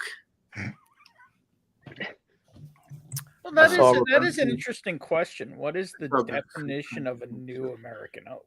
Dude, I mean the Spanish oak. So Keith, the Spanish oak, the last thing that I ever had that was Spanish oak was this Dancing Goat. This was the 7-year American corn whiskey. Yep, Mash and Journey has a pick of that coming out. What? Yep. Of course. Yep. Yep. We were able to get one of those Spanish oak corn whiskeys, and it's 7-year, right? It is unbelievably good. Jason, don't play. Now, those things are crazy. I have one that was from Wisconsin. It tastes like you're drinking Amaretto. Yeah. Smells like it, tastes like it. If you didn't know it wasn't Amaretto, you would think you were drinking good. That is a spot on description, Chris. It tastes like Amaretto whiskey somehow. It's crazy good. Yeah, it's so good. It's so good. So damn good. Blake says, to a point, I'm happy people turning their noses up to the floor gate. Leaves more for me to buy and drink. Hear that, man? Yeah. Like when you guys were talking about Canadian and stuff, and we talked to Ambruana. I mean, for my baseball group, we went Canadian whiskey for an upcoming pick and Ambruana. Yep. You guys have probably seen it floating on Instagram since Coming Whiskey had a sample of it. Mm-hmm. The 28-year-old Canadian whiskey that was 154 proof, finished in Ambruana. Nice. That sounds interesting. I mean, you think we ever get to a point where so this is kind of on the extreme side, but just hear me out here. You have a barrel shortage, but you have a lot of barrels aging, obviously, in Kentucky. Say we get to a point where the barrel shortage is it's impactful enough that not many people are filling as many barrels as they once were. Say it's kind of cut in half. You have stuff that's aging. We could see a lot more high age stuff coming down the line because people are going to let that stuff sit because they're not getting any more barrels. But what if American whiskey producers start going overseas? I'm not talking about Canada. I'm talking about going to Ireland, going to Scotland, and trying to create different blends using those three types of whiskeys. Just trying to do some international blends to make just new spirits and something more interesting. I mean, I'd be in for bringing some scotches into the blends. All throughout history, you've seen the bourbon market adapt to whatever it may be. I mean, whether for better or for worse. You saw what happened with the whole light whiskey, thing that happened that got killed real quick. But they did that to compete with the market that was drinking a lot of vodka and a lot of spirits like that. So it'll be interesting to see if it gets to that point. You're going to see all these crazy different blends coming out of these distilleries. I mean, that's really though on the extreme side. What would you guys think about that? I'd be down 100%. I think there's some scotches out there. I mean, me and Ben talked about it a little bit. You get some of those profiles in some of those Kings counties right now. Yeah. especially using the UK malt. Mhm. If you brought some of that stuff over and blended it with some older bourbons, some 8-year plus bourbons, I think we would see some very, very interesting and unique distillate that I think a lot of people would get into. And I think you might really see that crossover that gets more people into Scotch and more Scotch people into bourbon if we did such a thing. Or do you see a lot of the big distillers do what Jack Daniels did? Start making their own malt. Mhm. Right. Because you don't have to use a new barrel. You can use a used barrel for that. I mean, why not? But here, two things quick. One is when we had this conversation 2 years ago, we all thought whiskey was going to get younger and younger. And all it seems to be doing is releasing older and older lately at a higher price tag. Yeah. But we all thought, everybody said the old distillate was drying up. And meanwhile, we're seeing the oldest crap ever age dated coming out left and right. It's like but you're really only seeing that from a handful of distilleries that are going to have that type of your heritage distilleries. Yeah, the heritage distilleries. Even MGP, everybody said the old MGP dried up. Now we're talking 9 year, 10 year. It's not that it dried up. They just turned off that tap because they wanted to save it for their own shit. Yep, basically. And look at the price of it. Oh, without a doubt. But the conversation that's going on in the chat is interesting. Can will there be board again new oak? Yeah. There's reclaimed wood all the time now. What constitutes a new American oak barrel? So I think it would be super pragmatic for American, because let's be real here. It would take American legislators, you're talking U.S. congressmen and senators, to say, okay, we are going to expand the definition of bourbon to include these resurfaced barrels. Exactly. Yeah. Well, I don't think our country is that pragmatic. I've read a lot, but I can't say that I know this part of it. Is the definition of a new American charred oak barrel clearly stated, or could people play in those lines? But if you try that, you're taking on a huge risk, right? So you're talking about a barrel. You're talking what, $3,000 to $5,000, at least $3,000 to $10,000 difference in bourbon versus American whiskey for the same barrel. Yeah. For the label.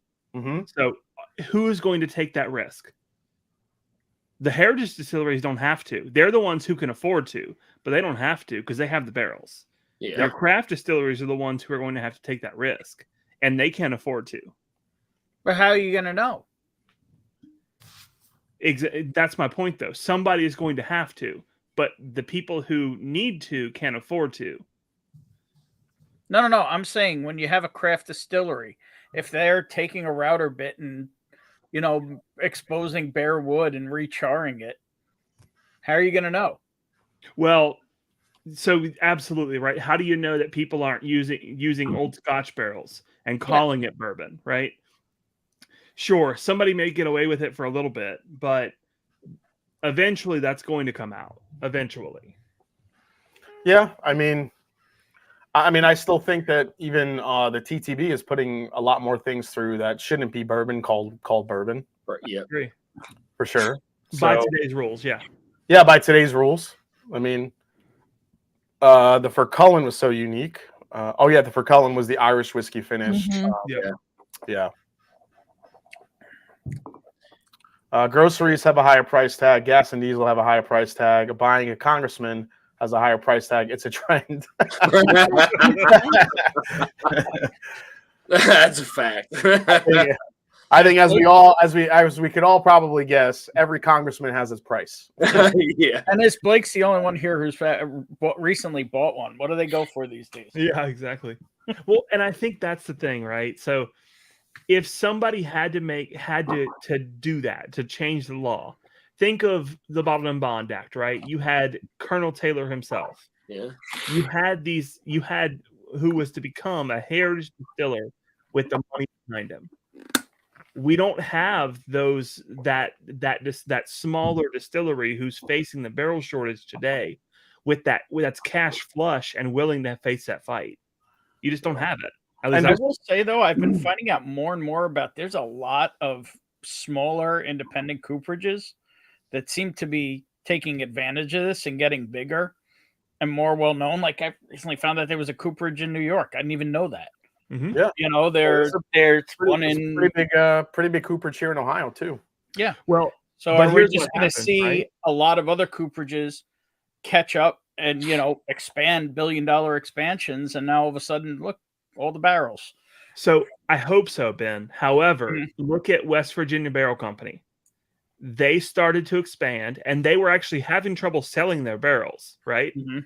So they were having trouble. They couldn't sell their barrels. Even Bardstown was like, if you want to send us some barrels, we'll try them and pay you after the fact, right? Well, then Brown Foreman came in and And bought 80% of the company. Yeah. Yep. Overnight, right? I think that's what's going to happen. Anytime that these cooperages during the barrel shortages hit a certain threshold, they're going to get grabbed up by a heritage distillery with the cash to spare. Yep, agree. Yeah. So- You also have to remember heritage distillers are heritage distillers because they have a profile that they've cultivated over the course of many, many years. Yep. So certain barrels that they have dealt with, grown in a certain part of the forest in this part of the country, those are the barrels they use because that's what works best for their flavor profile. Yeah. And when you start mixing other barrels from different places, you get a consistency issue. So that could be a challenge. That could be a big challenge that people have to navigate. Then you have, again, going back to doing used barrels. I think that's the one unique. That's probably the biggest unique thing besides the whole 51% corn thing that bourbon could say it has to make it bourbon. You take that away, and now you could put a used barrel and still call it bourbon. Now everyone is fucking making bourbon everywhere. You can, As long as you put it in this bottle, they'll buy it. Yeah. Well, and so think about it, right? that So shit one already heritage- that shit already tastes like it's been in a used bottle. used No barrel. kidding. So on the heritage side, so what's going to stop Brown Foreman from buying the old OKI brand, right? So barrels dry up, they can't buy their sourced MGP anymore, and they need to sell the brand just because they need to liquidate. So Brown Foreman buys OKI. Well, then there's no flavor profile for them to match up against. So they can put whatever they want into it, whether it's crazy barrels from the West Coast they don't normally use. They have a fresh palette, a fresh canvas to work with. Yeah. And I think you'll see some of that too. That's a good point for sure. Yeah. It's a great point. I mean, That's one of the reasons why you're seeing some of the bigger companies that might have some money in their pocket to take and go after some of this legislation to help them being the first ones bought. Yeah, exactly. Yep. You It's know, protective. both the companies we saw bought last year, Green River and Wilderness Trail were doing contract distilling, which makes more money for them than actually selling their own distillate in the market. They were building up a stockpile of money. Yep. They were going to be able to step up to the table with legislation. And Green River had already been through it to change back to their original name, get their number, and had fought for that. So they've been at the table to fight for that. Well, that got taken away pretty quick. Yeah, I completely agree, Chris. And so, like, for example, Wilderness Trail. Most people don't know Firm Pro Solutions, Pat Heist's original business, that's what bankrolled that whole company. They were zero debt from the beginning. Yep. They were a cash flow company from the start, and they were still just raking in the cash on the Firm Pro side the whole time that Wilderness Trail as a brand grew. That's probably the one part that people don't know and don't think about that I think is probably the scariest part, considering Firm Pro handles and deals with several different distilleries, yeast strains, maintaining them, cultivating them, growing them, fixing yeast strain errors. I think you're talking hundreds. And they have access to all of that and all that research now. Yep. It's not an independent company. One heritage distillery per se and large conglomerate on top of it has access to everything now. Yeah. Did they? Secrets aren't secrets. I've actually been wondering that. Did they acquire Firm Pro along with it? That is part of the contract as it goes over the time. So what happens when they turn off that yeast spigot? Yeah. Yep. contract distillers or smaller distilleries can't And get they'll their throw yeast. yogurt in a bucket like they used to, and we'll get who knows. One thing you might see too is I think we all forget about how popular RTDs are. I mean, you might see a lot more RTDs because if there's a barrel shortage and they want to kind of hedge their bets, be a little bit more careful. Let's make a cocktail, with something. Yep. They can mix some of their whiskey with a whole shit ton of ingredients and put it in a can, put a fancy label on it, and sell that shit. Sagamores are delicious. Yeah. Sagamore is probably has the best fucking cocktails. Some of the best, yeah. All right. But so on the yeast side, right? And this is way out in left field, but all right. So think about the agriculture side. Monsanto has such a stranglehold on seed throughout the U.S., right? What happens patents. whenever, Patenting that stuff. Exactly. What happens whenever Campari tries to do the same with yeast strains? Several of these yeast strains are already patented. If you go through the patent office, they are patented with almost every heritage distillery. Their yeast strains are patented. But the difference is Wilderness Trail has been selling these. So what happens when overnight they say, hey, these are ours, you can't use them anymore. You can't just reuse the yeast from that last batch because now that's patented. And these craft distilleries are screwed overnight. Overnight, the switch flips off and that's it. Well, I mean, a lot of these producers that are already starting to get screwed from Wilderness Trail. All these guys that were depending on them for whiskey and new make, they've been cut off. They already got cut off. They're scrambling to find barrels and whiskey. Here And comes those are people bourbon. who are just looking at producers, right? Now you're not talking about a yeast provider, which is base level, right? But Ethan, you're right. They've been asking for X, Y, or Z yeast strain, this recipe of corn and mash and everything. They don't have access to that yeast strain anymore. You're 100% correct. Anybody that was contract distilling with them has zero access to that yeast strain anymore. Absolutely, it's gone. I mean, Or they got to pay a hella premium for it. Exactly. Yep. Oh, when it comes to Campari, you're going to have to pay a premium. And to answer that, you're going to see 9-year Wilderness Trail, but it's going to be $160 a bottle. That's what I think is going to happen. $249. Yeah, I mean, yeah. Everything. That's the new number. $249. No, they got to ramp up to it. The 10-year will be $249. They got to take the 69 or 79 that the 8-year was. They got to bump it up to like $1 and change. Then it'll be $249. Wasn't the 8-year $99.99? Yeah, but it'll be a 10-year single rick house for $249. That's what it'll be. There you go.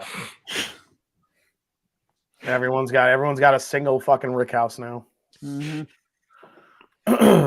Single rick, which all that shit means that it was in a warehouse. Yeah. That's it. It was in one warehouse. It was in one warehouse, single rick. Yep, it's so special. It's in one warehouse. It had 10,000 barrels to blend with instead of 30,000. Yeah. The one, I still think the biggest fuck you to everybody had to be the Colonel Taylor Warehouse C release. God, I hate it. That is just like pissing on us without the pleasure of calling it rain. Jesus. That's just a dry handy. That's all it is. That's really it. Yeah. They didn't piss on me. I didn't get one. Here's Warehouse C. Here's Warehouse C. I know where they are if anybody's got it.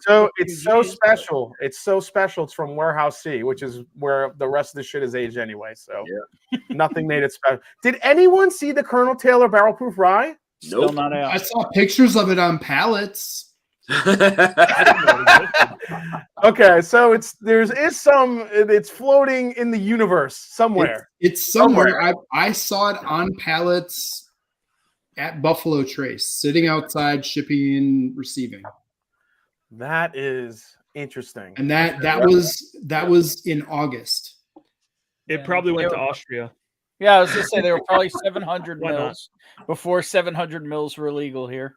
Yeah, Probably, that's the other thing you're not talking about is I'm starting to see more and more 700 mils on the shelf. Yeah, we're finally getting the the Folgers 1 pound coffee can that's now 12 ounces or 10 ounces. We're finally nothing's as bad as the cereal boxes that get skinnier and taller. Well, so I agree, Chris. But on the whiskey side, that I don't think that's to. I don't blame our distilleries here. Scotland made that change years ago. Yes, right? they did. Yep. And they all had to swap. So before then, I didn't realize it, but wine bottles were 700 mils, and spirit bottles were 750. Yep. And Scotland decided, for whatever god awful reason, they were going to swap it. So I It's a get little bit cheaper to make. why you want to have one bottle that can go to any country in the world. I understand that. I don't blame them for that. There's plenty of things to I'm blame not them for. against it because that means, you know, 50 mLs is 2 ounces. You know, it's a pour. So now you're talking that you pull one pour at every bottle. You get, at least of the harder to get allocated stuff, you're getting more bottles. Yeah, I think the big question is like, oh, if we go to 700 milliliter bottles, will there be a price decrease? Because you're getting, I think the number was like 6.67%, something like that, of less whiskey in the bottle from 750 to 700. So will you see a price decrease? No. I don't think there'll be a price decrease at all. Why would they? You know, I just think 700 milliliters is a little bit more ubiquitous, like in the overseas. Yeah, I think it's universal. Yeah, it might cost a little bit more to make 750. So if they could keep the cost down, that's what they're going to do. So, agree. It's it's in Louisiana. Like the Blake. barrel proof rise in Louisiana with the Mash and Journey pick. Yeah, probably. Well, yeah, it's crazy. Jerry Black is in the house, man. What's going on, Jerry? Jerry? Hope Jerry's doing better, man. Hope you're doing all right, buddy. Oh yeah. Did you move on from the Willet, Eric? The barrel? Yeah, so I moved on to this Middle West single barrel. Todd, it was in the blind. Todd gave it to me, and I took it home. Dude, Willet just, what is it, $93 million expansion from Willet? Yep. They're doing? Jeez. And they're going to fund that with one single barrel. Yeah. Right. They will. $1,000 per year. That's what God, it is. fucking $10,000 Willet. per year. Fucking Willet. God, they piss me off so much. Dude, I'm right. Why I'm do right they have such funky goodness? Well, yeah, but you got to pay fucking down payment on a car to get it. Yeah, that's $28. Jason, just go Old Kirk. Old Kirk, problem solved. Yes. Oh, Old Kirk. Yeah, there you go. Old Kirk. Who said Old Kirk? Who said that? Hey, people forget about this right here. Yeah, Ethan. Yeah, yep. Bottled and bond dude, Willet, 20-something bucks. Ben, that's a great point. Nobody talks about that. Nobody talks about Pure Kentucky. Nope. Nobody talks about Johnny Drum. Nope. Nobody talks about Noah's Mill. Nobody talks about Rowan's Creek. Nope. Nobody talks about those affordable bottles. All everyone wants is the $5,000 purple tops. Because The nobody problem can is handle the a lot funk. of those- That's why you got to get funky with it. Yeah. Yeah, There's so many other options other than like Purple Top Willet, man. Wait, say again, Ethan. A lot of those like old Bardstown and things like that, they're just, so in my opinion, they're just bad. They're black tea with nothing else. That's all they got. Yep. They're one note. Yep. When was the last time you tried them? You got to go back to them. 3 months ago. I think Noah's Mill was one of more my. I mean, it's very. I mean, normally on that bourbon, I get it's like peanut butter in a glass, and I haven't had one in a long time. I don't know if it still tastes like that, but see, Jason, and like if I want peanut butter in a glass, I'll go for a Jim single barrel for $28. Hell yeah! I hear you, man. Hell yeah! That Jim single barrel I reviewed a couple weeks ago. Holy shit, that is peanut butter. They're fantastic. It is so good for the money. Yep. You'd Can't almost beat it, man. want to call it Booker's. Yeah, somebody told me it's a budget Booker's, and They're better than a lot of Bookers. while I didn't necessarily agree with it, because I think Booker's there's a very specific flavor that I get out of all Bookers that one didn't have, but I could totally see it being a budget Booker's because of that peanut funk it has. Yep. It's got a little bit of a smoke to it, which some of the Bookers get. It's a nice little bourbon, and you could get it for $20-$25 in some places. And it's at 108 proof. It doesn't get much better than that. Yep. Yeah, 108. Yeah. Yep. It's actually more consistent than Booker's. Yeah. Oh, for I sure. agree. I would, Absolutely. yeah, I would agree with that. Yeah, yeah. I've had the old bottling and the new bottling, and they've been different, but both fantastic. Yep. Well, Yep. the You're old was making me too want low to proof. crack this I found this weekend. There you go. Age stated, right? 8 Yep. years? 8 years. Yeah. Old school age stated. Yeah. I mean, it was $14, but Shit. Yeah. That'll yeah, do. Hood. And you didn't get shot, so But is you're it a good. 700 or a 750? He didn't get shot. No lead, man. No, you didn't get any lead. Well, there might be some lead in this one. We don't know. No. Yeah, No, I don't think no Jason- lead in that, I man. don't think Jason saw this one yet. Maybe he knows how old it is. Hold on. Oh, holy crap! Is that a big dog? Yeah, it's a big dog. 475. But we couldn't figure out the year, I man. found this on a shelf, Jason. It's either a 95 to a 2000 or a 2010 to a 2000. Yeah, it's not that old. Unfortunately, that's a pretty still like somewhat recent Yeah. label. But Yeah. it's, I thought Hey. that was older though than like the one that almost looked like it was like Art Nouveau kind of. You know what I'm talking about? Ben, you are a sexy fucking beast, dude. You know that? Oh, here's the beam while I'm here. You are, Jerry. there it goes. I love how Ben always has to do the. He always has to. I call it the Justin Bieber hands. It's the only way I can reliably get my camera to focus. Richie G says, nah, Noah's Mill, pretty good. Not sweet bourbon at all, but engaging. Yeah.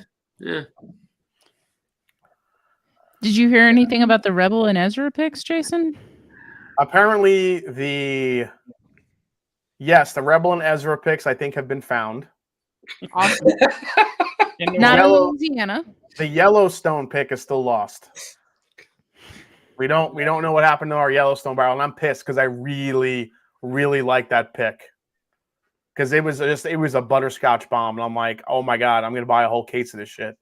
And can't find it. I don't know. We don't know. Keg and Bottle does not know where the hell the Yellowstone pick is, but the Ezra and Rebel I think have appeared. So I did a Rebel and Ezra pick around that same time.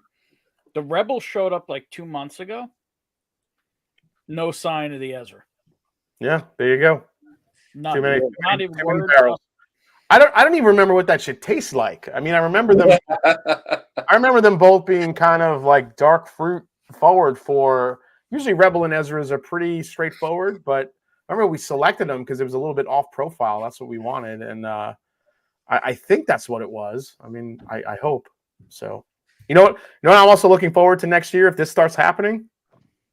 Barstown Bourbon Company single barrels. Fuck yeah. Well, didn't that happen this year? Like Specs had a cab finish. Yeah, some select big retailers got them.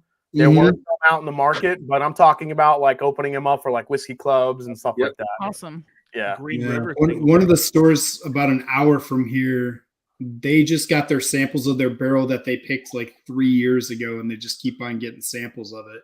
What?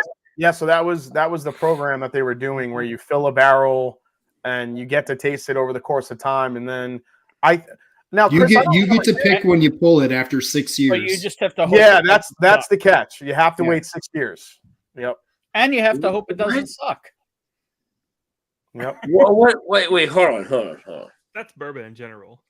Somebody, please explain that because I'm lost on that. So it goes in the barrel as new make, Yeah. and you're not allowed to say bottle it for me until after it's 6 years old.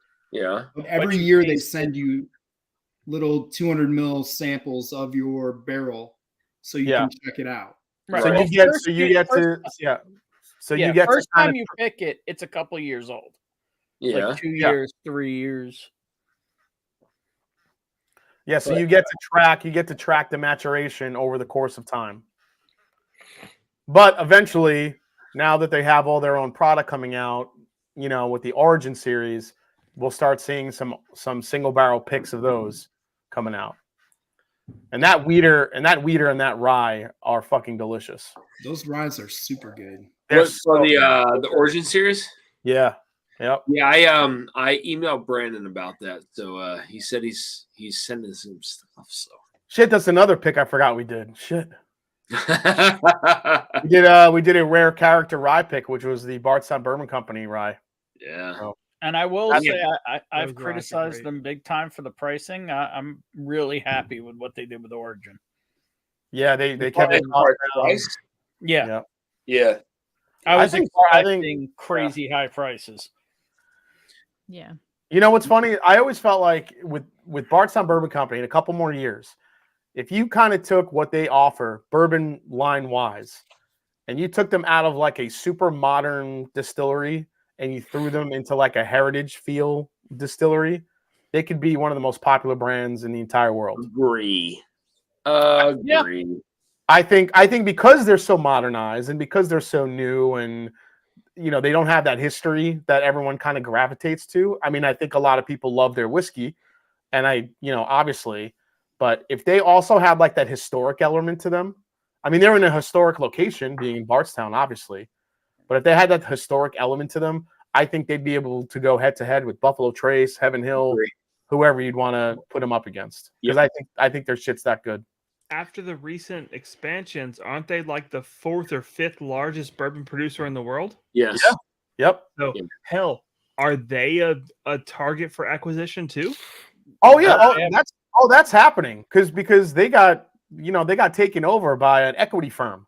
Yeah. So all that means is that these guys just took them over so it can get more value, and it's going to be sold. Now. It's going to be sold down the line to someone else. Absolutely. You think so? Absolutely. If you look at the Pritzker, it's through the Pritzker family. Yep. They're typically they buy medical companies and they keep them for 4 to 6 years and then they flip them. That's exactly what they do. Instead of buying a bottle that appreciates over time, they bought a distillery. Yeah. And in about 4 to 6 years, depending on how much that place grows more in value, they're going to flip the shit out of it to someone. Absolutely. 100%. I do like the irony that a company that buys medical companies bought a distillery. It just so happens, man. Yeah. It just so happens. I mean, when you see the type of growth that Bardstown Bourbon Company has been experiencing the last 4 or 5 years, I mean, if you have that cash, it's an easy buy. I mean, the investment. And what's nice about Pritzker is they're just kind of coming in and buying the distillery and buying whatever's produced, and they don't know shit about anything. So they're just going to kind of leave it alone. They're going to let it gain in value, let those guys do what they do. Yeah. And in 4 to 6 years, when this thing has doubled in value, we'll flip it. Yep. Who do you think would buy it, Jason? You probably have to go to another one of these big conglomerates. Yep. Diageo, Campari, Pernod Ricard, Turkey. What? Turkey. Turkey's owned by Campari. Right. Yeah, that's what I'm saying. Like I could totally see them buying it, man. Definitely got a lot of flavor profile. 100%. Yeah. 100%. I mean, what are some of the other ones? Diageo, Ricard, Hennessy for barrel that I was. Oh yeah, Moet Hennessy. I mean, who's even bigger than Campari? Brown-Forman. Yeah. Well, but all these companies already have a foothold in the whiskey world. What if you go with somebody who's in the food world? So somebody like Yum Brands that owns KFC and Taco Bell, and they decided they wanted to get into the bourbon world. They Listen, all I heard right there was Ethan. Let's keep Taco Bell out. Ethan wants to pull in the fucking Taco Bell, get 2 chimichangas with a large bourbon of Bardstown Bourbon Company. That's all I heard. I mean, I'm not against it, Jason. He is against it. Still here. But, seriously, though, right? I think those brands. I think those brands, they're only looking in one direction, and there's still a history of bourbon being basically worthless. Wasn't in the scheme of things of big business. It wasn't that long ago. But those brands are also smart, and they can track value very closely. Yeah. Right. They'll wait for the next bubble to pop 20, whether it's 5 years from now, 2 years from now, or 20 years from now, and then they'll buy them all. Well, we also got to remember, though, the distillery will pick. I mean, not that they always have a choice, but, I feel like if people are coming in to look at Bardstown Bourbon Company to buy or Pritzker to sell, that's the one thing that worries me. Sometimes it's better to kind of scope out your buyer. Who's going to change me up the most? Who's going to leave me alone? Who's going to do this? Who's going to do that? Will Pritzker do that for Bardstown Bourbon Company? No, probably not. I think the distiller employees, because they were employee owned, right? The distillery employees would absolutely be very selective. Absolutely. I think Pritzker doesn't give a shit about who buys them as long as the money's right. Oh, yeah, I totally agree. Look at Wilderness Trail. Yeah, they don't give it. Yeah, I mean, Pritzker If the did not. employees really cared, they wouldn't have let Pritzker buy them. Yep. Oh no, the employees cared. They cared about the payout. Exactly. Right. And that's what it's going to come down to, though. Whoever it is, if they're waving double the dollars, nobody's going to care. What if Budweiser or Heineken comes in? Solely. What about Anheuser-Busch is huge. I mean, they could. What if we had a another? We'll call it a what would they call it? They'd call it Kentucky Bardstown or something like that. Or even Mardi Gras Kentucky Owl. It's Yeah, like $350. What if Stoli did it? I mean, I think that's the one thing that worries me with Campari coming into Wilderness Trail. You might see a lot more. I mean, obviously, we've gone through a whole premiumization of bourbon over the last several years. Every single release is a new high-end release. Yep. Will Campari come into Wilderness Trail and demand more of those? Demand more releases with a high price tag on it? I mean, I think we've already seen it with Wild Turkey. Now, whether or not that's coming from Campari or not, I don't know. It could be. I still think Campari is still trying to understand. I hear from Bo Garrett all the time that Campari is still trying to understand the American whiskey market. And we got to remember, Campari is an Italian liqueur, so that's what they know. They know cocktails, they know bars. I think some of them are still trying to figure out the American whiskey market and what to do and how it works. But the one thing they have figured out is marketing, and also to jack up a price on a premium release. Yes, indeed. Yep. 100%. So I actually like what Blake said. So Blake mentioned Arby's did it and it flopped. Yep. But I'm gonna loop back around to what you said, Jason, with Anheuser-Busch. Mhm. So Anheuser-Busch, think about craft breweries, right? It took me, so there was a brewery in Houston. So we lived in Houston for a while called Karbach. Karbach was doing awesome beer. All of a sudden they expanded. Didn't realize why. Just thought they were doing that well. Well, Anheuser-Busch bought them. Completely behind the scenes, didn't change a damn thing.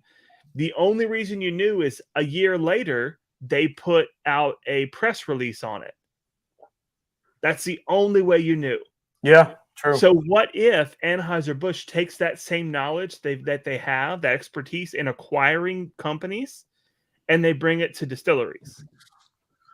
That's a good call, man. I mean, I don't think anything is out of the ordinary with the growth of the American whiskey market. So, I mean, who knows? We could see a new buyer, but it just seems in the last year with all the consolidation, whiskey cocktail brands are the ones buying up these distillers. Now, whether or not that changes, I think what's going to happen with Bardstown Bourbon Company in the next 4 to 6 years is going to be extremely, extremely interesting. Yeah. So. And another big reason for doing it is that's what's competing with beer.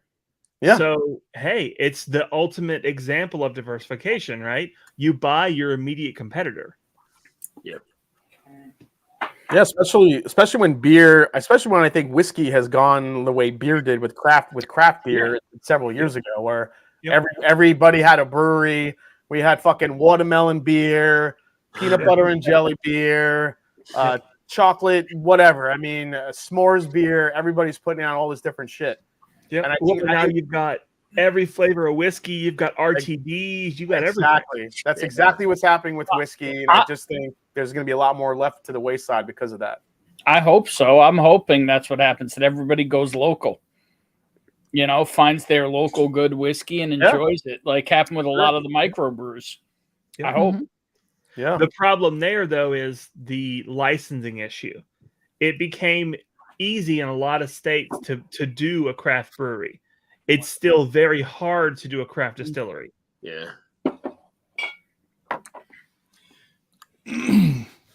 No, I put it in the chat, but in that note of the brewer or the beer world getting in there, Coors Molson's already there with 5 Trail. I mean, we've already seen Has anyone big beer actually companies tried that? step in and say, "Here, let's try this." I think you guys are forgetting the dark horse. They're already making whiskey. Pabst, baby. They could come out with a really nice they got some aging. They got some aging right now. 2 minutes in a barrel. That's right. Guys, I'm gonna if you guys want to stay on, I'm gonna go ahead and end this chat really quick. We're at 4.5 hours, guys. Man. Yeah, I know. All right. Thanks for Or as staying I on. call it, a warm up. Guys, go ahead and stay on. Thank you so much for hopping on this chat. Much appreciated. Next week we begin our semifinals with the Blind Barrel Proof Showdown. Very exciting. A lot of good whiskeys to review. So thank you guys for tuning into the channel. We will see you guys next week. I am drunk. Until next time, guys. He's drunk and has hiccups. Cheers, guys. There you go.